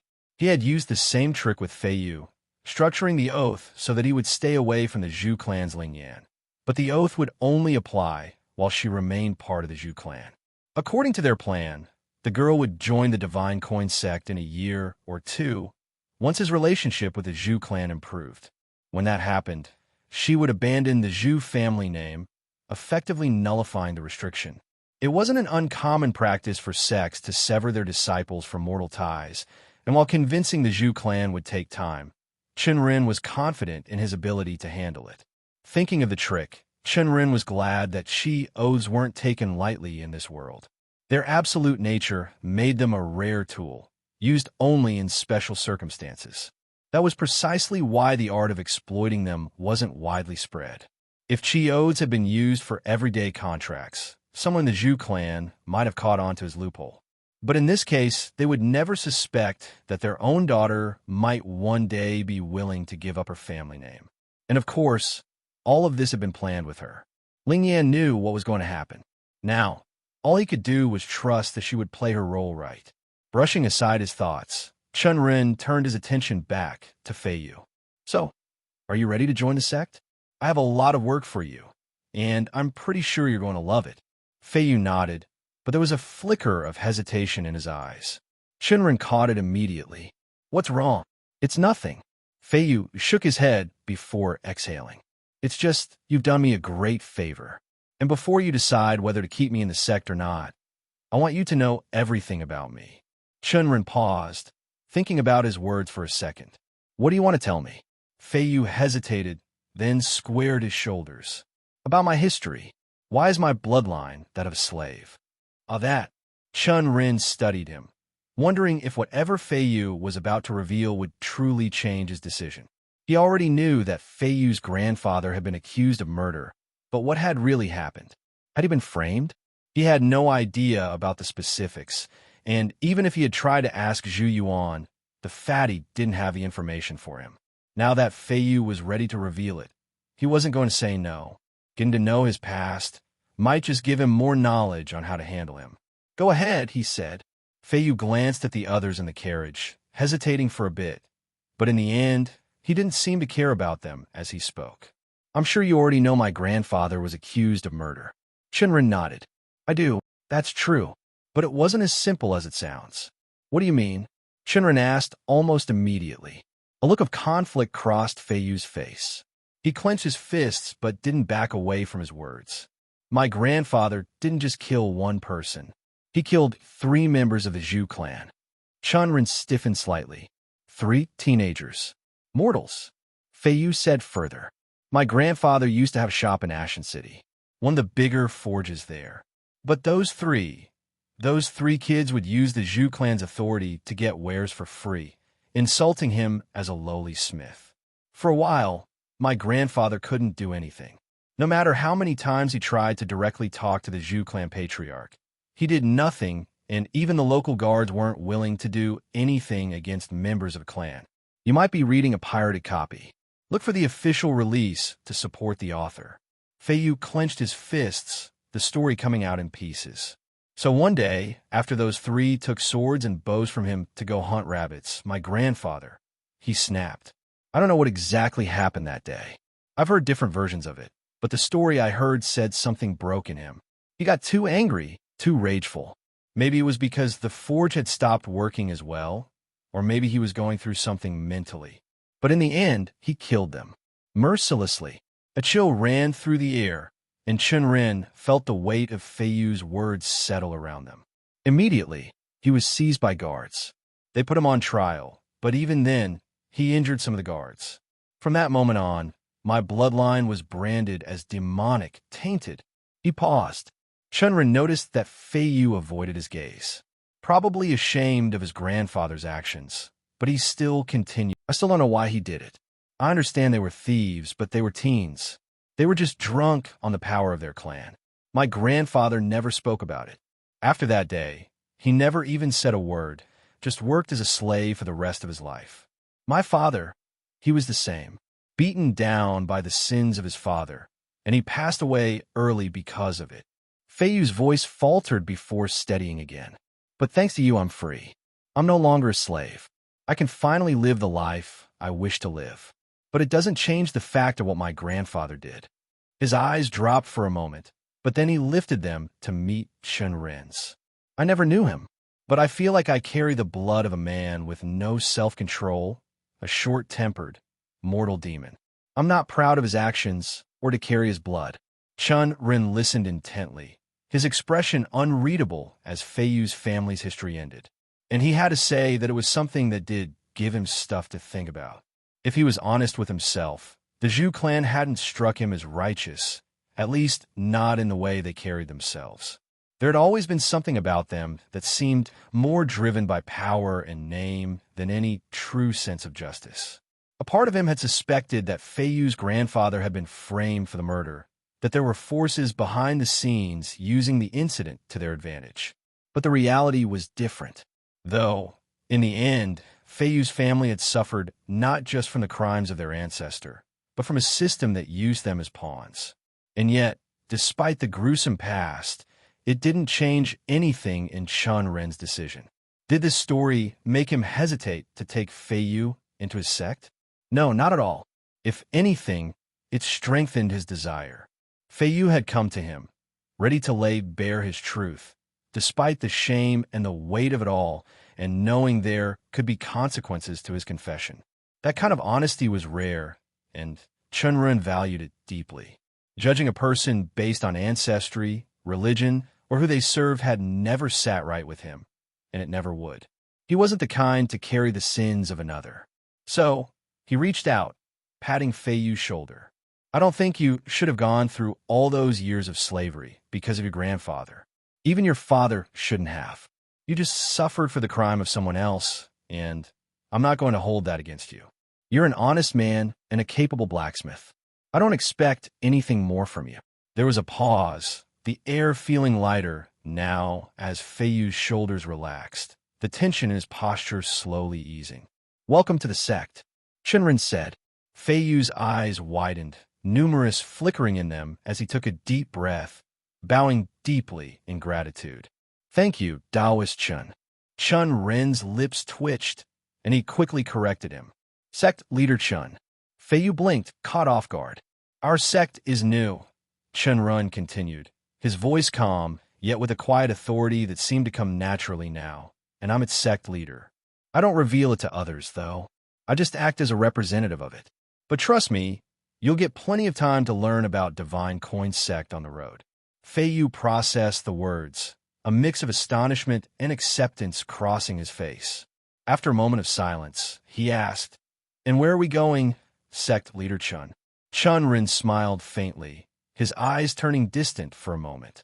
Cloud Mist City, the place where it all started. The road to Cloud Mist City was smooth, with the group traveling comfortably and having a good time. Along the way, they were joined by other carriages headed in the same direction, their convoy expanding as they traveled. The journey from Ashen City took 2 days, following the winding mountain path that led to a wider road, easier and faster to travel. And throughout the trip, Chen Ren kept himself busy, engaging in constant discussions with Fei Yu about forging techniques, even throwing in a few pointers about firearms and the uses of guns. He also spent time with Zihan and Angie discussing their plans for Cloud Mist City, how he would check in on his former businesses there, and what actions they need to take moving forward. To his surprise, Hong Yi, who had been quietly drawing new designs for his puppets on parchment the entire journey, seemed interested in trying out the noodles Chen Ren had briefly mentioned about. He hadn't pegged him as a foodie, but he supposed everyone had their hidden interests. As the days passed and the distant city grew nearer, the group's pace remained steady, and soon enough, Cloud Mist City came into view. It wasn't as bustling as it had been during the tournament, but there were still plenty of carriages waiting to go out.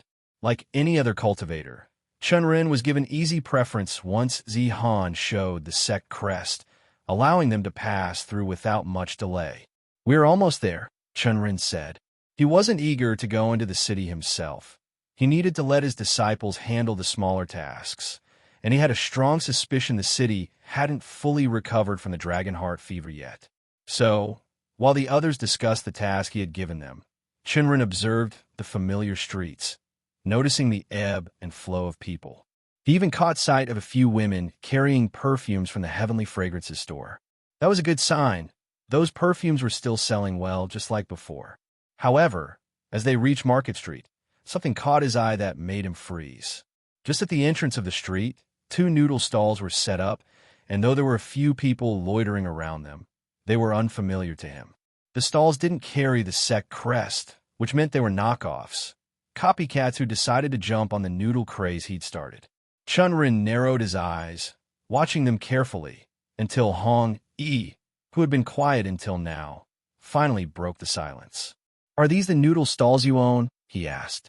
Chen Ren shook his head, his lips curling into a small smile. "No, they're copycats. Probably people who saw the success and decided there was good money to be made. It's not hard to replicate the setup. They're simple to make." He paused, continuing to observe the stalls with mild amusement. "Honestly, I expected them to pop up a while ago, but it seems people didn't want to offend a cultivator. They waited until I was out of the city. To be honest, though, I couldn't care less. The copycats were just that, imitators with no creativity, trying to capitalize on something that had already gained a reputation." Chen Ren wasn't concerned. If they wanted to make a few coins off noodles, let them. He had bigger plans than petty competition with these amateurs. As they moved on, Chen Ren remained thoughtful, but his focus shifted as they neared the Tang clan estate. There was still much to do, but for now, he couldn't help but wonder just how far his little noodle venture would spread. It had been a good starting business, and he was proud of it, but it wasn't making as much money or chi as he'd hoped. Not yet, anyway.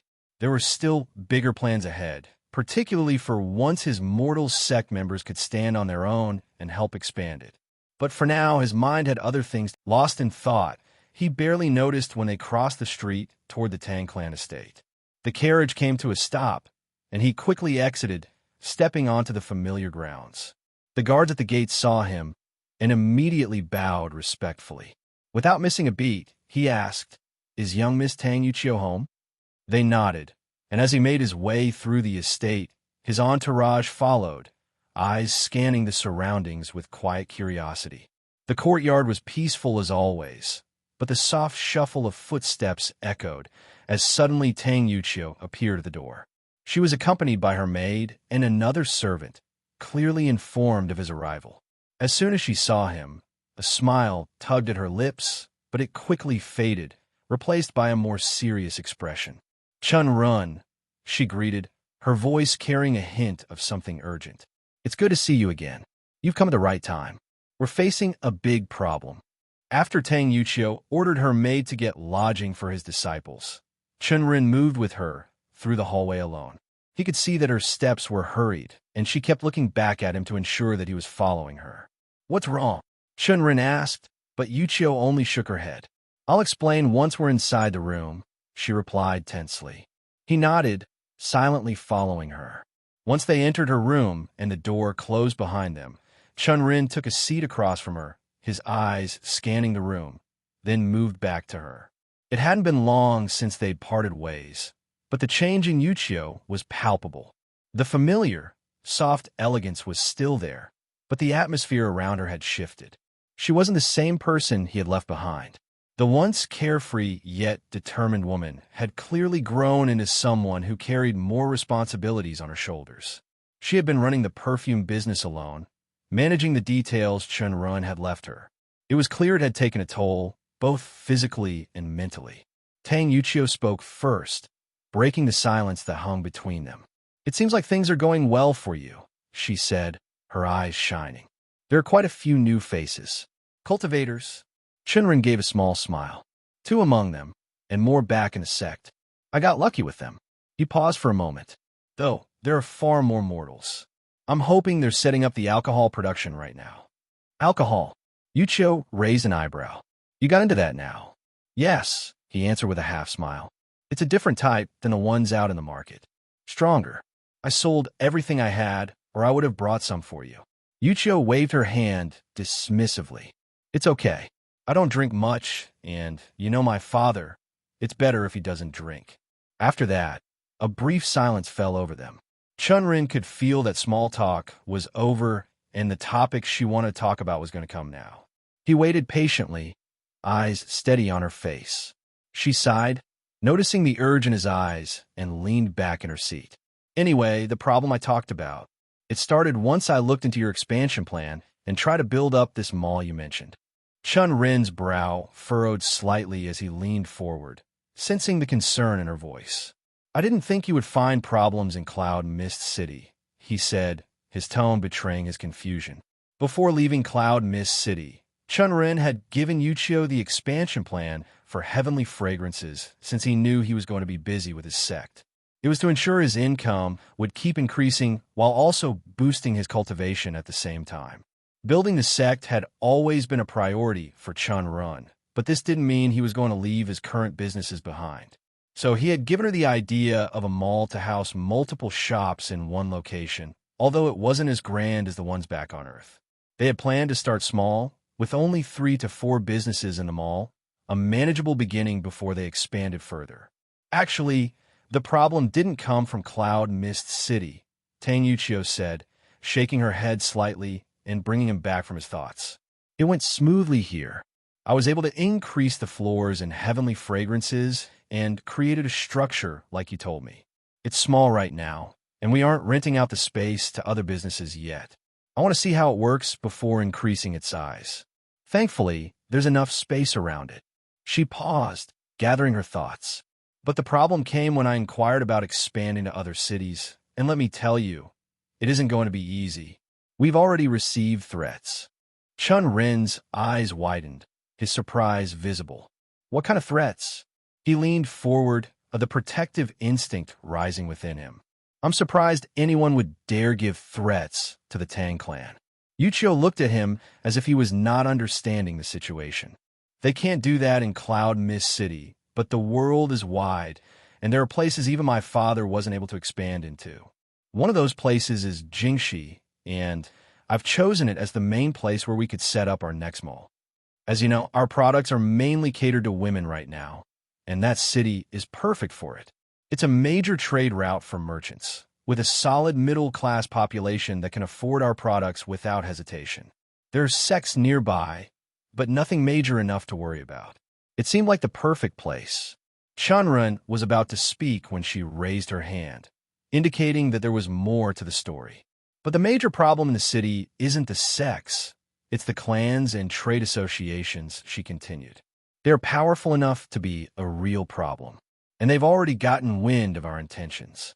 And they love to show off their power." She rolled her eyes as she spoke. "They're already trying to prevent us from acquiring property there. They seem to have figured out just how big our products have gotten in Cloud Mist City. I was even offered a supply contract, but the terms were so bad, I couldn't even consider it."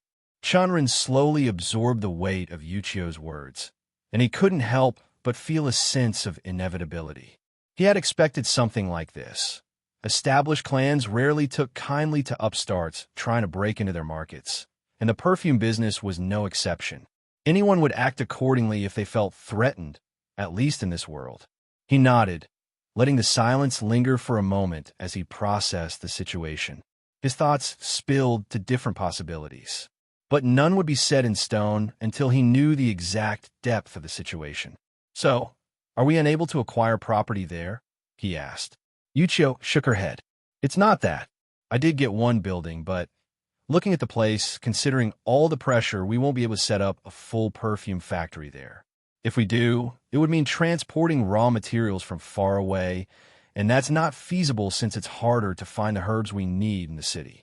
We can manage transportation, but not for everything. He paused for a beat, then shifted the conversation, wanting to focus on the more positive developments. And how's the cloth project going? At the mention of it, Yuchio's face lit up, the worry temporarily vanishing from her eyes. A soft smile tugged at her lips as she rose to her feet. I've been meaning to ask you about that. The designs were tucked so far back in those parchments you gave me, so I missed asking you about them when you were leaving, but how did you even come up with something like that? Chen Ren watched as she moved toward a nearby chest, retrieving a box. She carefully pulled out a selection of women's dresses. She handed them over to him, and he ran his fingers over the material, the texture telling him that Yuchio hadn't skimped on anything to get them made. They were exquisite. Chen Ren ran his fingers over the smooth fabric once again, appreciating the attention to detail. Was she making these to sell, or had she created them for herself? The dresses were undeniably beautiful, but there was something subtly different about them. Unlike the tightly fitted garments that most women wore, those that clung to the body, leaving little room for comfort. The dresses Yuchio had created were much more fluid and free. Where most dresses focused on accentuating curves and restricting movement, these seemed to offer a new sense of freedom, as though the wearer could move without feeling constricted. The cuts were soft, flowing, designed to drape elegantly around the body rather than cling tightly. Yuchio had taken care to ensure the design was modest without being plain. The folds gathered at strategic points, around the waist, over the hips, creating a sense of structure, but also allowing for comfort. The way the dresses were designed to hang, just off the shoulders or around the neck, made them feel more comfortable. And the pattern of the dress? He picked a dress from the pile and looked over it, seeing the bold lines and flower designs that accentuated the beige color. Chen Ren could imagine how dresses like these would complement a woman's body, not by drawing attention to a single feature, but by making the whole form appear graceful and dignified. He could already picture a woman walking in one of these dresses, every movement highlighting the elegant folds of the fabric, making her feel as though she were wearing something truly unique, something that made a statement without saying a word.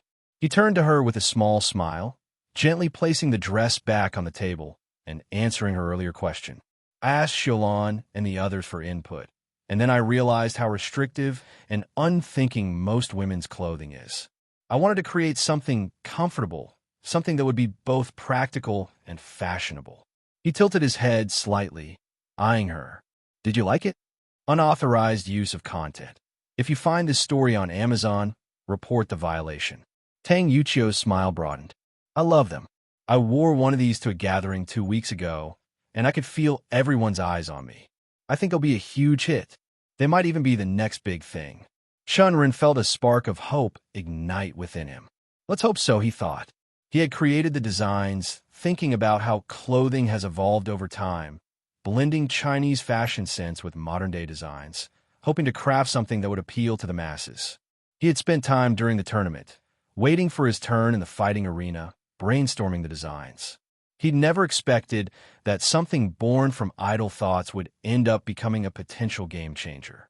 And he realized these designs would complement the perfume line perfectly. Unlike perfume, which required a complex network of raw materials and precise measurements, clothing could be mass-produced by simply gathering women who were looking for work and teaching them how to weave. It was a simpler process once they got the supply for the material. Chen Ren thought about how easy it was to set up a small-scale factory for the clothes, and a small, almost absurd idea crossed his mind. Should I start building a sewing machine? Because after all, this world didn't have any automation, which meant that everything was... Yuchio nodded. That's all right. I think I have the account books here. Let me bring them to you. But I have to say, our sales have been really good. I think you're going to like what you see. Chen Ren smiled, feeling a surge of relief. I'm looking forward to it. As Yuchio had said, the money coming in from the perfumes and even the food stalls had increased significantly. For the perfumes, Yuchio had been handling everything with her usual efficiency, and it was clear that her efforts had paid off. More and more women were returning to purchase more of the fragrances once their previous bottles ran out, a trend that only seemed to grow with time. But it wasn't just about the steady sales. Yuchio had also started researching ways to expand their perfume line, working tirelessly to develop new scents and recruit more people to help with production. Chen Ren couldn't have asked for a better outcome. Everything seemed to be progressing faster than he had even hoped. He'd felt the surge of qi entering him over the last month, and he couldn't help but think it was no coincidence. The success of the perfume line, combined with his growing cultivation, made him certain that the next time he broke through, he might just cross a few stars in his advancement. As for the noodle stall, well, it had grown into something even more profitable. They had expanded the offerings to include crispy chips alongside the noodles, and even with some copycats emerging, their stall remained just as popular, generating steady profits. Unfortunately, summer had come to an end, which meant that sales of the ice cream had dropped off more than he would have liked. But Chen Ren wasn't worried. He already had plans for the next summer, and he was confident that he could turn things around when the season came back. After checking the accounts and taking a tour of his businesses, Chen Ren decided it was time to leave Yuchio to handle the rest of her work. He made his way to the tea shop to meet Qing He, the old woman who had become, in many ways, his second master after Yalin. He brought Feiyu along, knowing that the conversation would be important for him, and the two of them entered the tea house. The scent of tea leaves filled his nostrils, and there, seated where she usually was Qing He, sipping tea. Her face was neutral as she slowly placed the cup in front of her. As soon as Chen Ren entered the tea house, Qing He's eyes snapped up, locking onto him with an intensity that almost felt like a physical force. But there was no warm welcome in her gaze. Instead, a scowl quickly replaced the usual calmness that Chen Ren had grown used to. "I was thinking the wind is a bit different now," she said, her voice edged with sarcasm. "But I can see that you're back in the city after a failed attempt at starting the sect." Chen Ren walked towards her without responding immediately and pulled a stool out, sitting down casually. "Failed?" he echoed with a raised eyebrow. "I already have some new disciples, and things are going better than expected." He gestured toward Feiyu, who stood by his side, ready to back him up. Qing He's gaze shifted to the young man standing there. She gave him a quick once-over, her sharp eyes evaluating him in a way that seemed to peel away layers, and then she spoke. "You look like a good cultivator. Not that talented, but not bad. Why are you following this fool?" Her words were blunt, and she didn't even attempt to mask the judgment. Feiyu didn't hesitate. Standing tall, he looked directly at Qing He. "I will follow sect leader Chen all my life," he said with sincerity. "He has given me a new leash on life, and there's nothing that would change my decision." Qing He raised an eyebrow at the conviction in Feiyu's voice, her scowl fading into a hint of surprise. Her gaze flicked back to Chen Ren, who had a faint, amused smile on his face. "You've learned some manipulation techniques, kid," she remarked dryly. Chen Ren chuckled, the sound light, but with an edge of confidence. "Why don't you believe he's being genuine?" he asked, leaning back slightly. "I have a lot that could help him out." Qing He's lips twisted into a brief, almost imperceptible smirk, but it was gone just as quickly. "I hope so," she said, her eyes narrowing slightly. "Or I would feel bad seeing that man get the wrong end of the stick." "So why are you here, really?" she asked, clearly knowing Chen Ren's ways by now, then seemed to hesitate and stand up from her seat. "Actually, I was hoping you would stop by. I have something to show you that might help you out," she added. Chen Ren's interest was piqued. "What is it?" he asked, already trying to read the situation. Qing He glanced at the few customers still present in the tea house, then back at him with a hint of mischief in her eyes. "You're lucky. It's not the peak hour," she said. "Walk with me." She stood and motioned for him and Feiyu to follow her. Chen Ren exchanged a quick glance with Feiyu before they both rose and trailed after her, heading towards the staircase. They walked up the stairs in silence. Chen Ren couldn't help but wonder what kind of revelation she was about to reveal, but he knew better than to press her for answers too soon. When they reached the room that Chen Ren had often frequented, the space that had once been filled with books and scrolls, he noticed something strange. The floor, usually organized, was now scattered with books. Some were open, others simply discarded, but in the center of the chaos, there was one book that immediately caught his attention. It had a cover that depicted the four heavenly beasts with a golden dragon at its center. His heart skipped a beat at the sight of it. He had never seen this particular book before, and something about it made his heart skip a beat. Ching He, noticing his reaction, gave him a small smile. "After you left," she began, "I decided I needed to do some reading of my own. I wanted to find out more about that dragon inside of you." She bent down, her eyes now focused on the book. "What I found. I don't know if you're going to like it or not." Chen Ren knew that he was somehow tied up in a conspiracy far above his pay grade. It wasn't something he liked to dwell on. Knowing he was missing crucial pieces of the puzzle only frustrated him. But the truth had been clear for a long time. A dragon lived in his star space.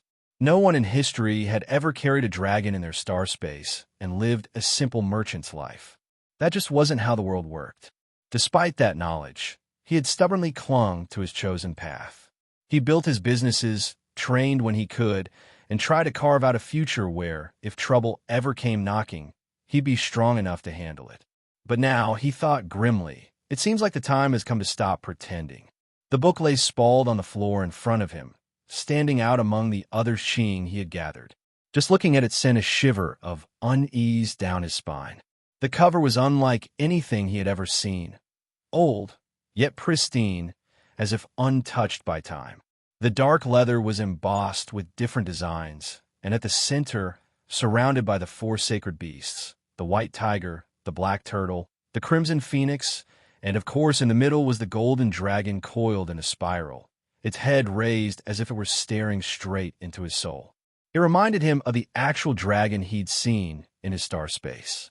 His fingers hovered over the cover before he slowly picked it up. It was heavier than expected, the kind of weight that made him feel like he was holding more than just a book. Taking a steadying breath, he opened it. His eyes scanned the first few lines, expecting something that would shake his world. Instead, his brows furrowed in confusion. He blinked, rereading the words, but he knew he couldn't. "I can't read this," he said finally, glancing at Qing He. She scoffed. "Obviously you can't." Before he could react, she plucked the book from his hands, flipping through the pages with a sharp snap of her fingers. If it were that easy to decipher, I wouldn't have been able to get my hands on it in the first place. Do you know how many dusty old coots in my sect would sell their souls to study this? She tapped a page. "The only reason they let me keep it is because no one understands ancient immortal script, the language it's written in. Even I could only make sense of parts of it, and that was after hours of painstakingly translating every single word." Chen Ren mulled over Qing He's word, his mind catching on one detail in particular, her sect. She had never once let anything slip about her background before, not even a hint. Yet now, she had practically confirmed it. She did belong to a sect. But which one? That, he would have to find out in time. For now, he kept his attention on the book still in her grasp. His eyes shifted to the cover again before he asked, "Ancient immortal script? What's that?" Qing He's gaze lingered on him for a second before she spoke. "It's ancient like its name. We call it the language of the old, from the era of the ancients.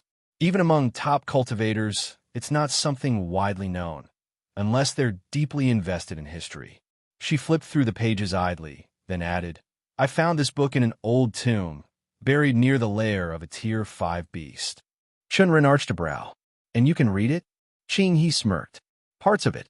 Then, as if realizing how much she'd revealed, she snapped, "Do you even want to know what's inside the book or not?" Chen Ren met her gaze steadily. "Yeah, I do." She studied him for a moment before nodding. "All right." Flipping back to the first page, she ran a finger over the faded ink. "This book is an account from the era of the ancients, a time when the world was ruled by 4 primary sections.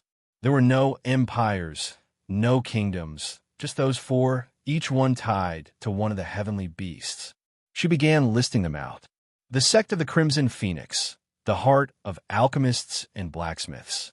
They harnessed the flames of the beast they worshipped, refining artifacts and pills unlike anything seen in our time.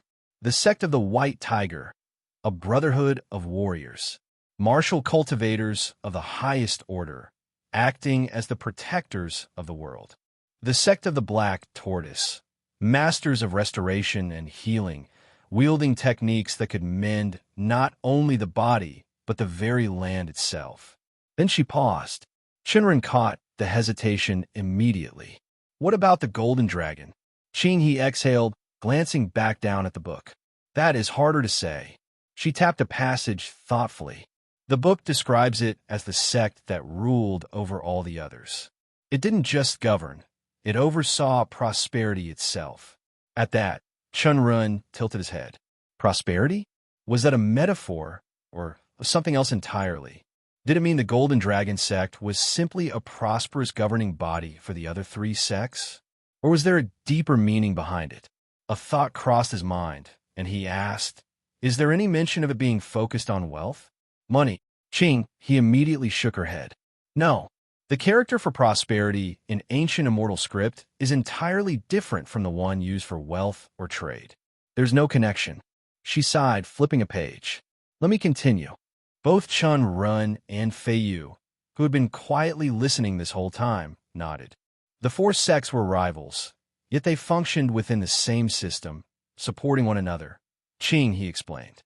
It was an era of opportunity and peace. Back then, spirit manifestations were as common as rice. Nearly every cultivator had one, and the heavenly beasts themselves frequently revealed their presence in the world. Chen Ren's brows furrowed. Spirit manifestations as common as rice. Qing, he continued, and from the way this book describes it, the average cultivator back then was much stronger than the ones today. But in the end, all of it changed. Chen Ren caught onto the shift in her tone. His mind immediately jumped to something Yalin had once mentioned, a calamity that changed everything. His throat felt dry as he asked, changed? Did something happen that ended the era of the ancients? Qing's eyes flickered to something Chen Ren couldn't point exactly. The book doesn't go into details, but something forced the sects to come together. Every cultivator in the world was called upon to deal with it. She took a breath, her fingers tightening around the book's cover. And with that, a war erupted. Chen Ren's eyes narrowed. It says that during this war, tens of thousands died every single day, and it lasted for months. For months? Tens of thousands dead every day? That sentence alone brought a grave silence that stretched between them. Then, Fei Yu, who had remained quiet until now, spoke up. What were they fighting against? Qing, he let out a slow exhale. The book calls them devourers.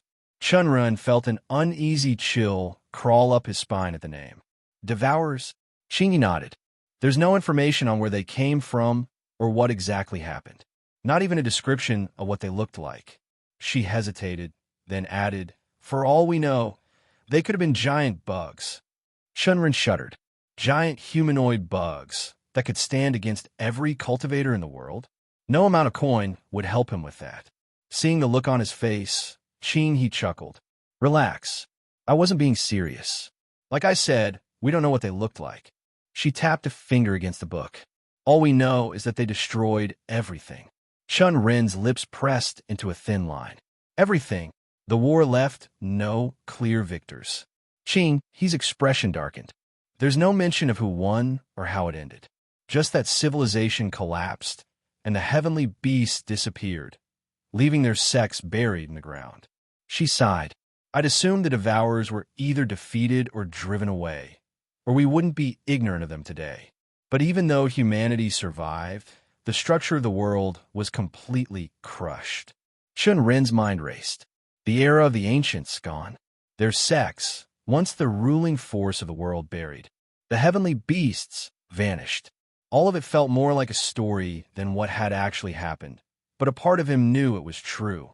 Maybe there were parts the book was missing, but it helped give him a general sense of what had transpired. Qing, he turned another page. The book briefly details the rise of a few small civilizations after the war, but none of them lasted. Most cultivators had died. Without them, society crumbled. She frowned. There's no mention of the Kellyan Empire, which I'm guessing came much later. In fact, this book might have been written during that transitional period. She tapped the page against. But one thing it does say is that the heavenly beasts were so injured they had to hide to heal themselves in case another threat ever came to the world. At that, Chen He finally stopped speaking, letting the weight of the words settle between them. Chen Ren exhaled slowly, his fingers tightening slightly. A lost civilization wasn't surprising. Even on Earth, there had been ancient societies that disappeared. The Aztecs, the Indus Valley civilization. History was filled with collapse and rebirth. But an entire world built around worshiping the heavenly beasts? That was different. His mind spun as he pieced things together. If Chen Yi's information was correct, the heavenly beasts had been damaged in the war, needing thousands of years to recover. Stolen from Royal Road, this story should be reported if encountered on Amazon. But the dragon he met, it didn't look injured in any way.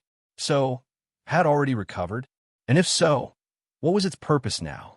Had it chosen him to rebuild the civilization that had once been lost? Or was it something else entirely? As Chen Ren pieced everything together, an extremely terrifying possibility formed in his mind. His heart thumped harder as he glanced at Chen He. Do you think the golden dragon is back because it believes the devourers will return soon? Chen He's fingers stilled against the ancient pages. For a moment, silence stretched between them. Her face seemed more serious under the lanterns that casted heavy shadows. But he could see it. The same thought had already crossed her mind. I don't know, she finally admitted.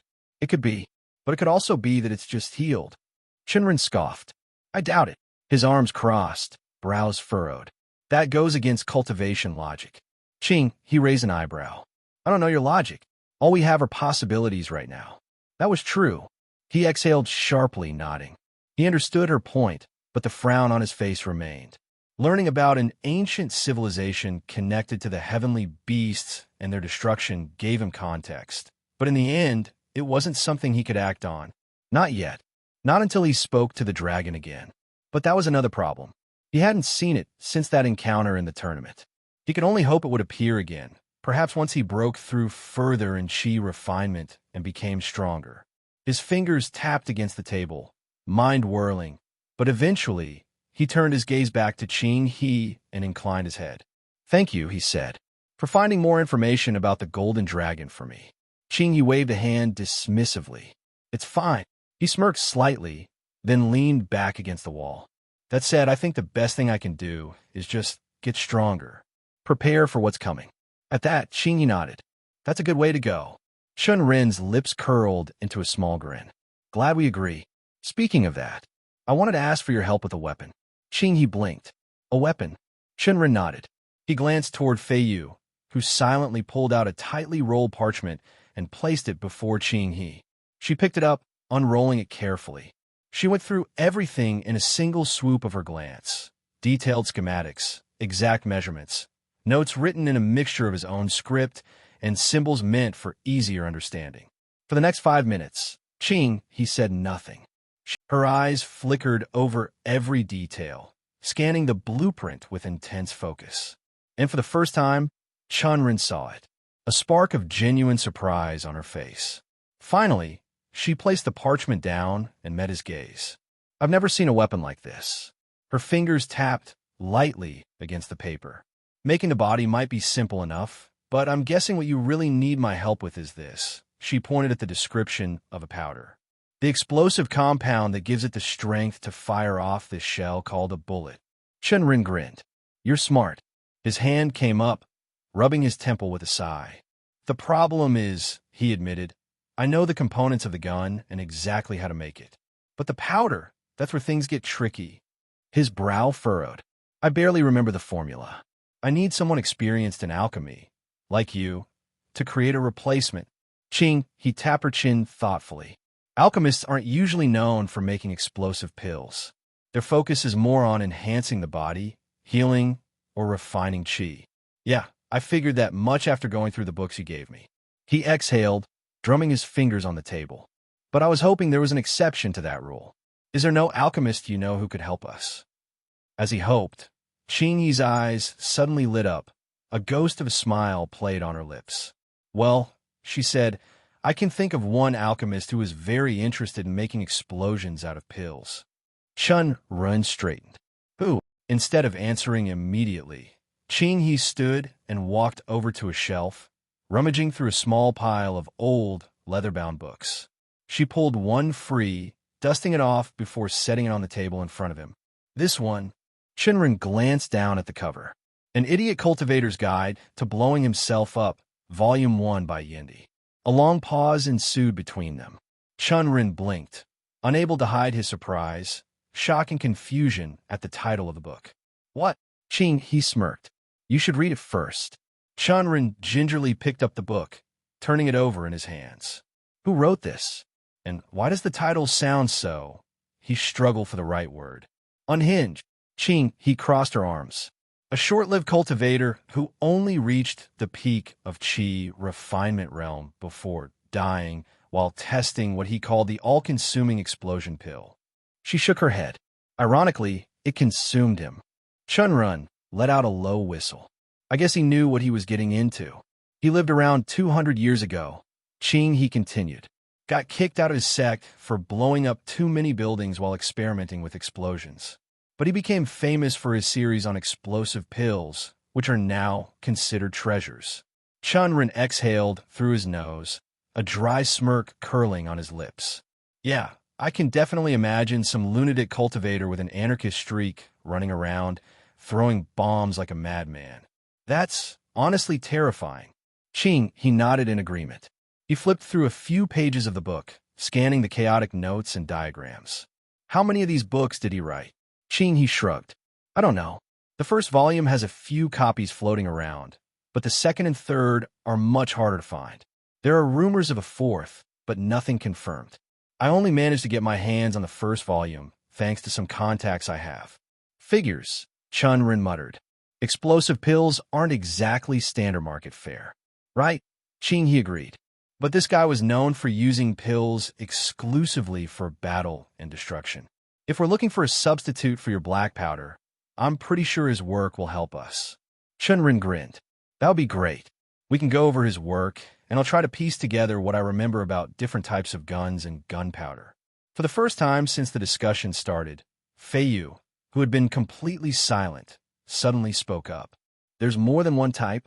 Both Qing He and Chen Ren turned to look at him. Chen Ren smirked. Oh, Fei Yu, you have no idea.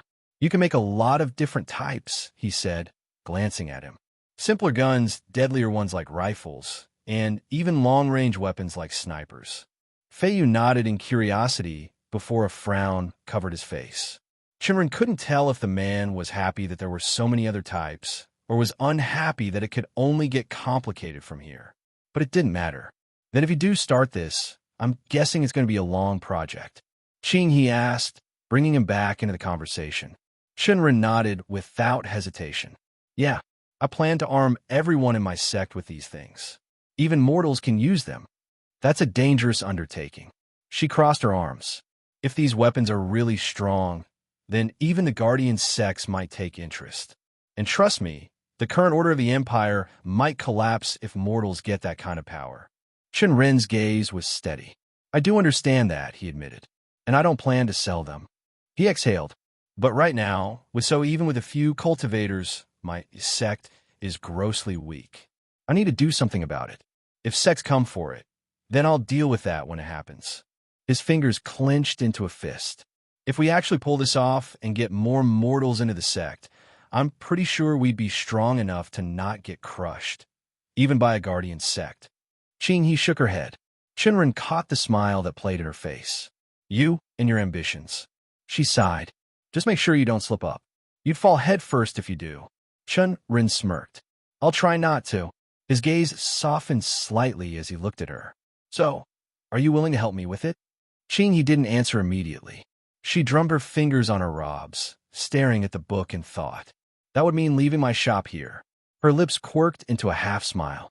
I think I said the same thing last time when you asked me to come to that little village where your sect is. The answer is the same. Chen Ren shrugged. It's temporary this time.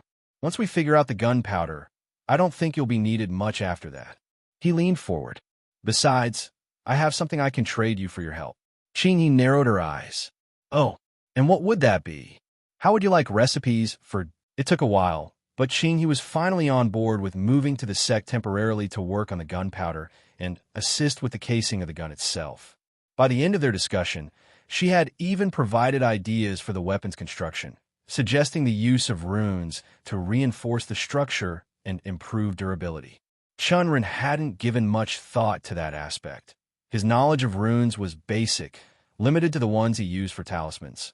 But Qing Yi's insights were detailed enough that even Fei Yu found himself agreeing. By the time their conversation ended, he got the distinct impression that she wasn't just coming along because he asked her to. She was genuinely interested in the project itself. With that settled, they didn't linger in Cloud Mist City for much longer. He made his rounds, visiting the noodle stall, making rounds of heavenly fragrances, and checking in on the staff. He went over the accounts and spoke with Yuchio about their next steps, making sure that they had a plan in place for expansion. While he wouldn't be around personally, he reassured her that he'd assist with any problems that arose. And that was all she needed. Once that was done, he set out for the village with the rest of his party behind him. Fortunately, the roads weren't in bad shape, and they made good time on the journey, with occasional conversations and resting. Before long, they were met with the sight of the village. They soon made their way toward the sects buildings. Even in the short time he had been away, he could tell a lot had changed. He could tell construction was still ongoing, but there was a clear sense of order now. The scattered chaos of early development had dissipated, giving way to something more structured, organized. And as they got closer, Chen Ren noticed a few mortal sect members lingering outside. It wasn't long before one of them moved inside, likely to call Tang Xiulan as they stepped out of the carriage. Soon, she walked outside with Z when behind her, but Chen Ren's eyes didn't move to them. They locked onto the massive wolf, who was towering over both of them, and momentarily, he was stunned. Of course, little Yuza had been large before he had left, but now the beast looked nothing short of a behemoth. He had grown a foot or two, his fur darker than the obsidian than was before and more imposing. And as he opened his mouth, Chen Ren caught sight of far more pointed teeth than he recalled. Good to see you both again. He looked back at Z1 and Xilan, but his eyes went back to the wolf for a while, assessing the changes closely, before turning his head back to Z1. It seems like you were successful. Z1 nodded with a proud smile. Yes, I hadn't expected it, but once I found that link to my new path that I was searching for, things happened quickly. Even little Yuza changed once I formed a strong connection with him. I don't know why. Chen Ren hummed thoughtfully and tilted his head towards the wolf. Yalan told me that beast masters naturally accelerate the development of their beasts once they form a link. So it's probably that. But I'd love to experiment more to see what else has changed. Though, he glanced back toward the carriage. I think we should wait until Yalan wakes up from her nap before bothering her. Ziwin chuckled. That's fair. He scratched the back of his neck and spoke again. But sect leader Chun, it wasn't just me who connected to the Dao while you were gone. Chunren couldn't help but raise his eyebrows. Then, Luo Feng, Xiulan, who had been quiet so far, nodded.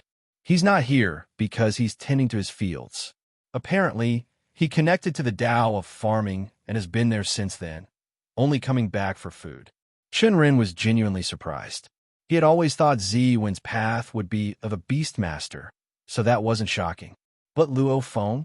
The man had been so eager about martial techniques before, that he had suddenly connected with a Dao, so seemingly mundane was unexpected, but also a pleasant surprise. He crossed his arms, thinking. He had heard bits and pieces from Yalan about the Dao of farming. Despite its name, it was one of the strongest daos.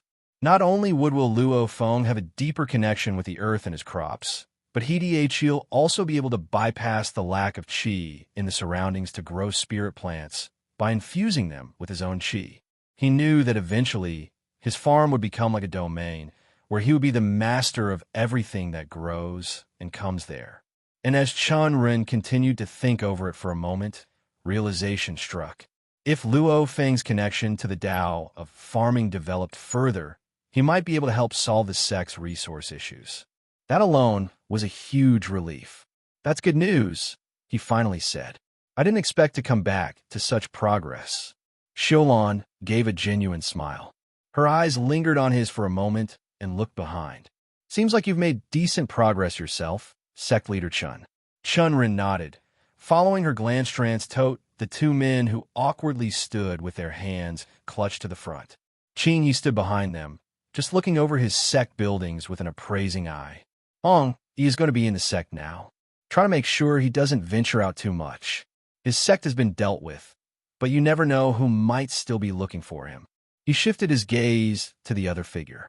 As for this guy, he's Feiyu, a blacksmith cultivator I found while negotiating the alcohol contract. He finally looked at the last person, a smile breaking into his own face. I brought Qingyi back with me, so she and Feiyu could work on a project for me. But we'll talk about that later. Ziwen let out a low chuckle. Seems like there's still a lot of work to do. Certainly, Chen Ren agreed. First of all, we need to get the alcohol production going. Are the mortals making good progress? Xiaolan nodded. Yeah, a few of them are doing better than I expected. Even the ones who are just average are making slow progress. It's not fast, but at least they are moving. Good. Pick out some of the bright ones to head the alcohol production. We've managed to strike a solid deal with the Zhu clan, but I want to set up at least 2 breweries. We'll also be making contact in the west and south to see if any clans there are interested in buying moonshine. The Zhu clan has good reach, but it doesn't cover the whole empire.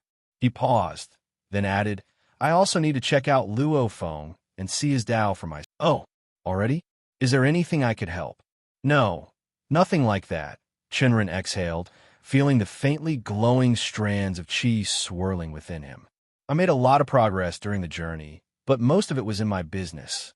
Even Cloud Mist City, things are going well. And now, I keep feeling these small strands of qi circling in my core. I think it's finally time to see how much I've grown. And for that, I need some quiet space. Xiaolan immediately understood and gave a brief nod. But as he said it, he couldn't help but wonder, was he about to leap through a few stars?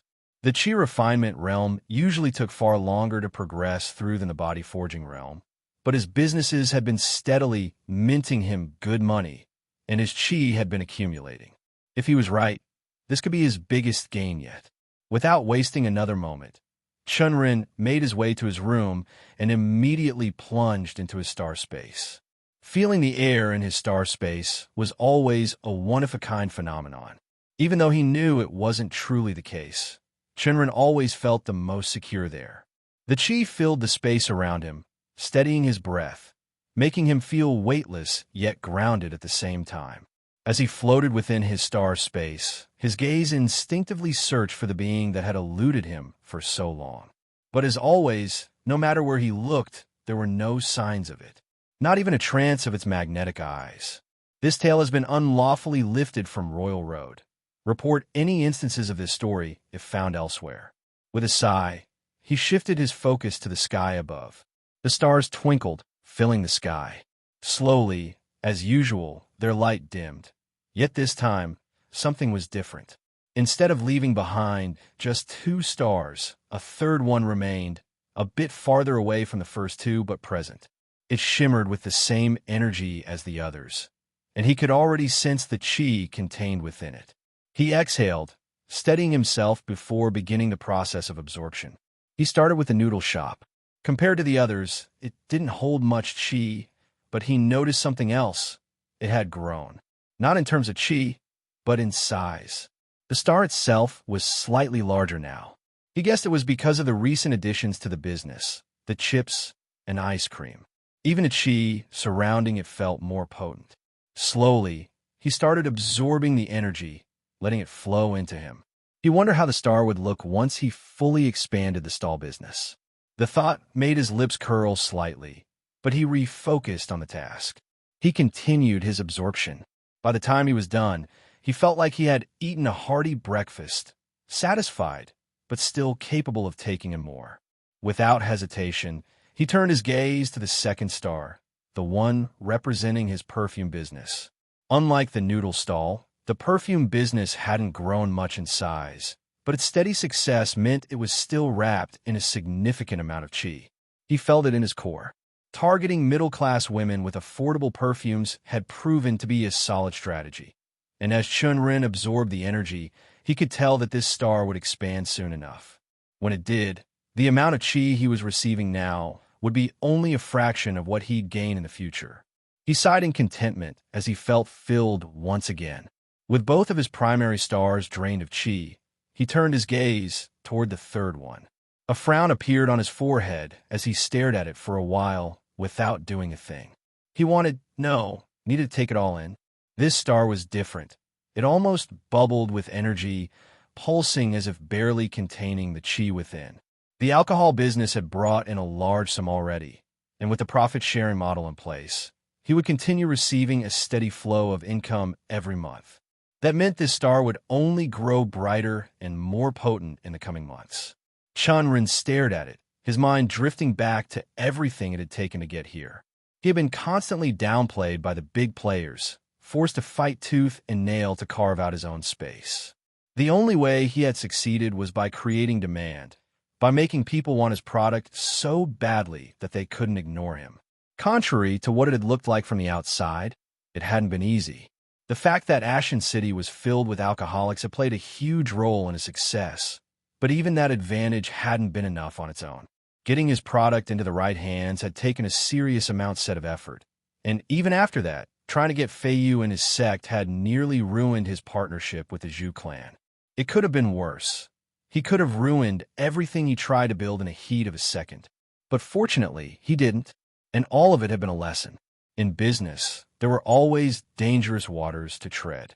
One misstep could cost everything, and balance was key, knowing when to push forward, when to step back, and most importantly, when not to step on a business partner's toes. Because businesses were fickle, partners even more so, and keeping everything in balance was a lesson worth its weight in gold. The alcohol deal had drilled that into him. As he reflected on it, the star above him twinkled, and suddenly, a surge of chi rushed toward him.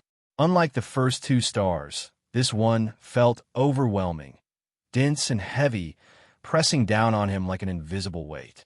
He hadn't expected such a massive influx of chi, and as it flooded his dantian, his body screamed in protest. Every muscle felt like it was being stretched and torn apart, but he gritted his teeth and bore through it. This was his moment. If he gave in now, he'd regret it forever. He mentally screamed in agony, but didn't let out a single whimper that tried to break past his lips. He knew he was strong enough to endure the change that was about to happen. He had to be.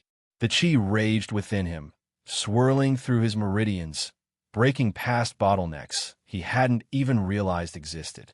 His entire being felt like it was being reforged, the pressure almost unbearable. But then, finally, the chi began to settle. It permeated every inch of his body, strengthening him in ways he couldn't yet fully grasp. And then, something shifted. A powerful sensation flooded his muscles, the unmistakable feeling of multiple breakthroughs hitting him all at once. And in that instant, his star space began to crumble. But just before everything collapsed, he saw it. Golden eyes. A massive dragon loomed above him, its gaze piercing straight through his soul. It had always eluded him before, appearing only in glimpses or sensations. But this time, he saw it clearly. He tried to speak, to call out, but before he could, the vision shattered, and he was back in his room. Chen Ren gasped for breath, his body drenched in sweat. He hadn't realized when he had moved, but he was on his knees, his hands on the ground. His heart pounded against his ribs as he struggled to steady himself. Because businesses were fickle, partners even more so, and keeping everything in balance was a lesson worth its weight in gold. The alcohol deal had drilled that into him. As he reflected on it, the star above him twinkled, and suddenly, a surge of chi rushed toward him. Unlike the first two stars, this one felt overwhelming, dense and heavy, pressing down on him like an invisible weight. He hadn't expected such a massive influx of chi, and as it flooded his dantian, his body screamed in protest. Every muscle felt like it was being stretched and torn apart, but he gritted his teeth and bore through it. This was his moment. If he gave in now, he'd regret it forever. He mentally screamed in agony, but didn't let out a single whimper that tried to break past his lips. He knew he was strong enough to endure the change that was about to happen. He had to be. The chi raged within him, swirling through his meridians, breaking past bottlenecks he hadn't even realized existed. His entire being felt like it was being reforged, the pressure almost unbearable. But then, finally, the chi began to settle. It permeated every inch of his body, strengthening him in ways he couldn't yet fully grasp. And then, something shifted. A powerful sensation flooded his muscles, the unmistakable feeling of multiple breakthroughs hitting him all at once. And in that instant, his star space began to crumble. But just before everything collapsed, he saw it. Golden eyes. A massive dragon loomed above him, its gaze piercing straight through his soul. It had always eluded him before, appearing only in glimpses or sensations. But this time, he saw it clearly. He tried to speak, to call out, but before he could, the vision shattered, and he was back in his room. Chen Ren gasped for breath, his body drenched in sweat. He hadn't realized when he had moved, but he was on his knees, his hands on the ground. His heart pounded against his ribs as he struggled to steady himself. Unlike his previous breakthroughs, there were no visible changes to his body, no sudden transformations, because the chi refinement realm was all about internal strengthening, purifying his chi, and preparing his foundation. Curious, he raised his hand and summoned a strand of chi. It crackled to life in his palm, far denser and stronger than before. Before he could fully process the change, a voice cut through the silence. "It seems like you made a bit of a gain." Chen Ren snapped his head toward the window. Yalan stood there, watching him with an amused look. The cat's timing was always immaculate. Or was it that she was always watching over him? He didn't care at the moment. Instead, he wiped the sweat from his brow. Fourth star, he muttered to himself rather than Yalan. Made quite a big leap. He could still feel his heart throb in his ears at what had happened. Yalan, oblivious to his inner thoughts' change, purred, a sign of approval. "Good. So, what about the dragon?" she asked, her tone shifting to something a little more curious. He looked at her, his expression turning serious for a moment. "Still hiding, but it'll come out soon, I think." Hopefully," Yalan said while licking her feet in a very cat-like manner. "Anyway, things are going well. What's next for you?" Chen Ren's gaze shifted, his mind already buzzing with tasks. "There's a lot to get done. Setting up the brewery is the first priority. Gotta make sure the base ingredients are flowing properly. Then, I'll check on Luo Feng and Z1, test their powers, see where they're at. After that, I'll give Hong Yi something to work on, keep him occupied." Finally, his eyes sparkled with anticipation. "I'll start making guns. It's time to see how they'll work out in this world." When he had gotten rid of the locust problem, the village farms had been in a miserable state. Worn-out soil, trampled crops, and a thick air of defeat clinging to the land like a curse. He had assumed it would take seasons before anything would grow again. Yet now, as he gazed at the fields stretching beneath him, he could feel a difference in his bones. The current of the air changed. The land no longer looked exhausted. The soil appeared richer, darker, as if it had drunk its fill of nourishment. Fresh sprouts pushed up through the earth, small yet resilient. Winter crops, the ones Luo Feng had planted weeks ago, had already begun to bud. As he observed the quiet miracle of nature, Luo Feng stepped beside him. His eyes were bright, and a grin broke into his face. "Soon, they'll grow big," he said with confidence. He exhaled, his breath visible in the crisp morning air. "I can already feel it. After that, I'll plant wheat, sorghum, and flax. And there," he gestured to the left, "that's where I'll start your spirit herb growth PLSN, sect leader Chun." Chen Ren turned to him and nodded. "And what of the spirit rice?" Luo Feng's smile broadened. "Already planning a patty for it," he said. "But that'll have to wait until I reach the chi refinement realm. Right now, I can feel chi flowing into me as my connection with the land strengthens. But according to Master Yalan, I won't be able to truly infuse my chi into the soil until I step into that realm." Chen Ren nodded again, taking in Luo Feng's words. It had been 2 weeks since his return to the sect. In that time, he had kept a close eye on Luo Feng, recognizing the potential hidden beneath the young farmer's dedication. There was something different about him now, an awareness, a growing strength that came not just from effort, but from understanding. And in cultivation, understanding was everything. Chen Ren had introduced Luo Feng to Yalan, revealing her presence to him for the first time. She had once given a lecture on the Dao of farming, and what she revealed that day had opened Chen Ren's eyes. Luo Feng might just be the greatest hidden treasure of his sect. According to Yalan, cultivators who walked the Dao of farming had a rare and invaluable ability. They could infuse their land with qi, slowly transforming ordinary soil into a place rich with spiritual energy, much like the ancestral grounds of great sections. Moreover, they could enhance the growth of crops, making them far superior in both quality and potency. That single revelation had changed everything for Chen Ren. First, his sect had not been established on a natural qi vein. It was merely a patch of land with decent terrain, chosen more for its location than its spiritual properties. But with Luo Feng's talent, they could slowly create an artificial qi-rich environment. Second, and perhaps just as crucial, Luo Feng would be able to cultivate a generous supply of spiritual ingredients. That meant alchemical materials for Chen Ren's pill making, but also rare herbs and grains that could enhance the food he sold. If everything went well, his stalls, and in the future, restaurants, wouldn't just serve good food.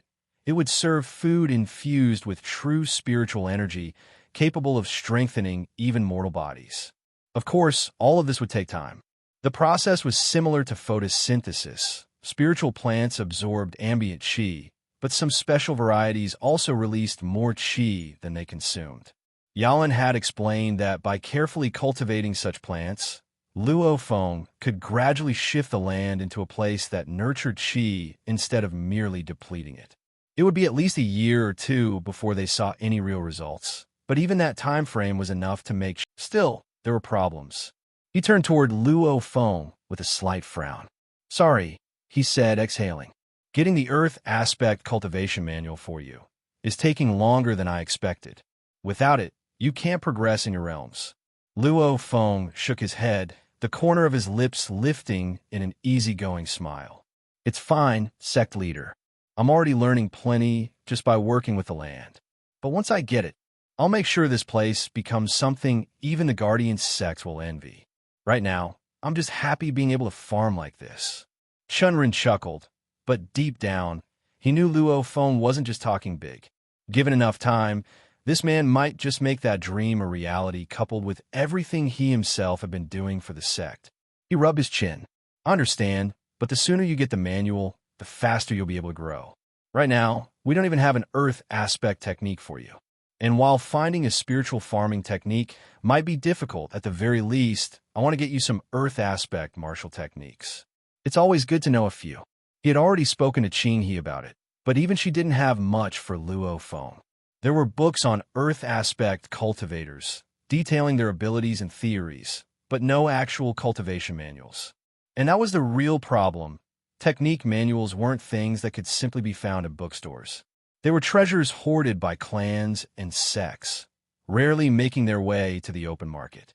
It was a frustrating situation, despite Luo Feng's reassurances. Chen Ren had a FW ideas on how to get his hands on one, but it would take a significant amount of money, possibly draining most of the low-grade spirit stones he had.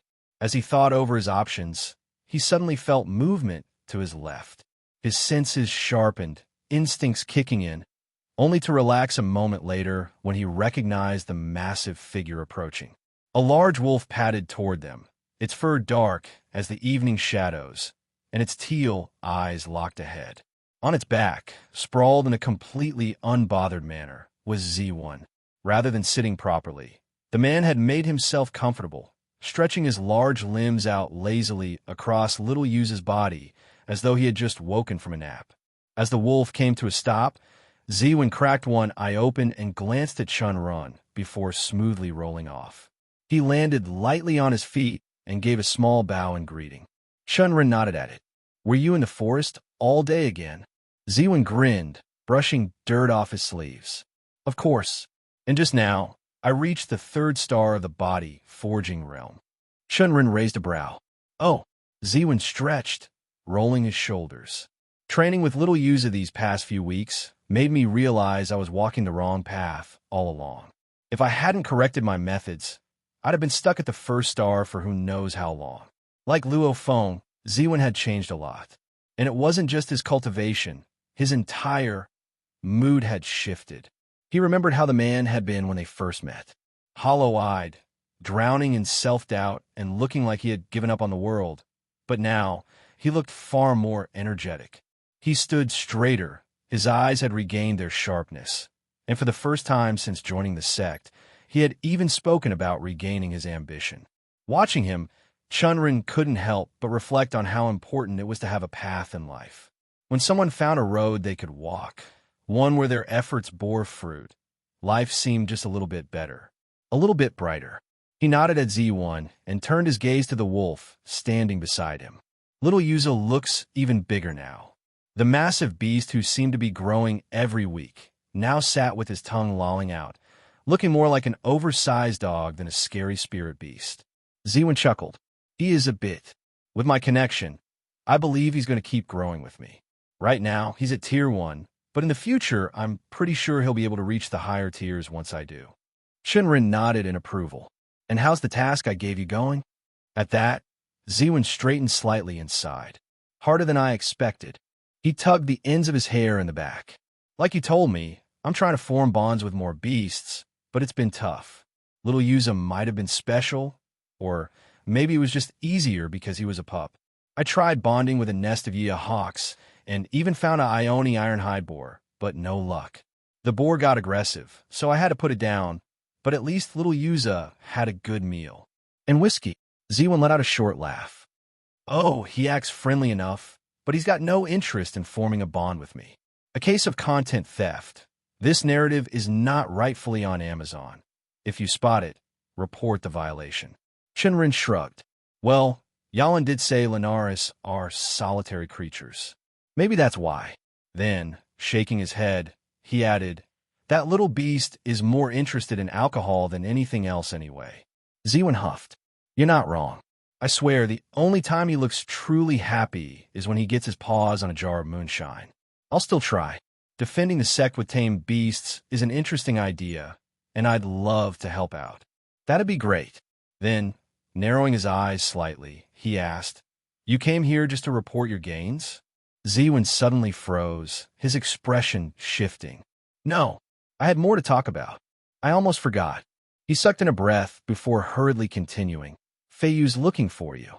Apparently, Elder Qing and he managed to make a breakthrough with that artifact you called a gun.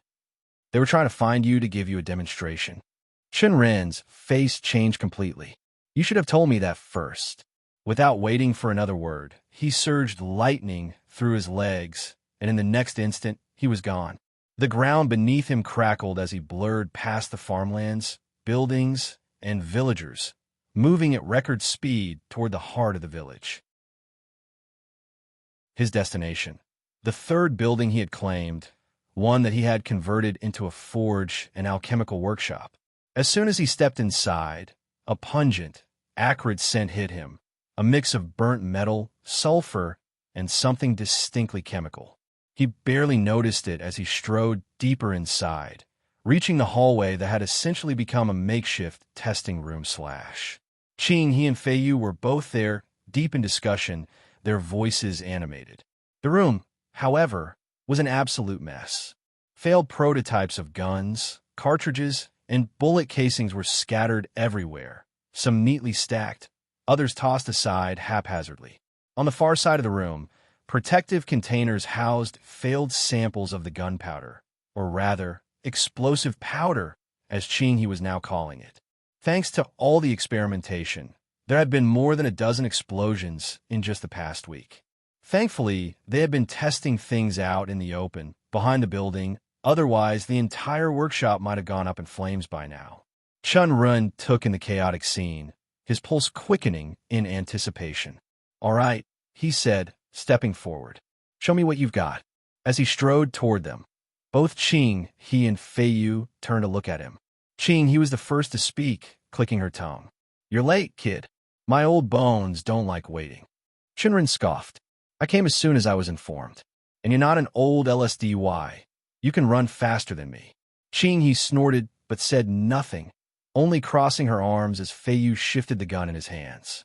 Chen Ren's eyes twinkled as he caught sight of it, curiosity overtaking him.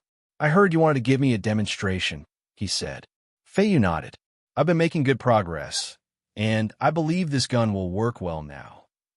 As he spoke, he adjusted his grip, spinning the gun slightly in his hands before passing it over. Chen Ren took it, feeling the weight immediately. Heavier than he would have liked, a bit bulky and large, but otherwise exactly what he had envisioned.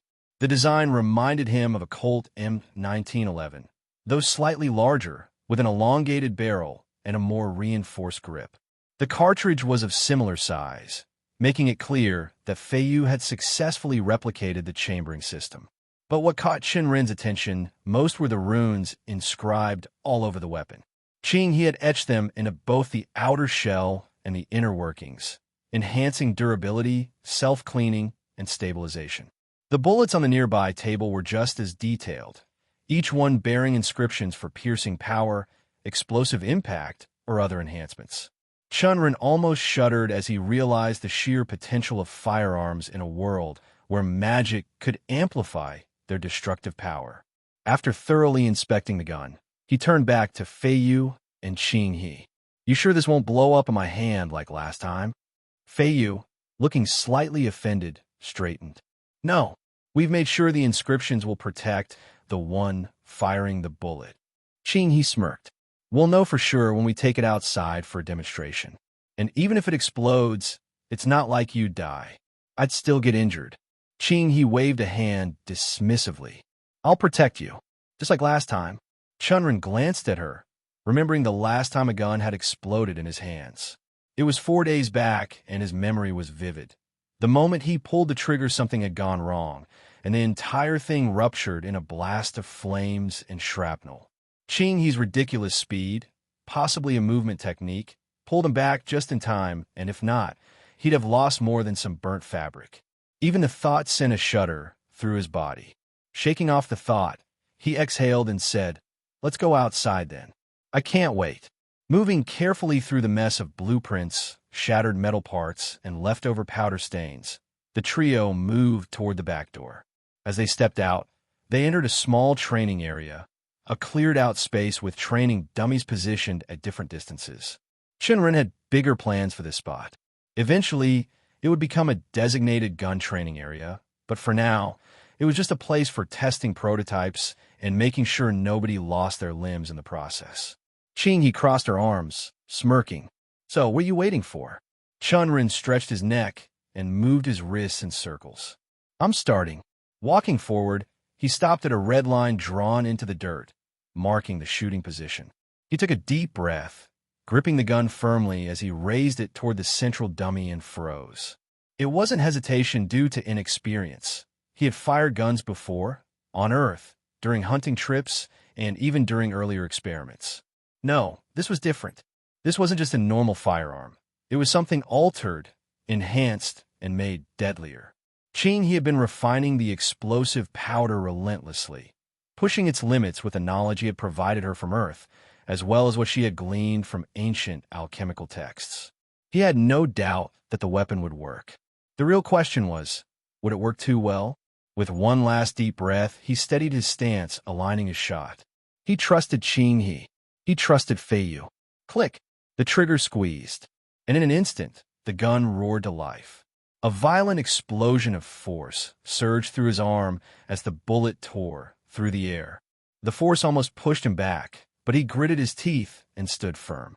The bullet shot through the air like a streak of light, slicing through the wind with a sharp whistle. Then boom! The impact struck dead center on the dummy, sending a deep, resounding sound through the courtyard. Dust and splinters exploded outward from the sheer force of the shot, and for a moment it was silent. Chen Ren tensed, waiting for something to go wrong. The bullet to shatter uselessly, the gun to explode in his grip, or even some unexpected backlash from the inscriptions. But nothing happened. No fiery explosions, no misfires. The weapon had worked. His eyes flicked to the dummy. The bullet lodged cleanly in its center. Then a grin split his face. He turned to Qing He and Fei Yu, excitement bubbling in his chest. "We did it." His voice came out breathless, then stronger. "The demonstration is successful." Fei Yu let out an exhilarated laugh. "It actually worked. No misfire, no explosion, nothing." "Whoa." Qing He smirked, crossing her arms. "Ah, of course it worked. What? You think I let you lose a limb over this?" Chen Ren huffed a laugh, still staring at the gun. And the prototype gun model firing a bullet was a big win, even if it didn't seem like much. For Chen Ren, however, it was just a start. He knew there were countless improvements to make, both in the design of the gun and the powder itself. He shot the bullets a few more times, and while the weapon didn't explode in his hands, it did jam after a while. It seemed the residual from the explosive powder was blocking the mechanism. After a thorough discussion with Qing He and Fei Yu, they determined the issue stemmed from the powder not burning as efficiently as it should. The gun's design needed refinement to prevent the powder from sticking and clogging the system. What followed was hours of debate and idea sharing as they brainstormed solutions and ways to enhance the current model. Chen Ren contributed his knowledge of modern firearms, outlining key design details, while leaving the more technical aspects to the experts. The primary goal was to make the gun lighter and prevent future jamming, but the discussion quickly expanded to other concerns. One of the most pressing issues was the smoke that billowed from the barrel every time the gun fired. Chen Ren knew that older weapons produced this issue, but modern weapons had long since transitioned to smokeless powder. He wanted that same advancement, not just for efficiency, but because the smoke would give away the shooter's position. Another issue was the noise. In a real fight, being able to conceal your location was crucial, and the gun's current sound was anything but discreet. Qing He seemed to understand, and with that understanding came the reality. More experiments. Unfortunately, an idiot cultivator's guide to blowing himself up, Volume 1 had nothing to offer on creating a smokeless powder formula. It was a task that would require her own ingenuity. Even she admitted it would be a tough challenge, and Chen Ren could only hope she'd manage to make some progress. After wrapping up his discussion with both Fei Yu and Qing He on the guns, Chen Ren headed back to his bedroom to focus on a task that had occupied his thoughts for the past few weeks. As soon as he stepped into the room, he saw Yalan already lounging on his bed. For some reason, the cat had taken a liking to that spot. Closing the door behind him, Chen Ren barely had a chance to settle in when she asked, "How did it go?" He raised an eyebrow. "You already know I was trying out the gun?" Yalan lazily drew biscuits in his bed. "I heard the noise. I believe a lot of mortals know you're up to something with Qing He and Fei Yu, thanks to all the explosions and noise." Chen Ren nodded. "Yeah, it was successful. We're closer to a working prototype. I think once we have the basic models ready, we can start training the mortals. I'm interested to know how the guns perform against beasts." He sat on the chair and leaned back. "We'll test it all out soon enough." He paused for a moment, then pulled something from his robe. "Anyways, right now, I need to see if I can decipher this." He set the medallion on the table in front of him, his gaze fixed on it. Since receiving it back from Feng Ming, and especially after the tournament, Chen Ren had found himself increasingly drawn to the heirloom. He knew Gu Tian wanted it, and that only fueled his curiosity. He had a feeling that this medallion held secrets he was yet to uncover. He couldn't quite pinpoint why he was so interested in the medallion, but the more he thought about it, the more he realized it was tied to something bigger. He had heard the Spectre mention something about a gate of immortals, and it was easy to say that the medallion had a connection with this place or item. But how? What was this gate of immortals? He'd yet to find out. If the gate was truly important, then others might be coming after him, too. That made this even more critical to understand. But when he asked Yalan about the gate, even she had no answers. Qing hadn't been much help either, until, by chance, she mentioned ancient immortal script. The mention of the script triggered something in Chen Ren's mind. It reminded him of the strange characters at the back of the medallion, the ones that had haunted his thoughts ever since he had gotten it back. Curious, he had asked Qing He for a book on the script, hoping to decipher the ancient words. But despite all his efforts, he hadn't made any real progress. The script was elusive, too intricate, too foreign. Still, giving up wasn't an option. He sat in his chair, poring over the ancient texts, comparing them to the letters on the back of the medallion. Every time he would feel like he had made some progress and a letter felt similar to the one in the medallion, he would realize that it was a bit different, making him start from the beginning again. The hours slipped by unnoticed, with only Yalin's occasional stretch on the bed to remind him of the passage of time. He muttered to himself, frustration creeping in. This script has thousands of letters, and although they seem identical to the ones on the medallion, I can't find the exact meaning. Yalin stretched again and yawned before replying lazily. I did tell you that the words on the medallion could just be written in a different dialect, or someone might have intentionally altered them, creating a secret code that only those they trust can understand. Higher realm cultivators often do that. Chen Ren looked at Yalin. I understand that, but if the script is really a secret code, then it might make it impossible for me to decipher what's written here. And if it's truly the ancient immortal script, then this medallion could be the oldest thing in the world. He paused, looking at the medallion more closely. I originally thought it was made of some kind of copper, but now I think I could be wrong. Yalin, intrigued by his words, squinted her eyes, as if zooming in to see the medallion. Yeah, that's true, but we won't be able to find out what material it is, nor will we be able to experiment to see how sturdy it is. Chen Ren nodded. The medallion was too precious and important for him to risk breaking it just to see its durability and the material it was made from. In a way, breaking it would free him from the responsibility of owning it. But if the people after were demonic cultivators, then it could be the key to something valuable. And there was always the chance of them trying to kill him for the medallion. But there were also questions that arose. Why had Gu Tian come after the medallion just now? The medallion had been in the Chen clan for generations. So why now? Maybe he was missing something. Maybe there was more context that he was not seeing, and those were always a thing. Maybe he should contact the Chen clan and ask them about it.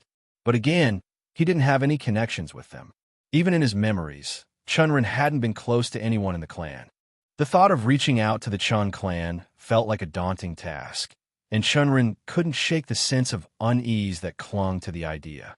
Despite everything, he knew that getting more information about the medallion could be the key to understanding what Gu Tian and others were truly after. And perhaps, in the process, he would learn more about himself than he cared to. His mind briefly wandered back to the past of Chen Ren. He had been the typical young master, a figure who had once been expected to live up to the prestige of his lineage, but who had never been treated with the reverence such a role usually commanded. It wasn't simply because of his behavior, though he had been rebellious and distant.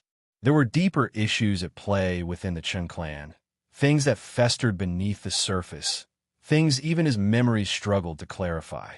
As he closed his eyes, a wave of thoughts and half-formed memories began to flood his mind, but before he could focus on them further, a knock on the door startled him out of his reverie.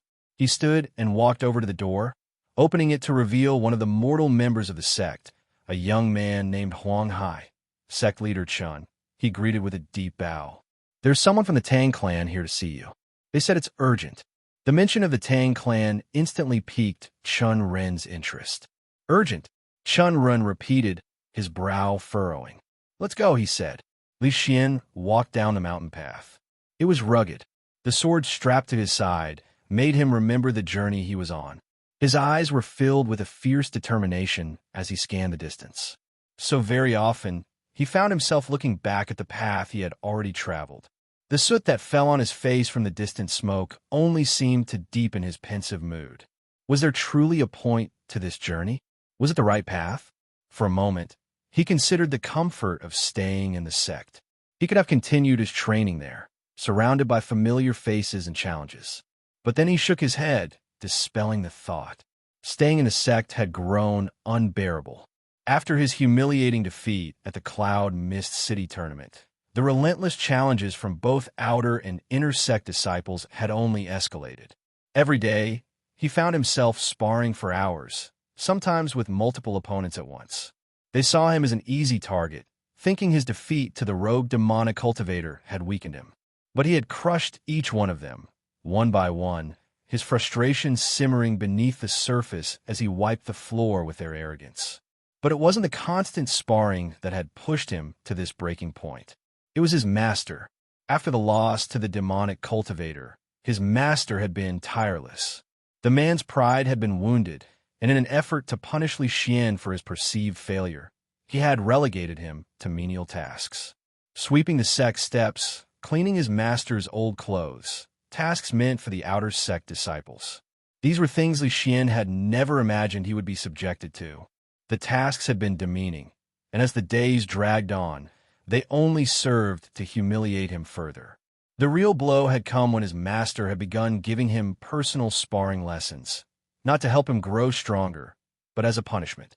Each session felt more like an exercise in breaking his spirit than in refining his skills. Li Xian clenched his fists, the memory of those painful lessons searing his thoughts. In the end, he had been unable to take it any longer. He had requested this journey, the one so many cultivators embarked upon to clear their minds, learn new things, and progress in their cultivation. He had hoped that this would be the escape he needed to regain his focus and find more success in his path. But now, as he walked alone down the mountain, the weight of the sword seemed to grow heavier with each step, and the doubts crept in. Was this really the right choice? Would he find the answers he sought out here? Or had he simply run away from the one place where he might have truly grown? But these questions will be answered soon, he knew it. Unauthorized usage. This tale is on Amazon without the author's consent. Report any sightings. Days had bled into one another since he left the city. The hours spent in cultivation felt like a blur. Wild beasts slain, rogue cultivators dispatched, yet none of them had truly tested him. Their strength paled in comparison to his, their movements too predictable, too weak. A small, nagging thought kept tugging at him. What if he wasn't ready? What if his past defeat still lingered in his blood, in his mind? Should he call for a spar with Chen Ren again? The idea of facing Chen Ren again, of tasting another loss, sent a cold shiver down his spine. No, he wasn't ready. Not yet. He needed more time, more strength. So he walked. The winding mountain road leading up to Ashen City became his path, his sanctuary from the noise in his mind. The few carriages that passed by were nothing more than fleeting distractions. The heat from the volcanoes made the air thick, oppressive, but Li Xian breathed it in, as if trying to fill himself with something more than doubt. His lips moved quietly, reciting lines from Heavenly Soaring Manual, the familiar rhythm offering some semblance of peace. His thoughts drifted to his techniques, how to refine them, how to make them flawless. Each step was a thought in motion, each breath a subtle reminder that he wasn't where he needed to be yet, but he was getting closer. At least he hoped so. Then a sound, sharp, thunderous, split the air, snapping him out of his thoughts. Ruor. His feet slowed, his heart pounding in his chest. The cliff ahead loomed high, jagged rocks forming a natural barrier, and from behind it came the unmistakable sounds of struggle.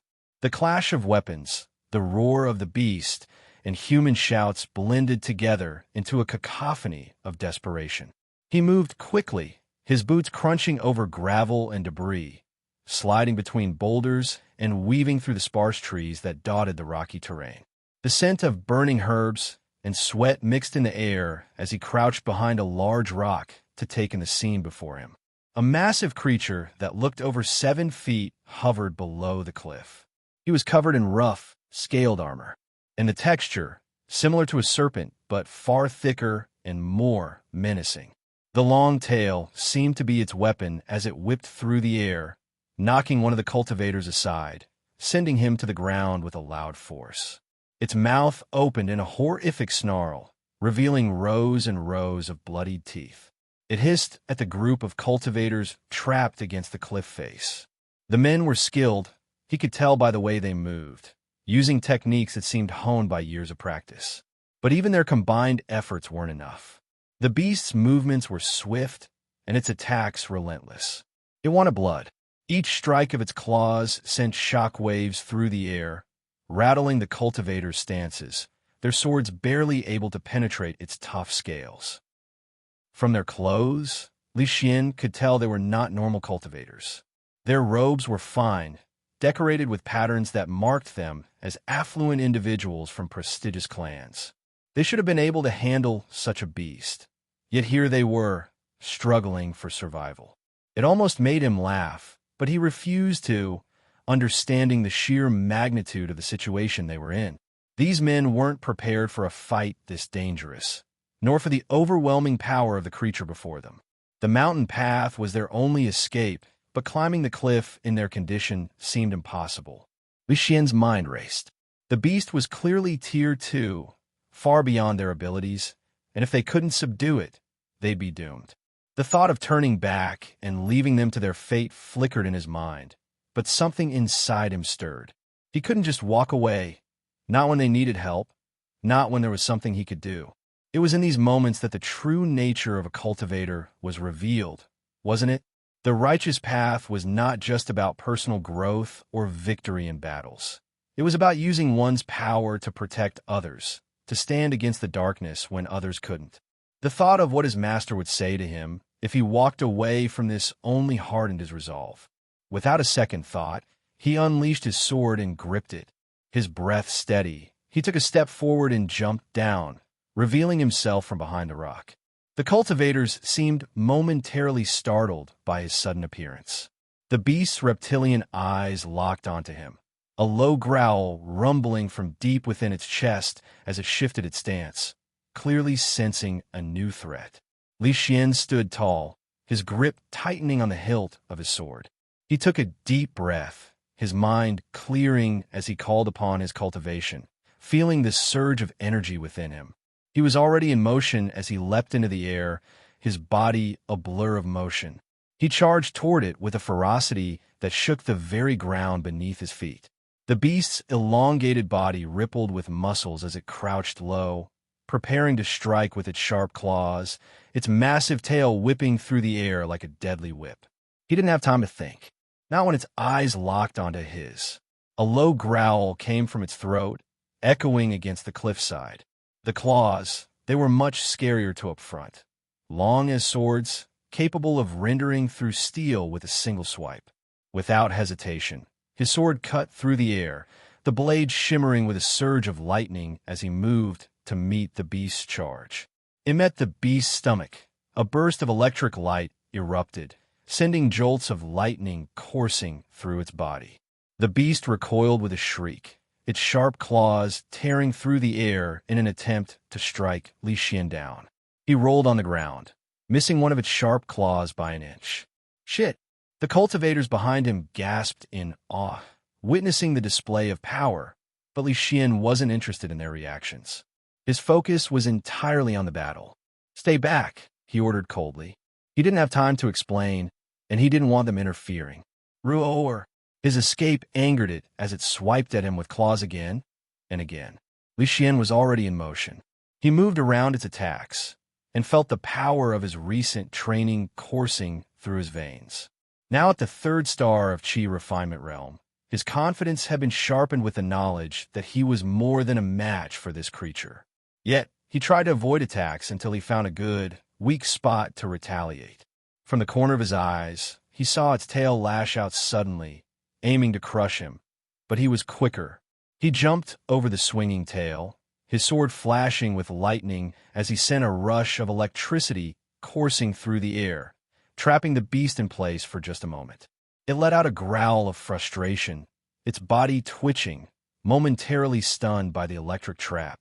Seizing the opportunity, Li Xian closed the distance in a flash, his sword slashing downward. The blade struck the beast's underbelly with precision, cutting through its tough scales as easily as slicing through cloth. The creature's cry of agony filled the air, but it was too late. Before it could react, Li Xian twisted the blade, driving it deep into the beast's vulnerable underside. The beast convulsed once, then collapsed, its body spasming as its life force drained away. Blood oozed out of its body as it let out one final roar that sounded like a moan of pain before its body went limp. Li Xian stood over the fallen creature, panting lightly as he withdrew his sword from its body, the blade still crackling with residual lightning. Finally, Li Xian huffed loudly and looked behind. The cultivators stood stunned, staring at him in awe.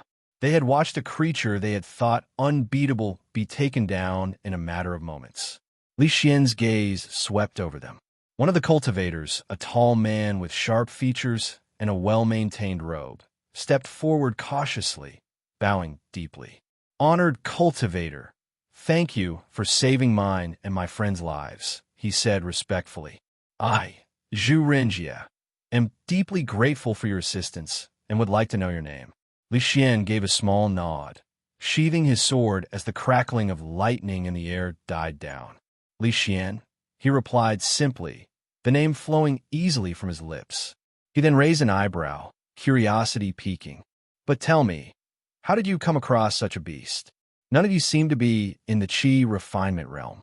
Zhu Renjie hesitated for a moment, then looked toward his companions, before turning back to Li Xian. "We were hunting a few young backbreakers like the one you just fought near their nest," he began, his voice tinged with regret.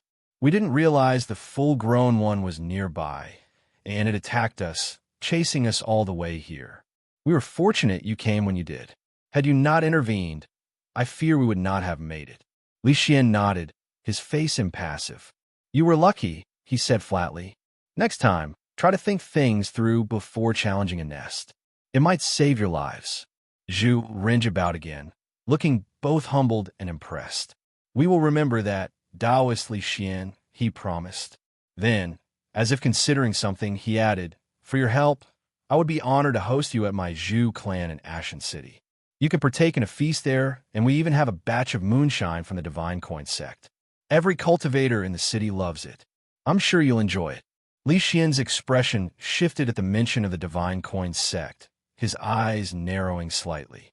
He had heard of them before, in passing, but he wasn't able to put where he had heard it until the face of the man who had defeated the opponent he hadn't been able to pop in his head. Hasn't his master mentioned that Chen Ren had rejected the Soaring Sword sect to create his own sect? And the name of that sect was also similar.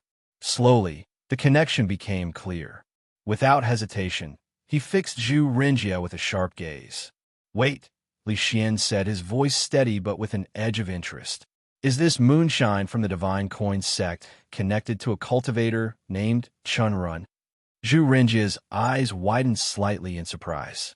"Yes, it is," he confirmed, his brow furrowing slightly as he processed the question. "Do you know him?" Li Xian's pulse quickened at the mention of Chen Ren's name. His gaze hardened, and he took a step closer to Zhu Renjie, his voice low but firm. "I do," Li Xian replied, the weight of his words settling between them. "Tell me everything you know about him." Chen Ren moved through the corridors of the building with steady steps and entered the one in the middle. Inside, a man from the Tang clan was already waiting for him. As he stepped inside the room, the man, who'd been leisurely sipping tea, raised his head to look at him. Almost immediately, he set the cup down and bowed. "You are young Master Chen Ren?" he asked, his voice surprisingly stern despite him looking like a young man around his age. He nodded. "Yes, and you are?" The man straightened and presented a small crest bearing the insignia of the Tang clan. "I'm Tang Boming." Chen Ren took the crest, examining it to make sure it wasn't fake while keeping his eye out on the man. There was something about him that stood out from the ordinary subordinates he had dealt with till now. His eyes held a certain feeling of authority. After spending so much time in this world, Chen Ren had learned to distinguish between an ordinary person and a cultivator. Tang Boming was undoubtedly the latter. His conjecture wasn't just based on his atmosphere, but also the fact that the man had come here alone. Normally, mortals would always travel in groups along the road due to the threat of beasts. Though he had never seen the man before, he wasn't surprised. Tang Yuqiu has been gathering capable people over the past few months. This one must be one of them, and by the way he shared her surname, he might just be a distant relative of sorts. Chen Ren moved to the seat across from him after making sure the crest was real, settling in. I wasn't expecting anyone so soon. Tang Boming poured another cup of tea, but didn't take a sip this time.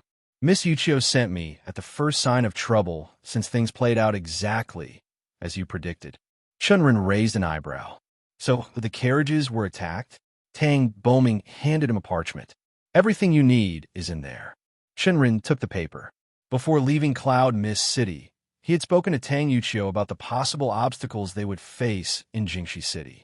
Both of them had known that the local powers would not welcome them with open arms, and it was for them to guess how they would attack. According to Yuchio, they had already attracted a considerable amount of attention. However, Jingxi City was an open market. Laws prevented any direct suppression of new businesses. The city thrived on trade, even encouraging fresh merchants to set up shop. But that didn't mean the established factions would sit idly by. Only a handful of clans and trade associations truly controlled the city's commerce. And when something or someone threatened their position, they wouldn't hesitate to act. He unfolded the parchment, his eyes scanning the contents. As he read, a wry smile tugged at the corner of his lips. One of the scenarios he had predicted had played out exactly as expected. While their new building was under construction in Jingxi City, Tang Yuchio had arranged for materials and perfume bottles to be transported from Cloud Mist City. But, as anticipated, the carriages never made it to their destination intact. Bandits had attacked the convoy, destroying everything in their path and making off with whatever remained.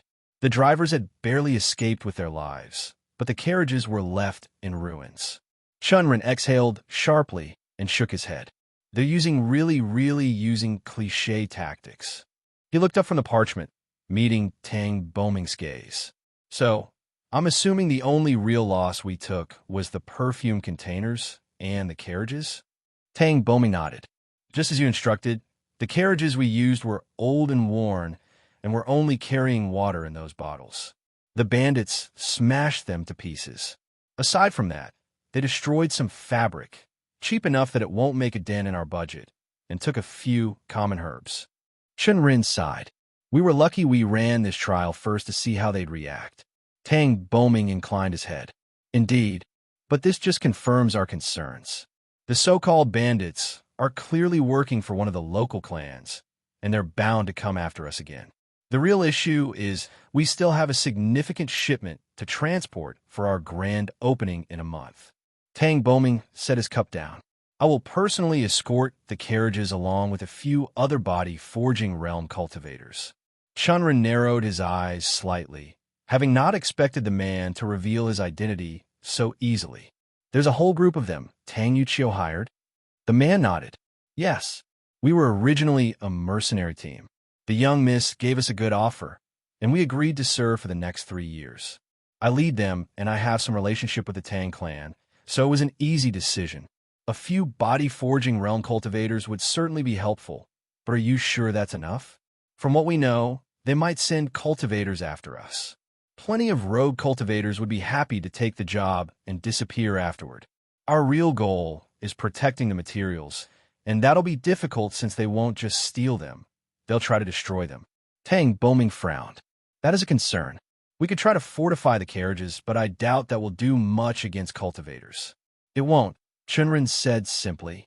Silence stretched between them as he leaned back, deep in thought.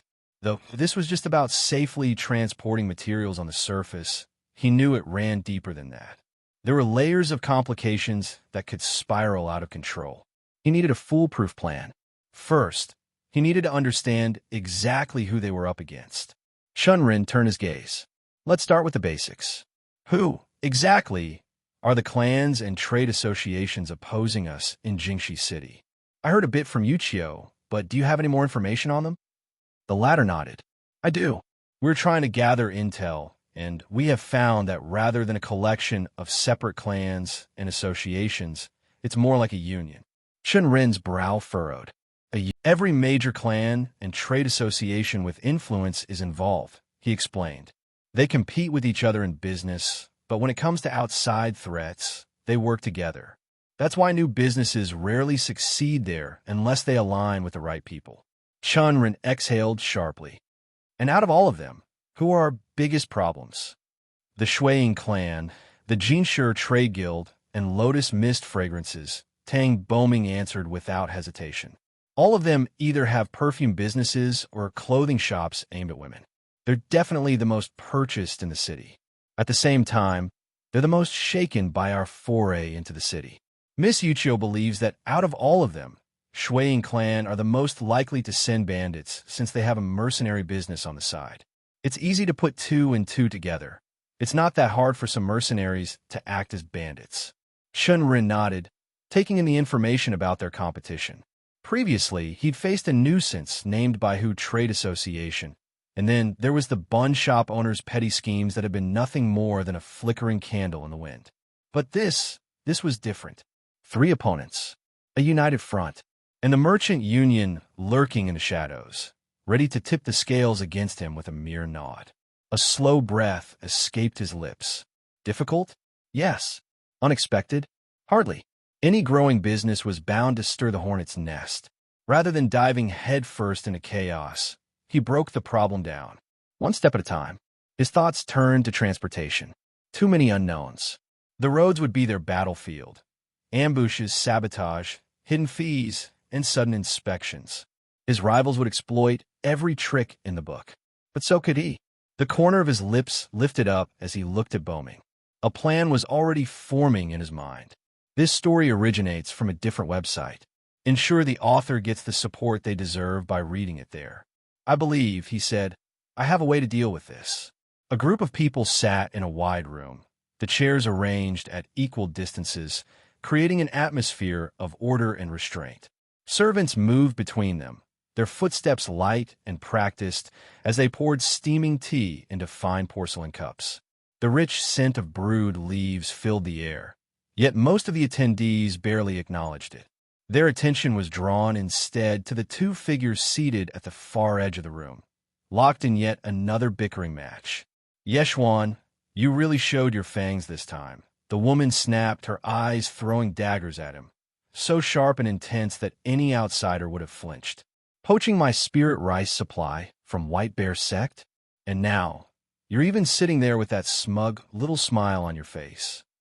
The man across from her, Yeshuan of the Jinshi Trade Association, merely sneered, his fingers drawing patterns against the lacquered armrest of his chair. It's an open market, winching. You can't do anything about it. They simply thought your offer was cheap, just like you. His smirk widened. Would you like to file a complaint to the head? I'm sure he'd scoff just like I am now. Winching, the owner of a well-known chain of high-end restaurants, let out a laugh, though there was no humor in it. Oh no, I'm not like you, scumbag, sending lavish gifts to the head just to curry favor. Must be nice, having your hands in so many pockets. I could never. Those sound like the words of someone who wishes they had the White Bear sect's rice supply. Wouldn't you all agree? Yeshuan glanced around, an amused smile playing on his lips. The tension between them crackled, their rivalry long known among the union members. While the Jinshi Trade Association boasted a vast reach across multiple industries, including the perfume business, Winching had built her empire on her own. Without a powerful backer, she fought tooth and nail for every resource, and she wasn't about to let Yeshuan walk over her without a fight. The rest of the room merely sipped their tea in amusement. Their bickering was nothing new, and until the meeting officially began, there was no harm in enjoying the entertainment. Then, the doors to the chamber swung open. A hush fell over the room as an old man strode in, flanked by 2 guards. His presence commanded immediate respect, and without hesitation, everyone rose to their feet in acknowledgement of custom. The old man gave a single nod before lowering himself into his chair at the head of the room. He spoke. I, Shuang Shimu of the Shuang clan, call this meeting to order. And just like that, all distractions were set aside. As the last of the servants filtered out of the room, the heavy wooden door creaked shut behind them, leaving only the select few in attendance. Even the guards, who usually stood watch outside, were dismissed for this meeting. The lanterns cast shadows across the table where the heads of the various businesses in Jingxi City gathered. The old man, a sharp-eyed figure with a long, silvery-streaked beard, was the first to break the silence. Let's go over today's agenda. I trust everyone knows why we're here, he said, his gaze sweeping across the room. Wenqing snorted loudly, earning a few confused glances from her left. Do we really need a meeting for a new clan trying to enter Jingxi City? Happens all the time, doesn't it? She asked, stroking her slender chin. Yes, Xuan. The burly merchant cut through with a scowl on his face. This one's different, he said, his thick fingers steepling before him. They've taken over half the market in Cloud Mist City, and their backing comes directly from a sect. That's not just some merchant group we can ignore. She, in return, scoffed, her eyes narrowing in disdain. You're only saying that because it's a threat to your precious perfume business, she teased. Shuiying Shimu raised a hand to silence the fight.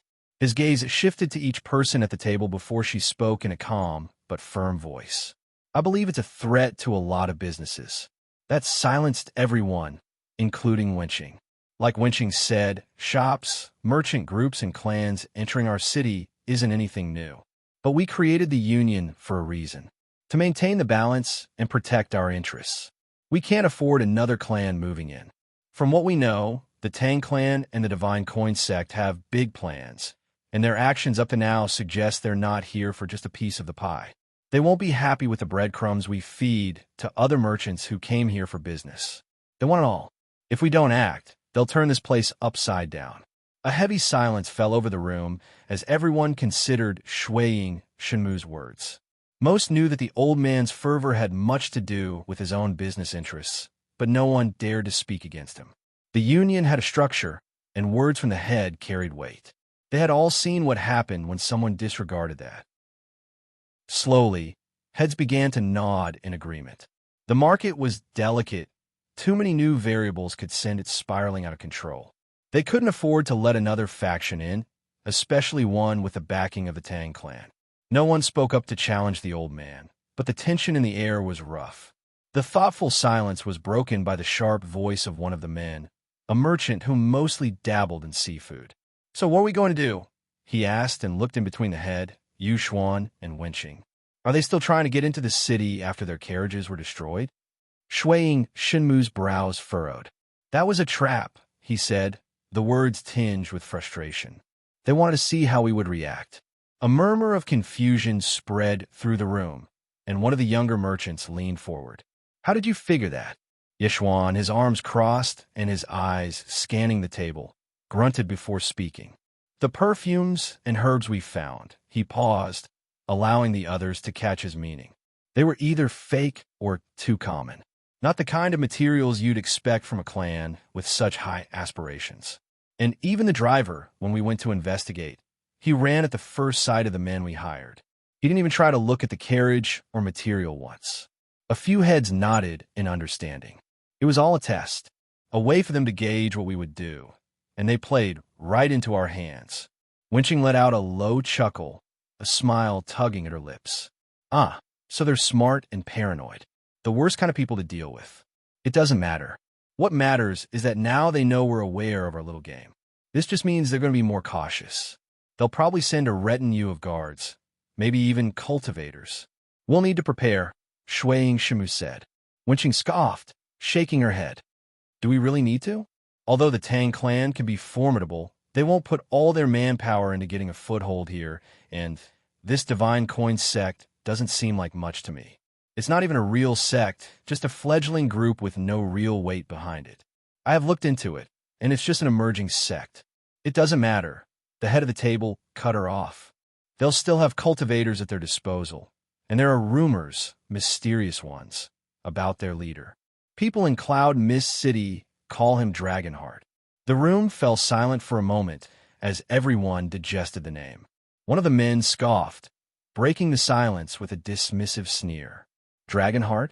That's a stupid title. I bet he paid to spread those rumors to make himself feel important. I know enough cultivators who do that. It doesn't matter what you think of the title, Kian. What matters is that he won the Cloud Mist City tournament, and he defeated a demonic cultivator in the process. He's dangerous, and they're alert now, more so than before, Shimu said pointedly. We can send more men to take care of their carriages, but there's still a good chance they'll manage to get into the city. They're determined, and the girl from the Tang clan is shrewd enough to have already taken care of the legalities. She'll find a way in, regardless of what we do. We can only harm them with tricks. Subtly. Not directly at all. Yeshuan cleared his throat. Well, have you prepared any? The old man sat up straighter, his eyes gleaming with resolve. A few things, he said. I called this meeting to discuss just that. Yushu yawned, his long, bulky hands stretched behind his neck as he sat on top of a small hill overlooking a road. His back was against a tree as he felt himself almost falling asleep. When he had first become a cultivator and realized that, rather than soaring over cities and practicing techniques that could shatter entire buildings with a single strike, cultivation was more about sitting in a room, absorbing the world's energy while popping pills like a drug addict. He had felt utterly betrayed. All those grand expectations, reduced to hours of motionless meditation, chasing after some vague, unseen progress. And worse, while some people barely cultivated for an hour a day and still saw results, he could sit for entire nights and feel nothing. So he fought tooth and nail for pills to speed up his growth, only to realize that even that was a struggle. Between the politics of his sect, the resource hoarding, and the endless cycle of training on lifeless dummies, he had enough. If cultivation was going to be a slow death of boredom, he would rather risk dying on his own terms. And so he left. Many called him foolish, said things like, nothing good will happen, that he was walking down the wrong path, that the heavens would not look kindly upon a rogue cultivator. But in just his first year of being one, he had proven them wrong. Even as a mere first-star chi refinement cultivator, he received offers from various clans, each eager to recruit him. In the cities, women threw themselves at him, hoping to catch his eye and secure a better life. After all, even the lowest cultivator was far wealthier than ordinary mortals. In the end, he joined the clan that had given him the best offer, the Shuiying clan of Jingxi City. They had given him pills every week, accelerating his cultivation from first star to third star in just 2 years. It was something that he felt was impossible before, but it happened. It became possible. Not only that, if he desired women, they were brought to him without hesitation. The clan leader had even attempted to betroth him to one of his daughters, eager for a grandson with cultivation talent. All in all, his life had suddenly become colorful, a complete 180 to the dull days of meditation and endless training dummies. But just a week ago, that had changed. His latest task had been simple, too simple for his liking, which was to stop a carriage from some Tang clan trying to build a business in Jingxi City. He had done it easily. After all, it was just a carriage, not a cultivator. But apparently, it had been a trap, a false alarm that was well played by the Tang clan to gauge their reaction. Now, with the Shuiying clan's true intentions exposed, the Tang clan was sending another batch of goods into the city, or at least that was what he was led on. This time, clan head Shuiying Shimu had warned him that cultivators might be among the escorts, and that he might actually have to fight. And if he was honest, he didn't mind. He was confident in his skills. Unless the Tang clan had somehow scraped together a peak chi refinement cultivator or, worse, a foundation establishment expert, he had nothing to worry about. And honestly, someone that strong wouldn't waste their time on merchant escort duty. But the problem wasn't the fight. It was the waiting. He had been sitting on this hill for 7 hours now. The sun had set, the road remained empty, and the only thing accompanying him was the occasional night breeze. He almost felt like he was back in his sect, doing nothing but sitting around. And that pricked his scalp, not in a good way. He folded his arms in front of his chest and let his eyes partially close in boredom. This is just boring. I might as well. Daoist Yushu, I see a carriage coming. The sound of wooden wheels rolling forward reached his ears. Right, he scoffed without even bothering to open his eyes. Not every carriage belongs to the Tang clan. We need to be sure before acting. But Daoist Yushu, the carriage is tinted red, and it has the Tang clan's crest on it. Yushu's eyes snapped open. This time, he took a proper look. A large carriage strolled through the road. The wooden frame was reinforced with dark iron, and the front held a driver's seat where there was a lone man controlling the reins. Behind that, a middle compartment was made, probably for the guards or anyone traveling with them. And at the very back, an extra portion extended outward, possibly for storage. It was just like the last one. Yushu turned his gaze to the group behind him. 5 mortal men and 3 body, forging realm cultivators standing at attention. He smirked. Get ready. Their spines straightened instantly. Our goal is simple, he continued. Kill any ordinary people, capture anyone important, and confiscate or destroy whatever they're carrying. A wave of grim nods passed through the group. You aim properly. Yushu motioned to one of the mortals, a bowman, who stepped forward and drew his weapon. The mortal narrowed his eyes, taking the aim. Yushu saw how he didn't even breathe for a second. They all waited for the perfect moment, locking their gazes on the rolling carriage. Then, with a twang, the arrow was in motion, slicing through the air, finding its mark right at the carriage wheel dead center. A splintering crack rang out. The wheels snapped, sending the entire carriage lurching to the side. The force of the impact made it tilt uncontrollably, the wooden frame groaning as it tumbled forward and slammed into a tree with a heavy crash. R. The driver's high-pitched voice pierced through the air as he flung from his seat, his body hitting the ground hard. He let out a grunt, and another. Yushu grinned. Great shot, mortal. He was on his feet the next second, drawing his weapon. Now let's go. He heard his men acknowledge with battle cries, and together they rushed down the hill. One by one, they moved towards the wrecked carriage. The road was mostly deserted at this hour, fortunate for them, as there would be no interruptions. There, Yushu signaled his men. They veered off to deal with the driver, who was groaning on the ground while clutching his sides. Yushu strode toward the carriage doors, fully expecting resistance from whoever was inside. He grasped the handle and yanked the door open. Hello there, Yushu said playfully, but his eyebrows shot upwards.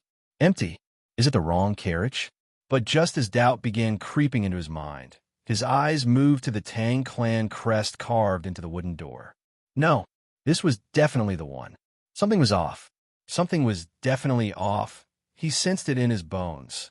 He turned towards the rear compartment, where he knew that goods were typically stored. Taking a steadying breath, he reached for the doors. His fingers curled around the handle. Click! The latch lifted, and as the doors swung open, his eyes widened. There were no crates of herbs, no bottles of perfume. There were only people inside. Or at least, at first glance, they seemed like people. In the dim gloom of the compartment, their figures were shrouded in darkness. But before Yushu could make sense of the situation, the one in the middle suddenly flashed him a grin, and lightning crackled to life in his fist. Shit! Instinct kicked in, and Yushu leaped backward. But he wasn't fast enough. The lightning strike arced through the air, slamming into his leg before he could fully escape. Pain exploded through his limb as a sharp zap surged through his body, and he hit the ground with a cry. Daoist Yushu, one of his men called out. The others snapped to attention, their weapons raised, watching their leader fall. But Yushu wasn't someone who would go down that easily. Gritting his teeth, he forced himself up, his injured leg trembling under his weight. Get ready for battle. We've been fooled, he bellowed. As his words rang out, the lightning-wielding cultivator stepped out of the carriage. The first thing Yushu noticed was his short dark hair, then his smug smile. He tilted his head and sized the man up and down. He didn't even have a big build of a body to threaten Yushu, but his lightning packed a sharp jolt. His blood boiled at the audacity of the man. Who the F? His words died, and his breath hitched in his throat as he saw the other people step out of the carriage besides the cultivator. Though, it wouldn't be right to call them people. Rather than flesh and blood, the figures that emerged were humanoid constructs, their limbs carved from wood, their joints held together by intricate mechanisms. He had mistaken them for humans in the darkness of the carriage, but now he could tell what they were. Puppets. Yushu felt a chill crawl up his spine, and judging by the energy rolling off of them, these weren't just for show. They could fight better than any mortal he had brought. His gaze flicked back to the lightning-wielding cultivator. A puppet master? Yushu muttered under his breath. Not just that, one proficient in lightning arts that was in the chi refinement realm. His mind raced. The Shuang clan head had mentioned that the Tang clan was working with some small-time sect. Yushu had assumed that meant a few low-level cultivators in the body forging realm. But this? A lightning user and combat-ready puppets were way beyond his pay grade, and he knew he couldn't just retreat. Grinding his teeth, he charged forward, calling upon his chi as his fist became encased in solid stone, a martial technique he had painstakingly practiced, known as Earth Shroud Gauntlet. The lightning-wielding cultivator met him head-on. A crackling fist, wreathed in arcs of electricity, slammed against his own. For a split second, Yushu felt a tremor run through his stone armor. Then a sharp fracture spread across its surface. Damn it! The force behind a lightning cultivator's blows was no joke. Still, he refused to back down. Circulating his chi, he stepped forward and launched into another attack. Stone avalanche strike. His fist came down like a hammer, aiming for his opponent's ribs. But the man moved like a phantom, electricity surging through his legs as he dodged, barely a flicker in Yushu's vision before he appeared just out of reach. And the few times Yushu did manage to land a hit, his opponent simply took the blow head-on, his body absorbing the impact without hesitation. If you encounter this story on Amazon, note that it's taken without permission from the author. Report it. He's as strong as me, maybe stronger. Realization hit him harder than a physical blow. The lightning user wasn't just some useless cultivator with no battle experience. He had the technique and endurance to fight on even footing. But I'm not done yet. Summoning all his strength, Yushu activated his core technique, Titan's Embrace. A surge of chi hardened his skin, wrapping his entire body in a dense layer of stone, turning him into a walking juggernaut. With a roar, he lunged forward, too swift for a dodge, and as he expected, the lightning cultivator didn't give out any time to jump back. Instead, his entire body shimmered, bathed in a brilliant sheen of blue light. A defensive technique Yushu had never seen before. And when they collided, a shockwave rippled through. The ground cracked beneath them. For a moment, the two of them stood locked in place, neither giving an inch. Then, lightning surged from the dark-haired man's fingertips. Before Yushu could react, a blazing fist shot forward, striking him square in the face. Crack! His stone armor shattered, and Yushu was sent flying. His body crashed against the hard ground, bouncing once before skidding to a stop. For a second, everything spun. His vision blurred, his ears rang. He couldn't even feel his limbs. The momentary defeat dissolved. Shaking his head, he forced himself to focus. His gaze swept across the battlefield. One of his fellow cultivators was already down. The other two were locked in a desperate struggle, surrounded by 4 wooden puppets, their movements relentless and precise. As for the rest of his mortal men, they lay scattered, groaning in pain, completely overwhelmed by the puppets. Yushu counted 7 of them in total, each one radiating the strength of a body-forging realm fighter. How the hell does a small sect have this many puppets? The sheer quantity of them was absurd. He had assumed that the sect backing the Tang clan was insignificant. Now, it was clear that he'd made a grave mistake. A sharp crackle made his heart lurch. He turned just in time to see the lightning cultivator charging toward him again, eyes locked onto him like a predator moving in for the kill. Shit, no time. Desperately, Yushu punched the ground. Earthquake fissure. A jagged crack split open the road, forcing the lightning cultivator to leap into the air. But that brief moment, that single heartbeat, was all Yushu needed to push himself back to his feet. His mind raced as he wondered what to do. Even if he somehow held his ground against this lightning bastard, how the hell was he supposed to deal with the puppets? And more importantly, who the hell was controlling them? Yushu barely had a moment to think. A surge of lightning arced toward him, crackling like an unchained storm. Reacting on instinct, he forced chi into his skin.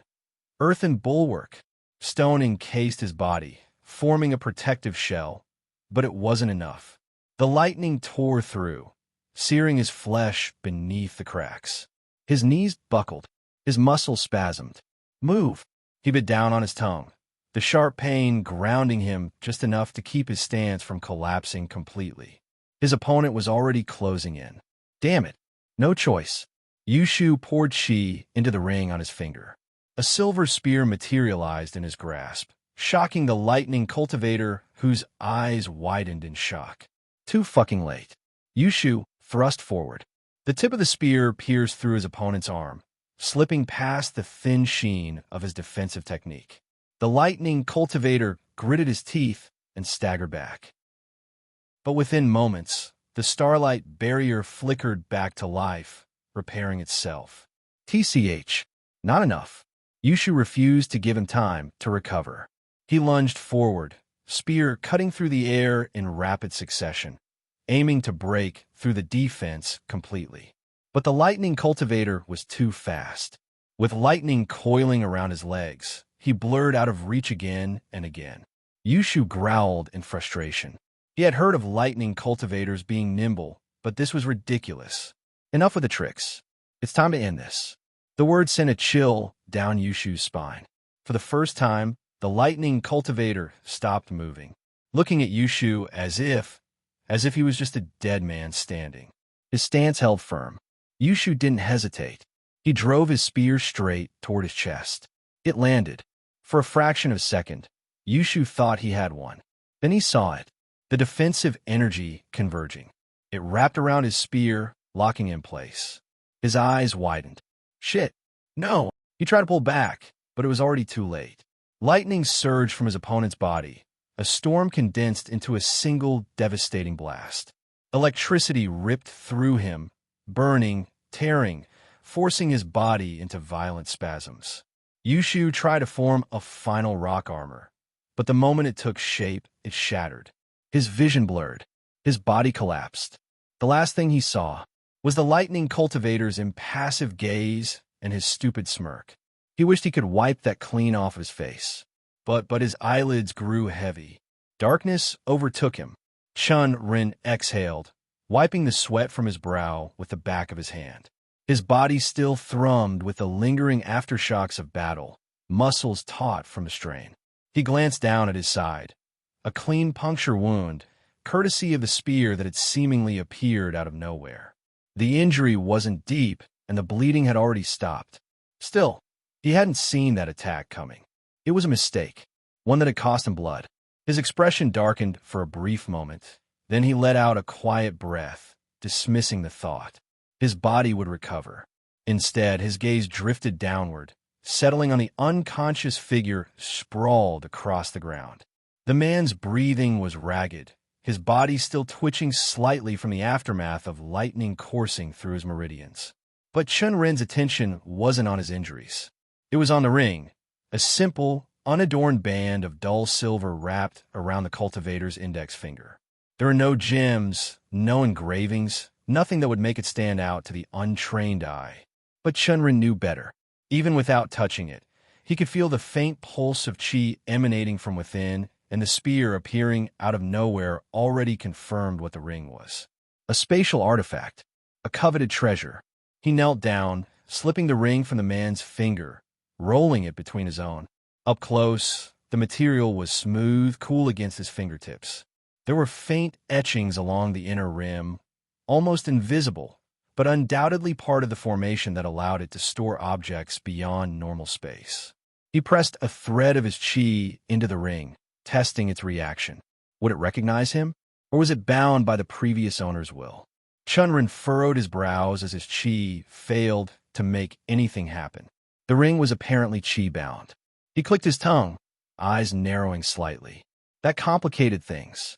Before he could think further, footsteps echoed behind him, deliberate and unhurried. He turned his head, his guard still raised, but when the figure approached and reached up to remove his mask, a familiar face was revealed. Hong Yi. His silver eyes glinted with amusement as he glanced around at the unconscious bodies littering the battlefield, then let out a low chuckle. That was a great fight, Hong Yi said, stepping closer. I can't believe things went this easy. Chen Ren smirked. That's because we planned for it. Expected everything. His gaze shifted to the fallen cultivators around them. and we got our prize. He lifted the ring between his fingers before gesturing at the defeated men. Hong Yi's eyes immediately locked onto the ring, a flicker of greed flashing through them before he let out a thoughtful hum. A spatial ring? Chen Ren nodded. Yeah, and big enough to house a spear. Hong Yi's expression changed slightly at that. A ring that size, he muttered, rubbing his chin. It'd be worth at least a dozen spirit stones. Maybe more, depending on its size and functions. But they're really rare. He gave Chen Ren a sidelong glance. Are you planning to use it for yourself? Chen Ren twirled the ring once before sighing. I can't seem to open it. Looks like it's chi-bound. His eyes flickered with consideration. I'll need someone like Qing He or Yalan to go over it before I can use it. But yeah, it's a nice reward for all the trouble. He smirked, tucking the ring into his robes. I'm sure the Shuiying clan gave it to this guy. His gaze drifted over the unconscious man before him. Wonder how they'll react when they realize they lost both him and the ring. Shuiying Shinmu, clan head of the prestigious Shuiying clan, swung his sword, feeling the ripple of his biceps. His muscles strained as each blow landed. A sharp crack formed against the wooden dummy in front of him. Ark! He swung it again, this time aiming at the dummy's neck. It once again caused wood to splinter. Beads of sweat ran down his face as he brought his sword back, just to hit the dummy again and again. His grunts filled the air as he kept on swinging. The movement became one of practice rather than conscious as his eyes grew distant, lost in memories. Every strike reminded him of his childhood. Born to a branch family of cultivators, Shimu had once dreamed of rising above his humble beginnings, wielding a sword with enough strength to topple mountains and make the heavens tremble. His days back then had been spent just like this, relentlessly swinging his weapon, sharpening his skills, and preparing for the moment he could step onto the path of cultivation and bring glory to his family. But fate had been cruel, extremely cruel, that he almost felt bad for himself. When his spirit roots had finally been tested, the results were devastating. None. While his two younger brothers were found to have excellent cultivation potential and had been chosen as the future scions of their branch family, Shimu had been left behind, crushed beneath his shattered dreams. For years, he only tasted one thing, bitterness. Until, one day, he didn't. The realization hit him. There was more to life than just chasing unreachable heights. There were other ways to bring pride to his clan, other ways that he could stand tall. And so, he had set down his sword and chosen a different path. The path of money. His lips twitched upward slightly as he thought about how far he'd been able to come. Through grit, ambition, and relentless effort, he had built a fortune so vast that no one dared to look down on him now. He was still mortal, but he commanded the respect of both cultivators and commoners. His family, once just a branch, had become one of the most powerful clans in Jingxi, and countless cultivators now bowed their heads to his family because of his wealth. He hired more than half of them to work for him. Still, even after all those years of training, he had never let go of the discipline he'd forged in his youth. Every morning, he trained, swinging his sword as if he could carve those dummies with it. Thwack! Another strike, and he pushed another painful memory aside. Maybe this was his way of coping, but it had helped him for years. Thwack! He pushed past another memory of his siblings this time. He raised his sword again. Knock! Knock! Shinmu frowned, lowering his weapon as he turned toward the door that slowly opened. Standing in the doorway was the chief steward, Dashin, an elderly man with a thin frame and a perpetually serious expression. He bowed deeply. Master! Shimu's frown deepened. I don't like to be disturbed during this time. Dashin straightened. I wouldn't have, Master, unless it was important. I know better. A moment passed before Shimu gave a curt nod. Very well. Speak. We've just received word, Master. A new delivery of heavenly fragrance bottles and materials was made to their shop about an hour ago. At those words, Shuiying Shinmu's eyes widened, shock flashing across his face. What happened? We sent you, Shu, and the others, right? We did, Master. But none of them have reported back. We're assuming they've been captured by the forces of the Tang clan and the Divine Coin sect. Shinmu's expression darkened, his jaw tightening until he heard his teeth grind. He shook his head after a few seconds of contemplation. That can't be. No, check once again. Yushu is a chi refinement realm cultivator. According to what we know, this so-called sect is a newly established one, no different from any other emerging sect. Dashin cleared his throat. Master, we assume that Chen Ren himself might have protected the carriage. And as far as things have been confirmed, he is in the chi refinement realm too. Even then, we sent more cultivators with Yushu. There's no way he could have done this alone. This Chen Ren must have brought in more cultivators to support his sect, or it wouldn't have been possible. He paused, his eyes narrowing thoughtfully before asking, did they at least manage to damage some of the supplies? There were orders to harm and retreat if they weren't confident in winning. Dashin shifted uncomfortably, a trace of hesitation in his voice as he responded, No, Master, there wasn't anything like that. All the materials were delivered safely, and the scouts specifically reported that the heavenly fragrance bottles were in pristine condition. Shenmu's teeth clenched audibly, a flash of anger rippling through him. How can that be? Because we were tricked, Master. Shenmu's head snapped up. Tricked? How? When we observed the delivery, we noticed that the supplies didn't come from the Tang clan's carriage as expected. Instead, there were 6 carriages owned by ordinary merchants, carrying mixed supplies. We later identified them as traveling merchants whose business route runs between Cloud Mist City and Jingxi City. It seems the Tang clan paid them to hide their supplies among their other goods.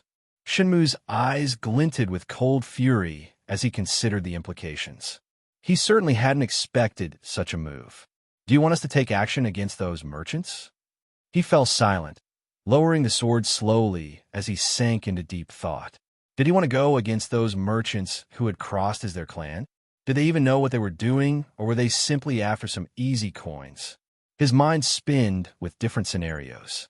After a long moment, he sighed and spoke. No, leave them be. Dashin blinked in surprise, but remained quiet as Shenmu continued. Even if we warn those merchants, the Tang clan will just find someone else next time, and they might even employ more clever tactics to avoid detection. His lips curled into a smile. It's been a long time since we've had outsiders bold enough to stand against us. Bold and cunning. He took a slow breath. But they're forgetting one thing. We have roots in this city, deep roots that have grown strong over generations. They're just a sapling, and there's no way this ends well for them. What are your orders, Master? For now, do nothing. Watch them carefully, but don't interfere. They'll be expecting retaliation, waiting for us to make a move. Let them fall into a false sense of security. He rubbed his hands, one thing on his mind. And when they finally open up, we'll rip that sapling out of the ground. Chen Ren moved through the spacious 2-story building. Tang Yuchio walked beside him, her eyes squinted in pride and excitement. He glanced around, taking in the place she had spent the past few months renovating. Sunlight poured in through large windows. It made the space feel warm. The ground floor had an open layout, perfect for displays, with sleek counters, shelves, and plenty of room for customers to move around. The high ceilings gave it a grand, airy feeling, and the decorative lanterns hanging from the rafters added a touch of refinement. The first floor had smaller sections partitioned for specialty goods. Areas were connected by smooth, dark wood railings and stone steps. The second floor, he assumed, would be for administration or VIP clients, and they could always add more floors. It was clear Tang Yuchio had spared no expense. Chen Ren let out a low whistle, impressed. You sure you didn't just empty everything you earned through heavenly fragrances, and more, by buying this building? Stolen from Royal Road? This story should be reported if encountered on Amazon. Tang Yuchio turned to him with a confident smile. I still have money left, she said breezily, tucking a stray strand of hair behind her ear. I wouldn't have put this much into it if I didn't think I'd earn it back the moment this store opens. Chen Ren arched a brow. You could have asked me for some help, you know. She shook her head, a light chuckle escaping her lips. You were busy with your sect. I know you've taken a lot of people, and feeding them every day can't be easy. He opened his mouth to respond, but she wasn't done. Besides, she added, You're already giving ideas on perfumes and clothes. It's only natural that I handle the rest. I can't be a bad business partner now, can I?" Chen Ren nodded, not arguing, but inside, he felt a quiet wave of gratitude. He'd definitely made the right call by partnering with her. Their relationship hadn't started off smoothly, but now he knew he could leave a lot in her capable hands and trust that she wouldn't let him down. More than that, she was keeping his situation in mind, managing the business without asking him for money, even though they were partners. That was as good as a business partner could get. The only thing he could do to repay that trust was to make sure this expansion worked out. For both of them. As they descended to the ground floor, Chen Ren's eyes were drawn to the organized chaos of crates and supplies scattered across the room. Large wooden crates, labeled with the distinctive mark of heavenly fragrances, were stacked neatly along one wall, while rows of wrapped wooden bottles gained his attention almost immediately. The perfume bottles, with their elegant designs and delicate stoppers, seemed almost out of place amidst the rough, utilitarian packaging. Nearby, smaller containers filled with raw materials for production were stacked in clusters. Dried herbs, powdered minerals, and oils imported from the outskirts of Cloud Mist City were neatly packed, labeled with the contents and sources. Tang Yuchio's thoroughness was evident in every detail. He was glad that none of it had broken. Even if he knew his plan was most likely to work, he was still concerned and had sent Tang Boming and his men to each of the merchant carriages that had the materials to protect them. Fortunately, they had delivered the materials in good condition. Chen Ren crossed his arms, nodding appreciatively. "When are you planning to start production?" They had gotten enough perfumes for the grand opening, but they were setting up a factory in Jingxi as well. It made more sense for them to supply the raw materials from Cloud Mist City, since they were cheap and abundant there. It would save them a fortune in transportation costs down the line if they produced everything locally. In a day or two. Chen Ren nodded. "Sounds good. What about the clothes? We've already prepared samples. Depending on how well they sell, I'll expand production. But might take some time. These designs aren't easy to make, and crafting them is labor-intensive. Even if I hire more workers, the profit margins will shrink. It's a fine balance, you know." Chen Ren sighed, knowing she was right. In this world, sewing and cloth-making were entirely handcrafted processes, demanding years of practice to master. Unlike the convenience of machines he remembered from his previous life, here it was an intricate art form. Each stitch, each pattern was a testament to the skill of the artisan. Even cultivators often took it up as a discipline, producing enchanted robes and garments as a specialty. But waiting wasn't something he was fond of. He had a strong feeling these clothes would be a hit, and the more stock they had, the better. The thought of missing out on potential sales because of slow production didn't sit well with him. Fortunately, he'd already devised a way to speed things along. A small, satisfied smile played on his lips as he thought about it. It was time for him to step up as a business partner. Tang Yuchio had already more than proven her worth, and now it was his turn to do the same. "Actually, I do have a way to speed things along," he said casually. She raised an eyebrow, crossing her arms. "Oh, you got another method to make clothes? Like the perfume idea? Something like that. It's very simple. You just have to rely on a machine to reduce the manual work. With that, we'll increase production by a lot." Tang Yuchio blinked at him, and then her eyebrows squinted. "A machine? What kind of machine?" Instead of answering right away, he reached into his storage pouch and pulled out a rolled-up parchment.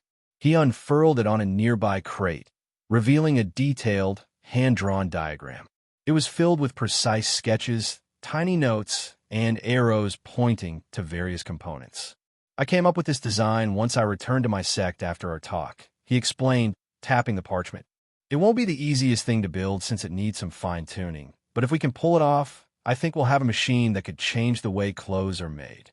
She traced her finger along some of the lines, trying to make sense of it, but her expression quickly turned puzzled. "I'm not going to lie, this looks complicated." "It is. This is a sewing machine." He pointed to a part of the drawing where a small, sharp object was prominently featured. "See this here? This is the needle. It's the core of the whole machine. As the machine works, the needle pierces the fabric automatically, and that means on its own. Tang Yuchio squinted at the parchment, then glanced at him. On its own. How? Chen Ren tapped another part of the diagram. This is the hand crank. It's a small wheel on the side that you turn by hand. That in turn moves the needle up and down. And here, he pointed again, are the feed dogs. Tang Yuchio immediately straightened up, giving him a wide-eyed, incredulous look. Feed dogs? She tilted her head. Wait, why are we talking about dogs all of a sudden? Chen Ren couldn't hold it in a laugh. The seriousness in her eyes made him shake his head, but he could see why she would get confused by the name. Yes, I'm fine. It's just the name of the component in the sewing machine, he explained, pointing at the small part on the diagram. It's called that because it looks like a dog's teeth. Tang Yuchio tilted her head, studying the drawing again before nodding. Okay, that makes sense, sort of. But your naming sense is still a little strange. Chen Ren considered telling her that he wasn't the one who came up with the name, but he let it slide and continued his explanation instead. He walked her through the various parts of the machine, explaining how they work together, the hand crank turning the gears, the needle moving automatically, and the feed dogs pulling the fabric forward. At first, he thought of making a more modern, electronic version. But as soon as the thought came to mind, he dismissed it. The lack of electricity in the Empire was a major issue, and he didn't want to add an array to every machine, knowing it would be too much effort in the long run, costly and impractical. So, he'd settled on a gear-based design instead, something anyone could use. Besides, it would get the workers used to the concept, and later on, he could always upgrade the design when the time was right. By the time he finished explaining, Tang Yuchio looked far less confused, though a flicker of astonishment lingered on her face. She tried to hide it, but Chen Ren could see it clear as day. I don't know if we'll be able to build it exactly like this, but if we can, it'll be a massive innovation. Something that could change the entire clothing industry. Exactly, and we'll be at the forefront of it. How do you even come up with all these things? Noodles, ice cream, chips, perfumes, and now this? Sometimes, I think you've stumbled upon the hidden knowledge of some ancient sage. Chen Ren didn't reply right away, but internally, he thought she wasn't entirely wrong. It wasn't exactly a sage, more like the collective wisdom of the internet. Most of his knowledge came from browsing random topics during high school and college, a mix of curiosity and procrastination that was now paying off in ways he'd never imagined. Not wanting to dwell on that thought, he changed the subject. Anyway, the faster we get a prototype made, the better for us. Once we have that, we'll need to make at least a few machines to ramp up production. The opening day of our little mall is getting close, and we want to be ready. Tang Yuchio nodded. Got it. I'll get to it. She rolled up the parchment carefully, cradling it like it was a treasure. You won't be disappointed. Chen Ren smiled. I know I won't. Tang Yuchio couldn't help but marvel at the sight before her. The machine, made of copper and gears, clacked steadily as it stitched together a dress, something that would have taken weeks by hand. 2 weeks, 8 hours per day. Now, it felt like it would be done in just 2 days. And it was only 2 days because the woman using it was still adjusting to the new process. It had only been 2 weeks since she started learning how to use the machine, and old habits didn't change overnight. Still, Tang Yuchio couldn't help but envision a future where hundreds of these machines were at work, producing enough clothes to flood the market, without breaking their backs on labor costs. Just a month ago, she would have dismissed such a scenario as impossible. Yet here she was, standing in front of a miracle brought to life by Chen Ren. They only had 3 sewing machines right now, but the blacksmith she'd hired was already working on more. She remembered his face when he first looked at the blueprint, how he'd stared at it for a long moment before shaking his head and muttering that it was more complicated than some weapons he'd forged. Even with a detailed design, it had taken him a full week to craft the first one. Though a part of her mind still wondered how Chen Ren had come up with something so advanced that it could shock a veteran blacksmith. But deep down, she wasn't sure she wanted to know the answer, because whatever it was, she had a feeling it would only lead to more questions that might change how she saw him forever. And right now, she wasn't sure if she was ready for that. Their relationship was finally reaching a place where they could trust each other, where they were starting to work together as real partners. Whatever secrets Chen Ren might be hiding, she wasn't ready to uncover them just yet. Her father had often told her that curiosity could lead to disastrous outcomes. He'd even recounted the tale of a workat whose curiosity cost her life, a cautionary story that Tang Yuchio had taken to heart. She lived by his principles. And right now, she had no desire to do anything that might upset the balance between her and Chen Ren, especially when they were on the cusp of opening their mall. It had already been a month since he'd helped transport the materials to Jingxi. After that, he decided to stay, saying she might need him if the union tried anything else, and to help with setting things up. She had to admit, in the past month, he'd certainly been busy. He'd taken charge of transporting additional materials, setting up a small factory at the back of their building to begin production, and assisting with the construction of the sewing machines. But that wasn't all. He'd also been keeping a close watch on the city, gathering information and preparing for any retaliation from the union. To both their surprise, though, nothing had happened. It was as if the union had decided to quietly back off. No other attempts had been made during transportation for more materials, and there hadn't been so much as a whisper of a counterattack for the men they had captured. Unfortunately, the prisoners hadn't yielded much useful information either. The mortals among them had been easy to interrogate, but they were little more than grunts, completely useless. The cultivators, however, had been far harder to control. Chen Ren had been forced to use a poison that slowly ate away at their qi to keep them bound, and even then, it had taken a while to break them down. When they finally spoke, their information was disappointingly sparse. They were nothing more than hired muscle for the Shuiying clan, with little knowledge of the clan's inner workings. Still, they'd confirmed what Chen Ren and Yuchio had already suspected.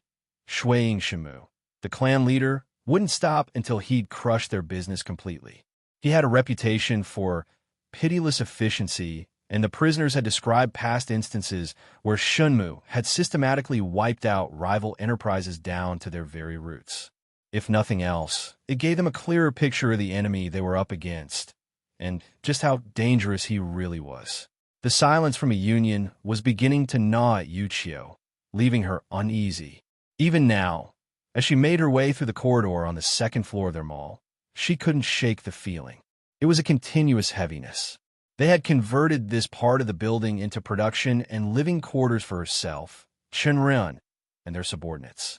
Making her way down the stairs, she tried to push the uneasiness aside. Tomorrow was the grand opening, and she couldn't afford to spiral in any way. The ground floor looked spotless, exactly how she wanted. Shelves gleamed with neatly arranged perfumes, and every corner of the shop reflected the effort they had poured into it. She could only hope the launch would be as successful as it had been in Cloud Mist City. She stood for an extra second, surveying the space. From the right corner, she saw her maid, Linger, approaching and turned her head towards her. The latter offered a polite bow before speaking. "Young miss, everything is ready. I'm sure the customers will be stunned by how beautiful the shop looks." Yuchio smiled, but it seemed like Linger noticed the worry etched on her face and frowned slightly. "Is something troubling you, young miss? I can help. It's not anything tangible," Yuchio admitted, sighing softly. "Just pre-opening jitters. I've been through it before, but the nerves never really go away. Now when it feels like there's an axe hanging over our heads. Young miss, we've done everything we could, and we've planned for every possibility. It will be okay." Yuchio gave a small, wry smile. "You know as well as I do, Linger, that things never go exactly according to plan. Change is the only constant in business. Our success will depend on how well we adapt to whatever comes our way." Linger mirrored her smile. "And you will adapt, young Mississippi. You always do. Besides, young Master Chen Ren is with you. He won't let the union cause any harm." "I know," Yuchio whispered. "I have faith in him. He's done so much for us, and I know he'll keep us safe. But you know, I can't rely on him forever. That's not how it works. My father is happy that I'm finally seeing the kind of success he always hoped for me, but I don't know if I've truly earned it yet. Chen Ren has been responsible for so much of this. He's here now, but he has his own path. Even if he acts like a merchant, he's still a cultivator at heart. One day he'll have to move on, and I don't know if I'll be able to keep this going without him." Linger took a step closer. Yuchio saw the way she clutched her hands a little tighter. Young miss, I have faith in you. You've worked hard for this, and I believe you will take heavenly fragrances to even greater heights. Thank you, Linger. You've always been there for me. It's my duty, Mississippi. Yuchio fell silent at that, her thoughts swirling. She knew that just talking to someone, even someone as steadfast as her maid, wouldn't completely alleviate her fears. Those fears were hers alone to deal with. No one could shoulder that burden for her. But even so, it helped to know that there were people who believed in her, people who had faith in her abilities. That knowledge didn't erase the fear, but gave her something far more valuable: courage. Courage to face whatever storm might come for heavenly fragrances. Before that, however, she had to focus on the challenge directly in front of her. The opening day. They had worked tirelessly for weeks to get everything ready. Plans had been made, the marketing campaign had already been rolled out, and all that was left now was to see if their efforts would bear fruit. And tomorrow, she would witness it for herself.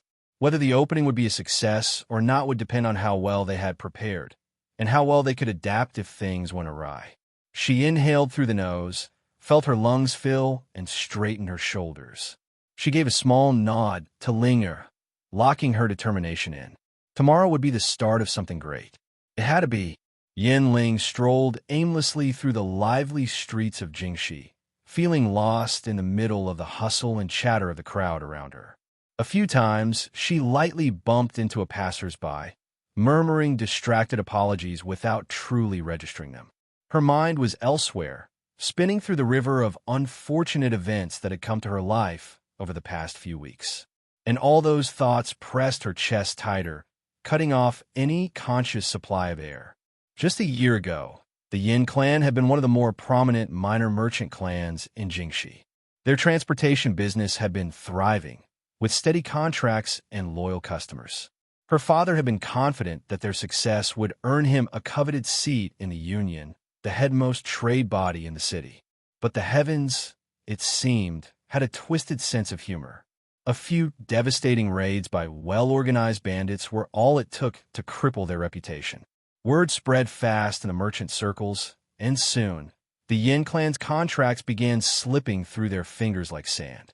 Fewer customers, dwindling profits, and then bankruptcy was over them like a shadow they couldn't escape. In the weeks that followed, as her family scrambled to recover from the losses, her father had sat her down with a somber expression and delivered the final blow. The marriage talks they had been negotiating with two wealthy clans had completely fallen through. Those families, sensing their decline, had backed out without so much as a word of apology.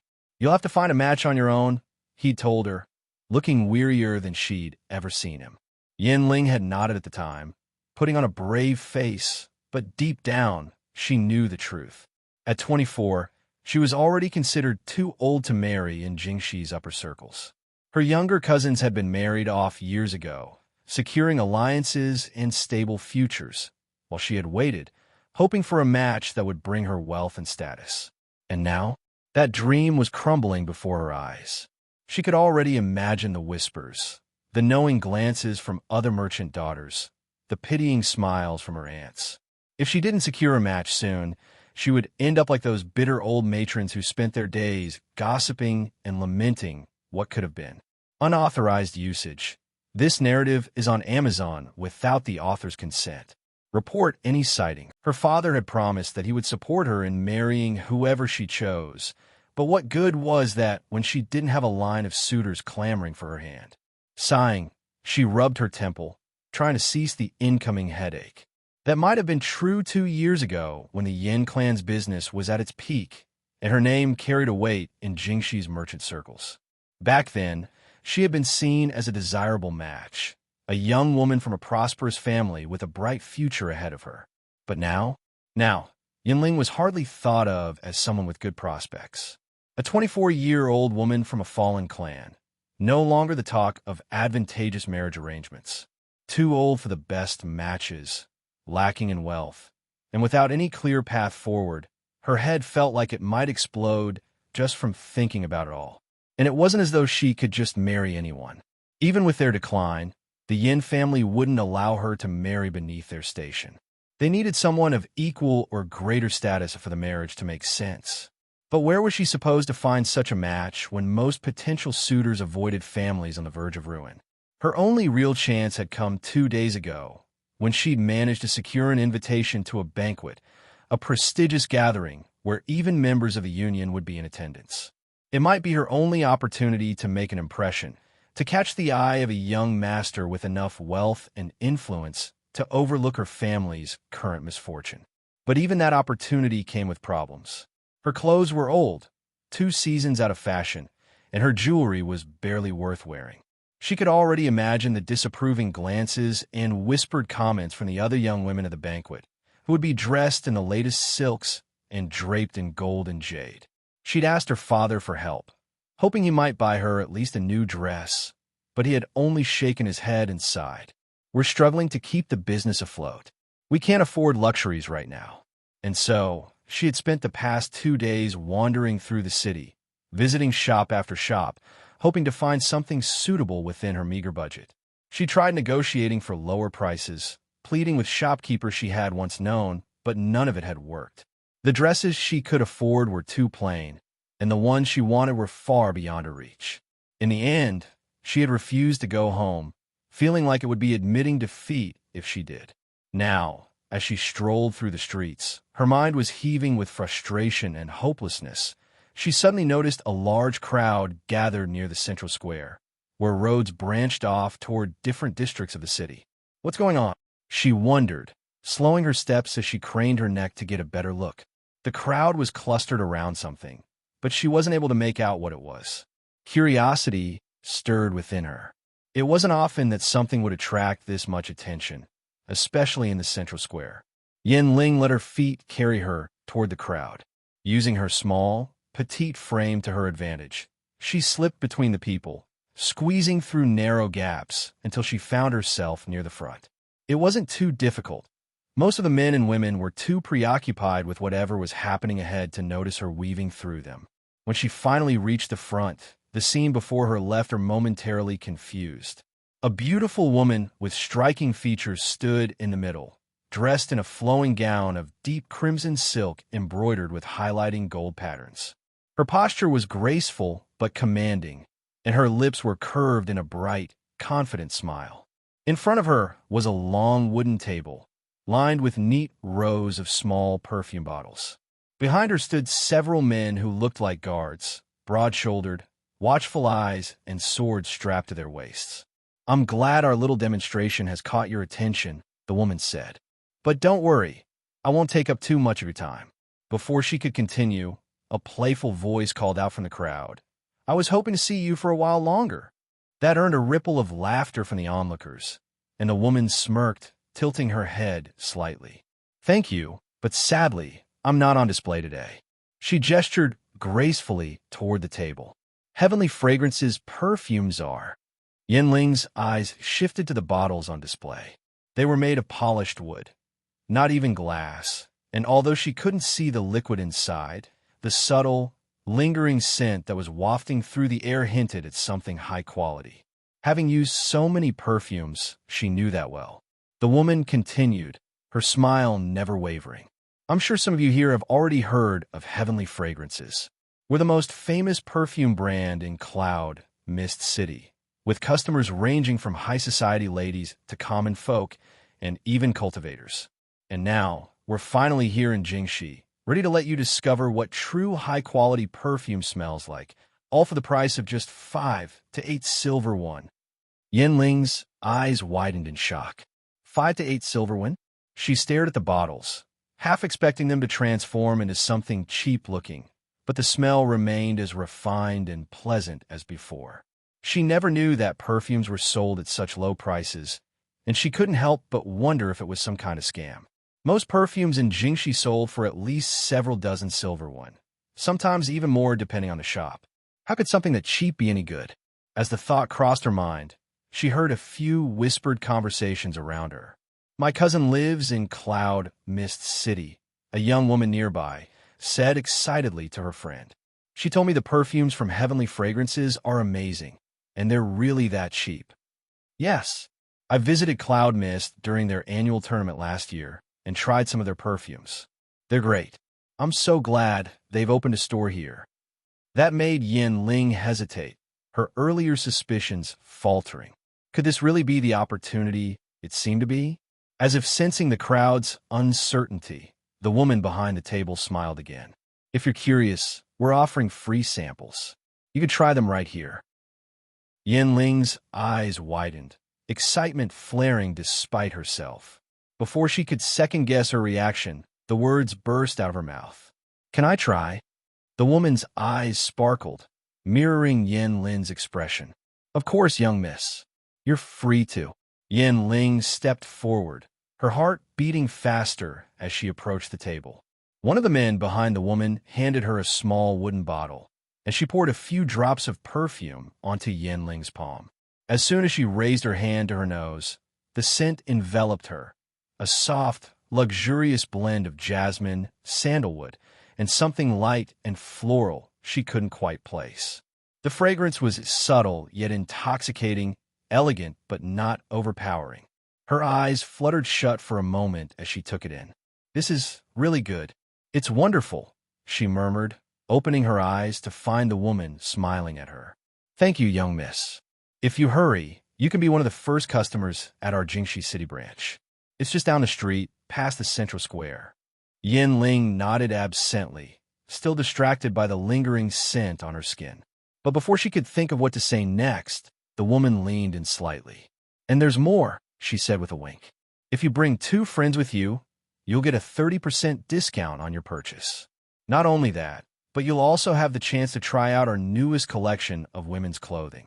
There are only a limited number of dresses available right now, and you could get your hands on them before they sell out. Yin Ling blinked. Are they as affordable as the perfumes? She asked. The woman chuckled. Yes, young miss. You won't find such designs anywhere else at these prices, I can promise you that. Before Yin Ling could press for more details, several other people from the crowd surged forward, eager to try the perfumes for themselves. She was jostled slightly, and the woman turned her attention to the new customers, offering more samples with the same bright smile. Left standing at the edge of the crowd, Yin Ling's mind was spinning. Good perfume, affordable dresses, and a discount if I bring 2 people. Was this the opportunity she had been waiting for? Maybe the heavens had finally thrown her a lifeline. She debated for a moment, thinking of her options. It could be a scam, or it could be exactly what she needed to make an impression at the upcoming banquet. And what did she have to lose by at least checking it out? Moreover, she needed that discount, and that meant she needed to bring 2 people with her. Without wasting another moment, she turned on her heel and quickly made her way through the streets, not toward the shop, but toward the homes of her friends.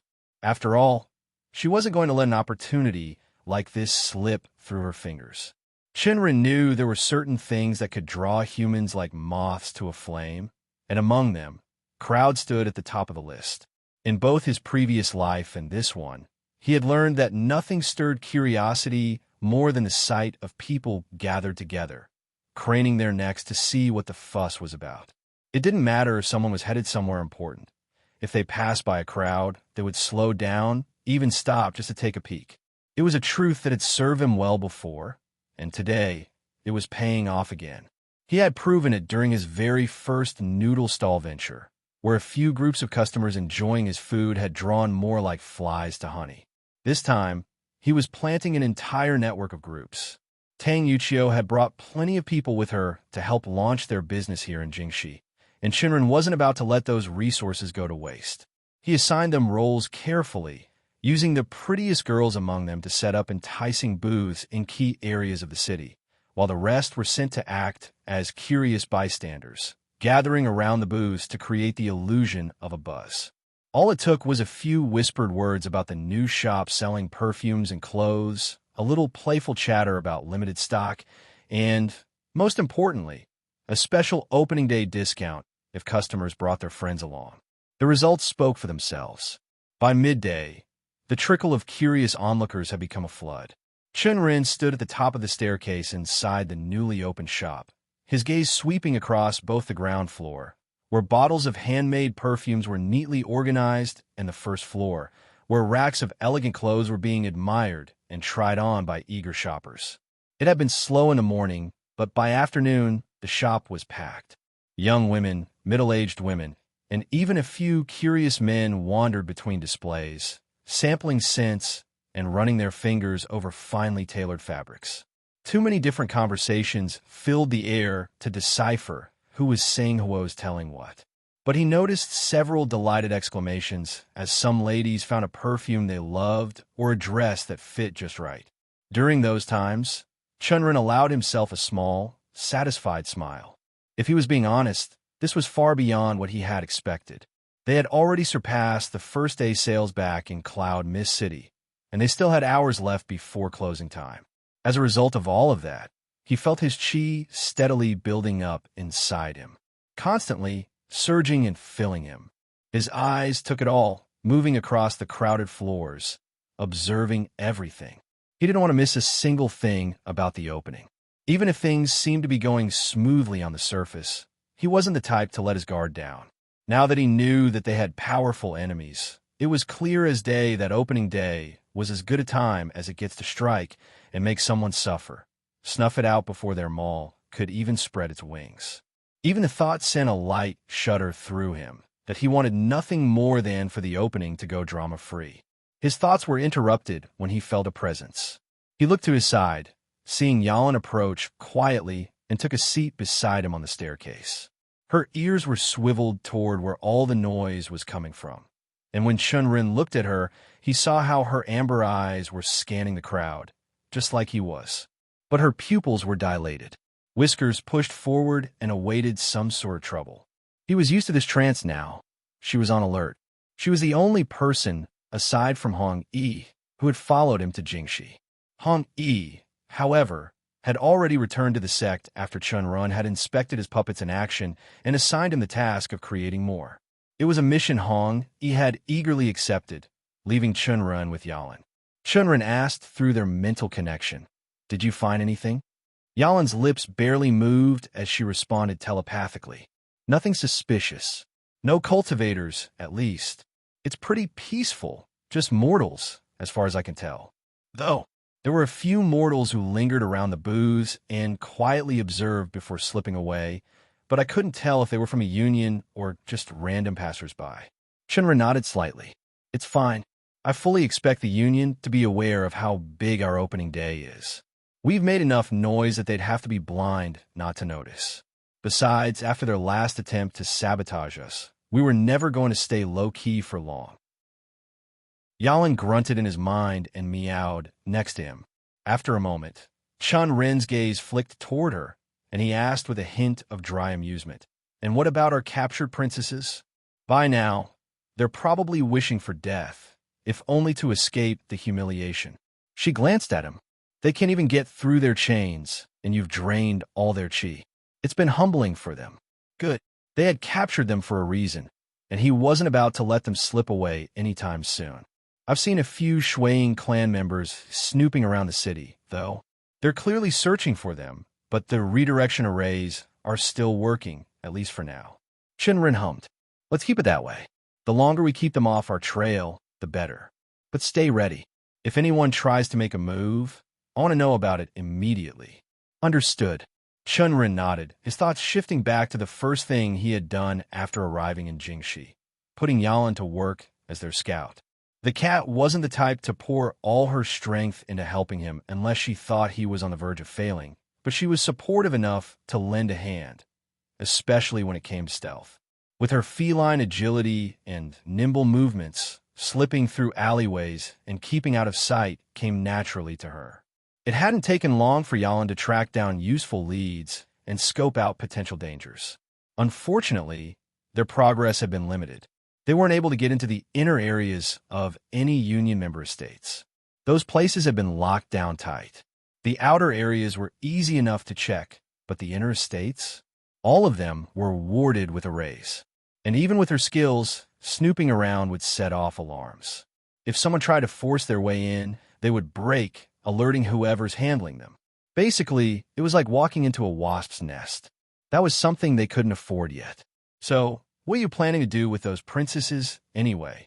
They're kind of useless right now, Aren't they? She asked, looking towards him. I have plans for them. They're still cultivators, and they're witnesses to everything the Shuiying clan has done. The clan head won't want people like that getting captured. In his eyes, it'd be better for them to die than to be left alive as liabilities. Are your plans going to start soon, then? Hopefully, Chen Ren replied. I just need to wait for the right timing. For now, I'm watching and waiting to see what the Union does next. You've been waiting for a long time. They've gone quiet, completely silent. Actually, I know, but that's exactly why I can't relax. So, you've finally become paranoid, huh? Chen Ren glanced at her, a dry smile playing on his face. I prefer to call it being prepared. Sure, whatever you call it, you're still paranoid. He didn't say anything to that, knowing Yalan was right. He had become paranoid, and there was no denying it. The constant waiting, the feeling of being on edge, always expecting something to go wrong. It wasn't a pleasant way to live. And honestly, that was probably exactly what the Union wanted. If this was some kind of mental tactic, it was working, at least for now. But Chen Ren was also certain that whatever they had planned, they wouldn't wait much longer after seeing how successful the mall's opening day had turned out. He could practically feel the tension building like a string pulled taut, ready to snap at any moment. Actually, Yalan said suddenly, paranoia isn't all that bad for a cultivator. Chen Ren glanced at her, as if asking, what do you mean? The longest-lived cultivators are always paranoid, she continued, stretching lazily but keeping her sharp, cat-like gaze fixed on him. They move to get stronger, always expecting a blade to hit their neck at any time. It's how they survive.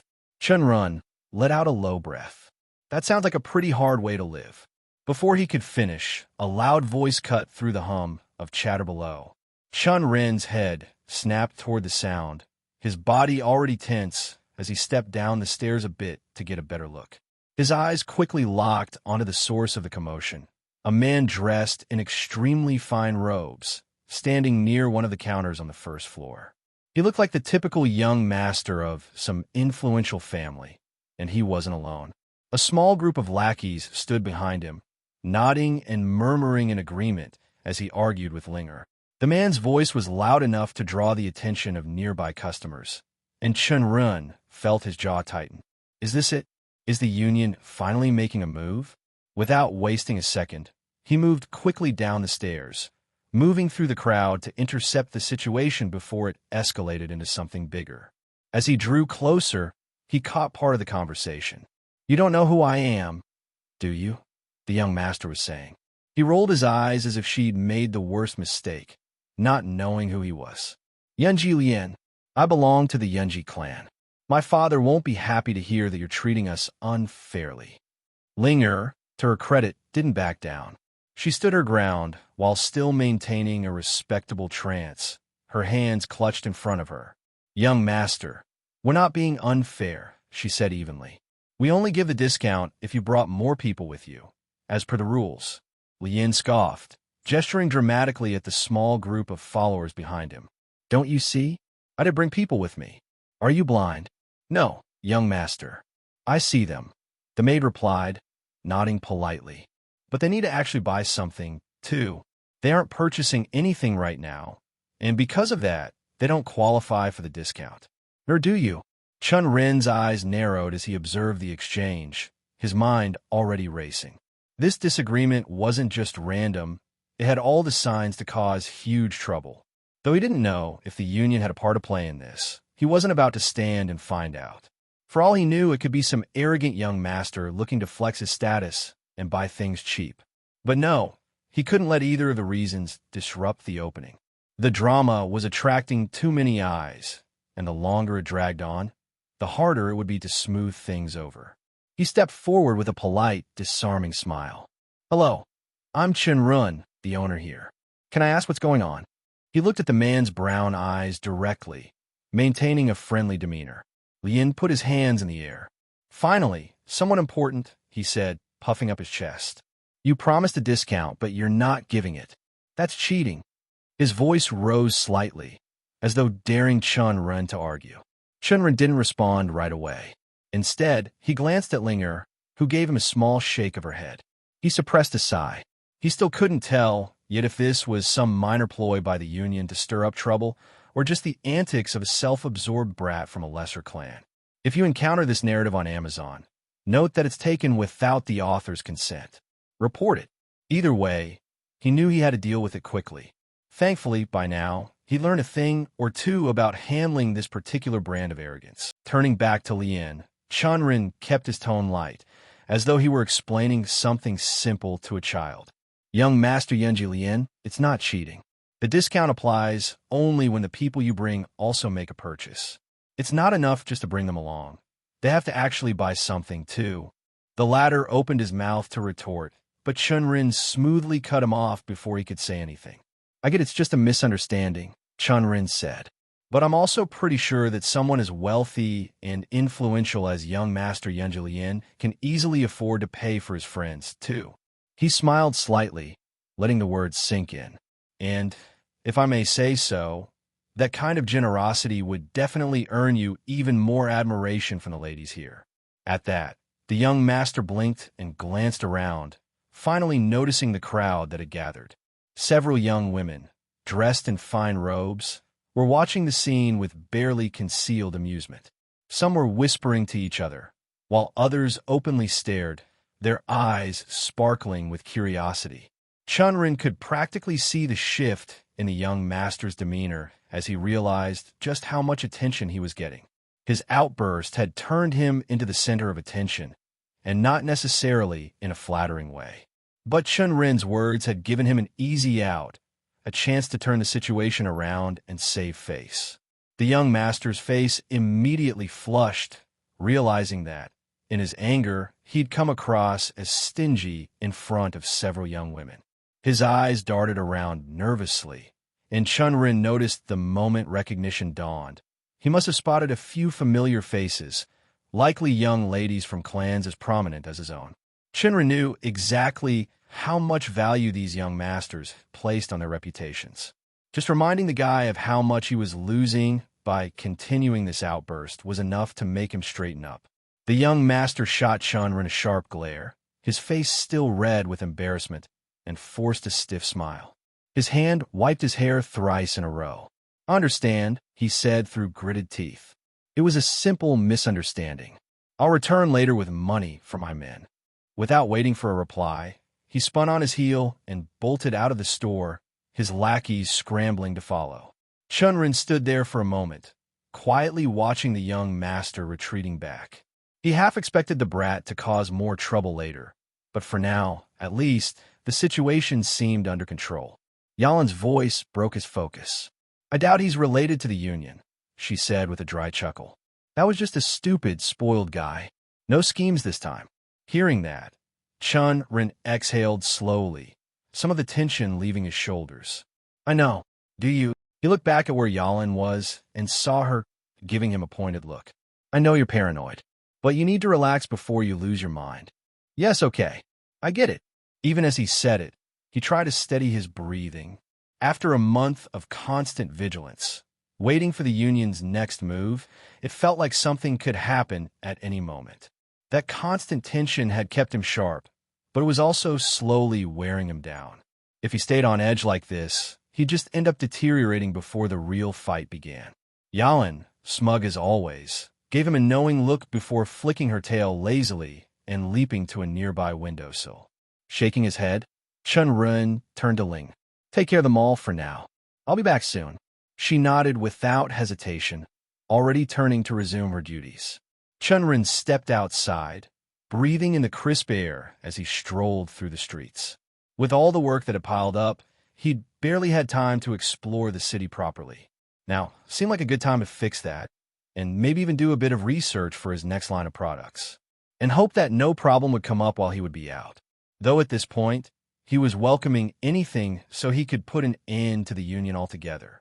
Angie woke abruptly to the distant sound of a rooster crowing. Her eyes snapped open, wide with alarm, as her hand instinctively reached for the blade that should have been at her side. But her fingers grasped at nothing, meeting only the rough fabric of her blanket. She blinked, her heart hammering, until the cool morning breeze drifted in through the small window, brushing softly against her skin. Slowly, her pulse calmed, and her tense body began to relax as the reality of where she was set in. This wasn't an ambush. There was no battle, no danger lurking around the corner. She was in her room, in a quiet, peaceful village. Safe. Meadow Village. That was where she was. She took a deep breath and sat up, pushing back the thin blanket. As the last remnants of fear ebbed away, she glanced around the small room. It was humble, barely furnished, with a worn wooden chair in one corner and a shelf holding a few essentials. For what she'd been told, it had once been a storage room, but Tang Xiulan had given it to her, knowing that she valued her privacy. It wasn't much.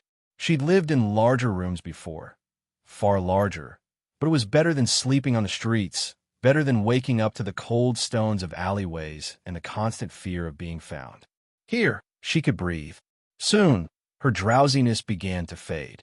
She stretched, rubbing the sleep from her eyes, and mentally ticked off her tasks for the day. First, she'd help with breakfast, even if her cooking wasn't the best. After that, there were the lessons. Since Tang Xiulan had discovered that she could read and write, she'd asked her to teach some of the illiterate mortals in their sect. Angie had agreed, not just out of obligation, but because she'd found that she enjoyed it. It was better than doing the endless, menial tasks that many others in the sect had been saddled with. Teaching gave her a purpose, even if it wasn't exactly the life she'd imagined for herself.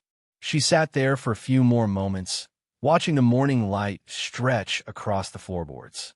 Then, with a soft sigh, she swung her legs over the side of the bed and stood up. As she reached for her shoes, she suddenly paused, frowning. There was something she'd forgotten. She turned back to the bed and rummaged beneath the shelf, her fingers brushing against a small, smooth object. Pulling it out, she glanced down at the cylindrical tube in her hand. It was the latest creation that sect leader Chen had designed before he'd left for the city. After finalizing a few prototypes, he'd instructed Tang Xiulan to test them, and in turn, Xiulan had asked Angie to try one out. They'd called it a lipstick. The tube felt rough against her skin as she examined it. It was sleek and surprisingly well made, even if made from wood. When she twisted the base, the top of the lipstick extended upward, revealing a vivid crimson stick with a faint sheen. She rubbed the tip with her finger and saw how beautifully the crimson stuck to her skin. But she knew this one goes on her lips. She tilted her head, leaning closer to the small, cracked mirror mounted on the wall. Slowly, she raised the lipstick to her lips and swiped. The texture was smooth and creamy, spreading easily. And as it touched her lips, she tasted a faint hint of something sweet. Honey, maybe, or a subtle floral note that lingered just enough to be pleasant without overwhelming. She pressed her lips together, savoring the strange but not unpleasant sensation. For a brief moment, her reflection caught her off guard. The vibrant red brought out the faint rosiness in her cheeks, making her face look softer, more alive. It was a small difference, but it felt nice. Almost as though it wasn't just her lips that had changed, but something inside her, too. Angie touched her lips lightly, feeling the subtle warmth the lipstick left behind, before setting the tube down carefully on the shelf. Then she straightened her back, smoothed out her tunic, and walked to the door. It wasn't bad. The texture on her lips reminded Angie of the fine powder she used to pat onto them in her teenage years, trying to keep them from drying and cracking during harsh winters. But this lipstick was far more convenient. No mess, no crumbling, just a single smooth swipe that left a soft, protective layer. As she stared at the small tube in her shelf, her thoughts drifted, inevitably landing on the man who'd thought of this. By now, Angie wasn't even surprised at the strange, innovative ideas that seemed to constantly spill from his mind. From noodles that had made a good profit, even in a place like Cloud Mist City, to products like this. Chen Ren's thoughts always seemed to leap ahead of what anyone else was doing. And yet, that felt natural, didn't it? After all, he'd been chosen by the Golden Dragon. She had no idea what it truly meant. She hadn't been involved in that fateful event, just nearby when the dragon appeared, and Chen Ren had escaped with his life intact, due to him even against a demonic cultivator. He never spoke about it, not to her or anyone else, but she didn't need an explanation to know that it marked him for something greater. Maybe that was why she decided to stay close to him. Maybe deep down, she hoped that by following him, by staying in his orbit, she'd grow strong enough to keep a promise she was currently too powerless to fulfill. Or was that just an excuse? Angie frowned. Was that truly why she stayed? Or was it something else? A fear that she wouldn't be able to walk her own path? She hadn't wanted to admit it for a long time, but the truth was there in the back of her mind like a ghost. She was running. Running from the road she was meant to walk. Because it felt terrifying. Because every time she thought about taking that first step, she was overwhelmed by how distant her goals seemed. But wasn't she alive right now to walk that path? Wasn't that the reason she was still breathing, still moving forward despite everything? Why was she turning away from it? The questions hit her all at once, swirling around her mind, tightening her chest until... Knock, knock. Angie, are you coming for breakfast? Tang Xiaolan's voice rang out. Angie blinked, her mind sluggish as it struggled to adjust from the deep, uncomfortable reflections to the mundane reality in front of her. After a pause, she cleared her throat and called back. Yes, just a minute. She glanced back at the lipstick on the shelf. Then, she took a long, slow sigh, as if exhaling the tangle of doubts threatening to choke her. Not now. For now, she would lock those thoughts away. She'd shove them deep into the corners of her mind where they couldn't reach her, where she could feel that fragile peace she'd finally found in this quiet, sleepy village. Squaring her shoulders, Angie smoothed her tunic, reached for the door, and stepped out into the light. Chen Ren hadn't expected it, but the opening day was simply the prelude to what was about to come. Due to their initiative in marketing, discounts, and the perfumes already being pretty cheap, word of mouth had spread pretty fast. There were now twice the amount of people entering their shop that were on the opening day. The public samples helped, but it wasn't just that. They had recognized some young girls from non-union clans and, in a bid to make sure the product reached as many as possible, gave them free items to advertise within their circles. By the next day, the store was swarming with an even bigger crowd. It wasn't just the perfumes that were flying off the shelves. Even the clothes were being snapped up faster than expected. He even witnessed a few women fighting for the last piece of a certain design, and that spoke volume to him. Yuchio had to ramp up production, bringing in more sewing machines and doubling the workforce to meet the growing demand. It was the ideal scenario for Chen Ren, who realized he'd underestimated the middle class in the city. The people of Jingxi were far more hale than he'd initially thought. In this world, even a middle-class family who had money to spare often had more than 2 or 3 children. So, if one member of the family bought a perfume, it was only a matter of time before the others would follow suit, either out of curiosity or because of the absolute effectiveness of the product. On the other hand, this shift in momentum gave him a rush of qi and an unshakable confidence. Finally, he had the public support, and he could feel it. It was time to take on the union. Yet, even after a week of the shop's opening, the union didn't seem to make a move. The Shuiying clan was still looking for their men, but at this point, even they knew they might not be able to find them. But other than that, it was quiet. Too quiet, one might say. Maybe he had misjudged the union. Maybe instead of competing, they might want to collaborate, seeing the potential for mutual profits. That view wasn't unreasonable, because even on Earth, such situations had always existed, and more often than not, they led to lucrative partnerships. He knew that in order to succeed long-term in Jingxi, becoming a part of the union was going to be inevitable. There was no way they could dismantle the whole thing, not when it had its tendrils so deeply embedded in the city. In the end, all merchants simply wanted to make money. But as the days went by, his expectations proved to be wrong. On the 8th day of the mall opening, the calm was finally broken, and a problem cropped up. He was on the ground floor, contemplating an offensive lightning technique that he had found in Chen Ren's memories, one that he hadn't had the time to practice yet. He knew the basics and where to begin, but he simply hadn't had the proper time to practice and develop when the drama started. "Hey, I need to talk to the owner." An angry voice came from the entrance. 3 women barged in the store, and the one leading them yelled, making every head on the ground floor turn towards the entrance. For how loud she was, he knew even the second-floor customers might have heard the chaos. Chen Ren looked up from his trance and noticed the group of people. One look at their faces told him they weren't customers that came to hunt for good perfume or a dress. Apart from the three women, there were two middle-aged men that entered after them. All of them were sweaty and brimming with anger. The woman's upper lip curled into disdain as she looked around at the store before making a beeline for the counter. Her eyes narrowed down to where Chen Ren sat, right beside the counter. By his fine tunics, they could tell his worth. But he'd been silent, studying their appearance. "Are you the owner of this place?" She spat the last word as if it was the last thing she wanted to say. Chen Ren straightened up. "Yes, how can I help you?" Before he could even finish his sentence, one of the men pushed a wooden container on the counter, the soft thud of the cylindrical box hitting the surface of it. As if their voices aren't enough, they just have to make a show, Chen Ren thought, while still maintaining a neutral expression on his face. Polite, yet unoffended. The man's face twisted in fury as he spat. "I need a refund. You better check this piece of garbage. You sold colored water in the name of perfume to my wife." The other man, clearly in agreement, chimed in. "Same here. You sold fake perfume to my sister, and I'm here to demand a refund. You thought you could scam me out of my hard-earned money. I will complain about you to the city lord." He moved forward and wiped his sweaty brows.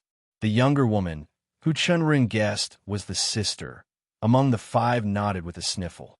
Chen Ren blinked. There was no way they could have sold colored water. The perfume bottles were checked thoroughly before being put on the shelves, no exceptions. And colored water? They never created them. The colors of the perfumes were a result of the products infused in them. And to make things worse, there were more and more customers looking at them. He wasn't about to give them a spectacle. He took a deep breath, trying to keep his composure. "How about we deal with this upstairs in my office?" Chen Ren offered, attempting to move the confrontation out of the public eye. "No," the lead man snapped. "We will talk here. Do you want to just sweep this under the rug after selling us such a scammy product?" Sweep under the rug? From the corner of his eye he saw Yuchio, who had been upstairs handling the production, stepping down quickly, her eyes scanning the room, studying the men and women whose eyes were on Chen Ren. "What's going on here?" she asked, the noise probably bringing her down.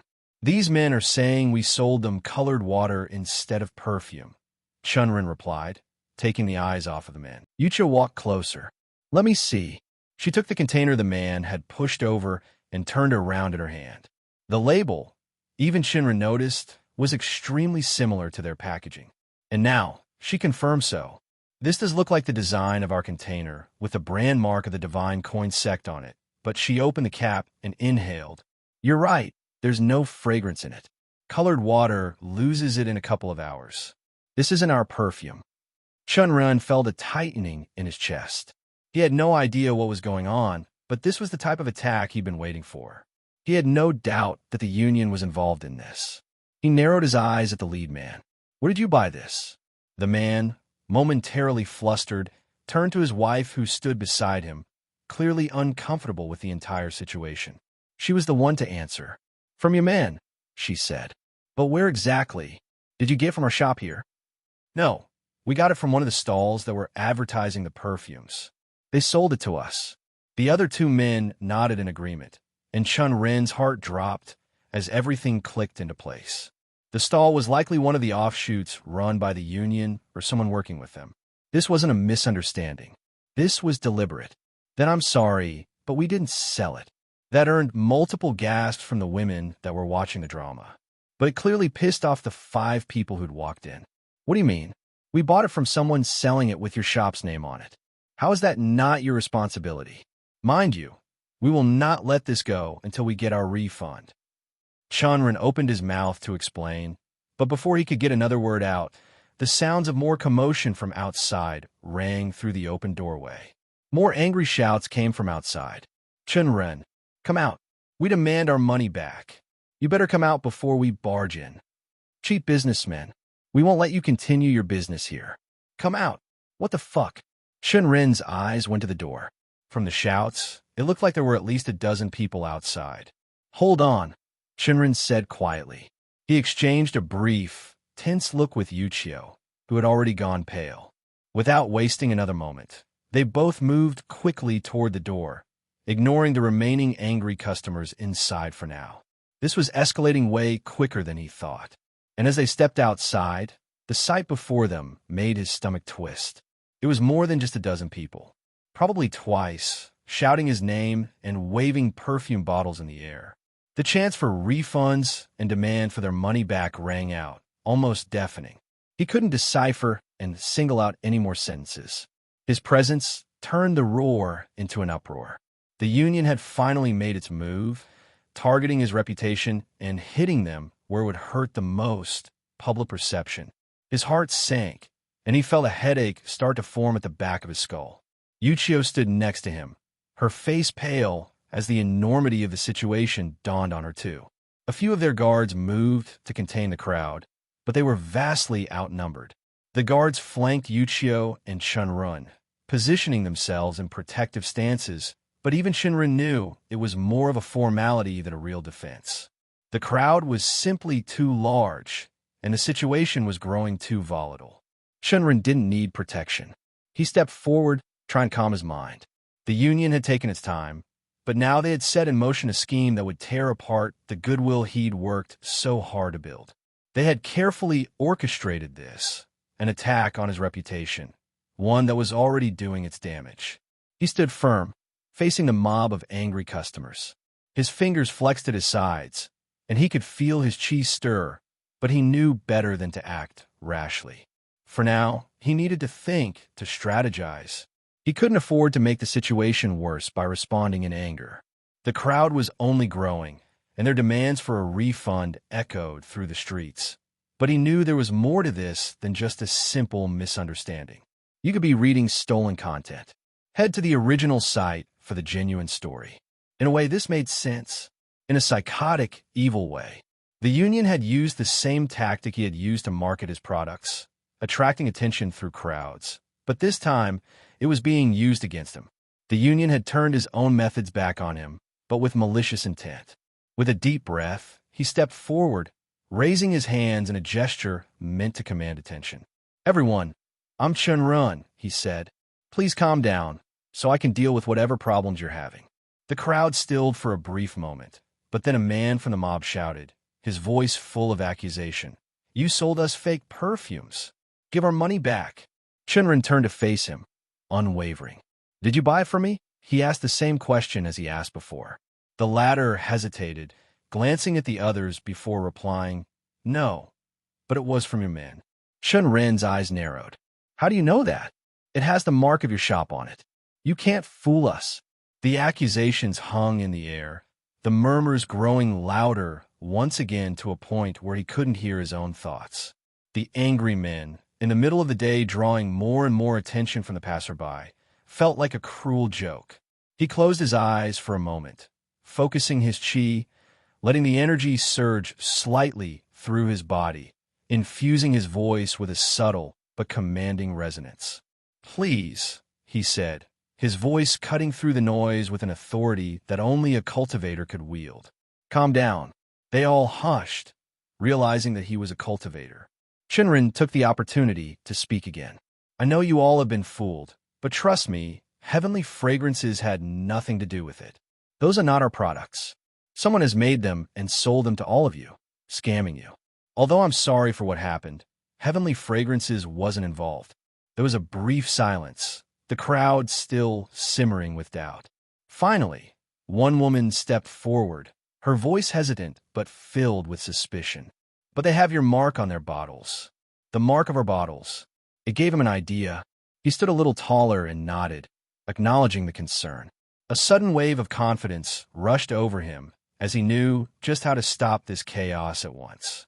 Yes, they had the engravings, but heavenly fragrances had done much more than just engraving the divine coin sect mark on the front.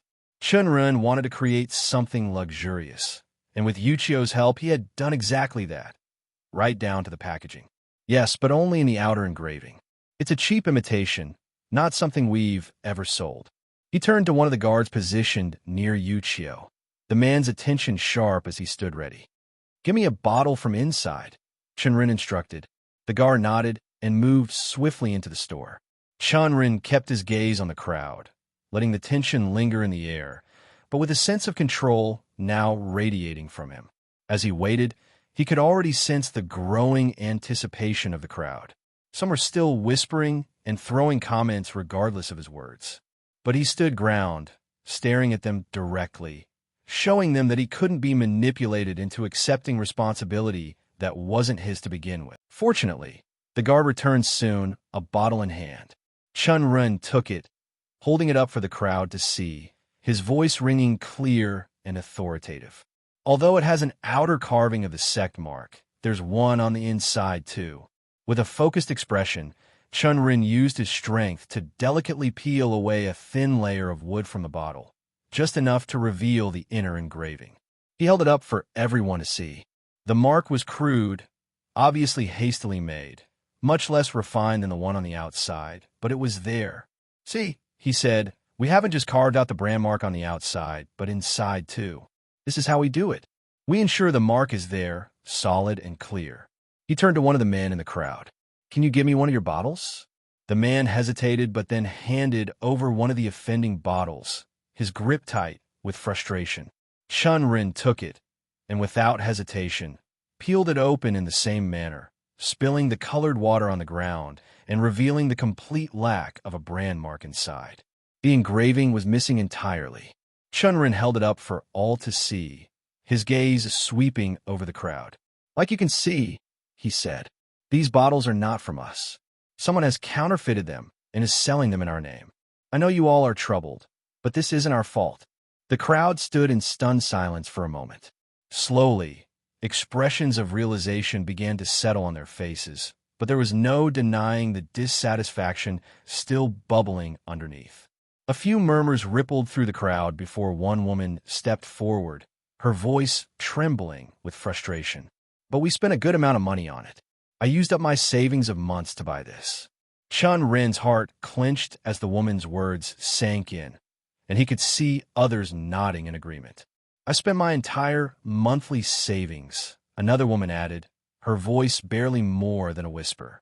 I thought I was buying something worth it. The anger and regret in their voices were palpable. Chen Ren felt his chest tighten. This was a blow to his reputation, one he hadn't been prepared for. The stall where the counterfeit products had been sold, where was it now? It probably wasn't there anymore, or these people won't have come here. But again, they'd placed trust in a brand, in something they believed in, and it had been betrayed. He could already sense the rumblings of dissatisfaction spreading through the crowd like a wildfire. Even if they walked away knowing that the issue wasn't directly tied to heavenly fragrances, the damage had been done. The trust they might have in the brand was shaken. And worse yet, if word of this got out, the gossip and rumors could tarnish everything he had worked for. He swallowed, taking a moment to collect his thoughts. A solution had to be found, one that would satisfy the crowd and repair the damage to his reputation. The problem was that even if he hadn't been involved, they were still holding the bag. He didn't have time to waste. I understand your frustration, he said. I truly do. But please listen to me. This is an issue of counterfeit goods, and we will work to ensure that whoever is behind this is held accountable. He paused, feeling the weight of their gazes. However, I also understand the predicament you're in. You spend your hard-earned money on these products, expecting quality, and I can't ignore that. A few of the people in the crowd murmured in agreement, their eyes expectant. Chen Ren's gaze sharpened as a plan began to form in his mind. Here's what I'll do, he said. If you've bought these bottles from the stall, selling them under our name, bring them to us. We'll offer you a full refund or exchange it for our actual products at no extra cost. You won't leave here empty-handed. What he was saying, it wasn't an immediate fix, but it was something that would help ease the tension and rebuild the trust that had been fractured, even grow it. And Chen Ren continued, feeling the pressure lift just a little. We will personally investigate and make sure those responsible are found and held accountable. I will not let this tarnish the name of Heavenly Fragrances. You have my word. Now, I need you all to bring the bottles you've purchased to us, and we'll handle this the right way. That's amazing.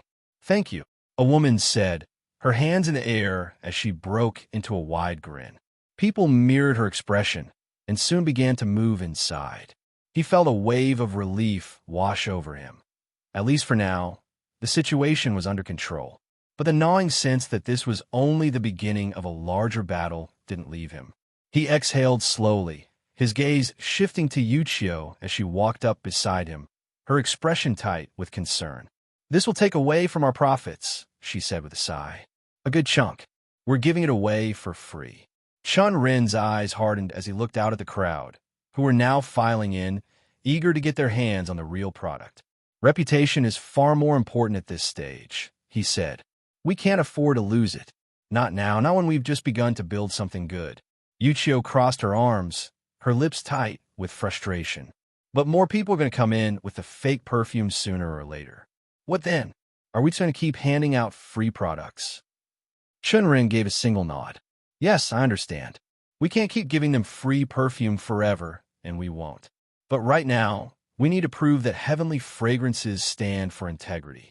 We can't afford to let falsehood spread. This will buy us some time, but we can't let them flood the market with counterfeits." Yuchio's gaze softened slightly, but she still looked troubled. "So what's the plan then? You're going after the counterfeiters, right?" It was a good question.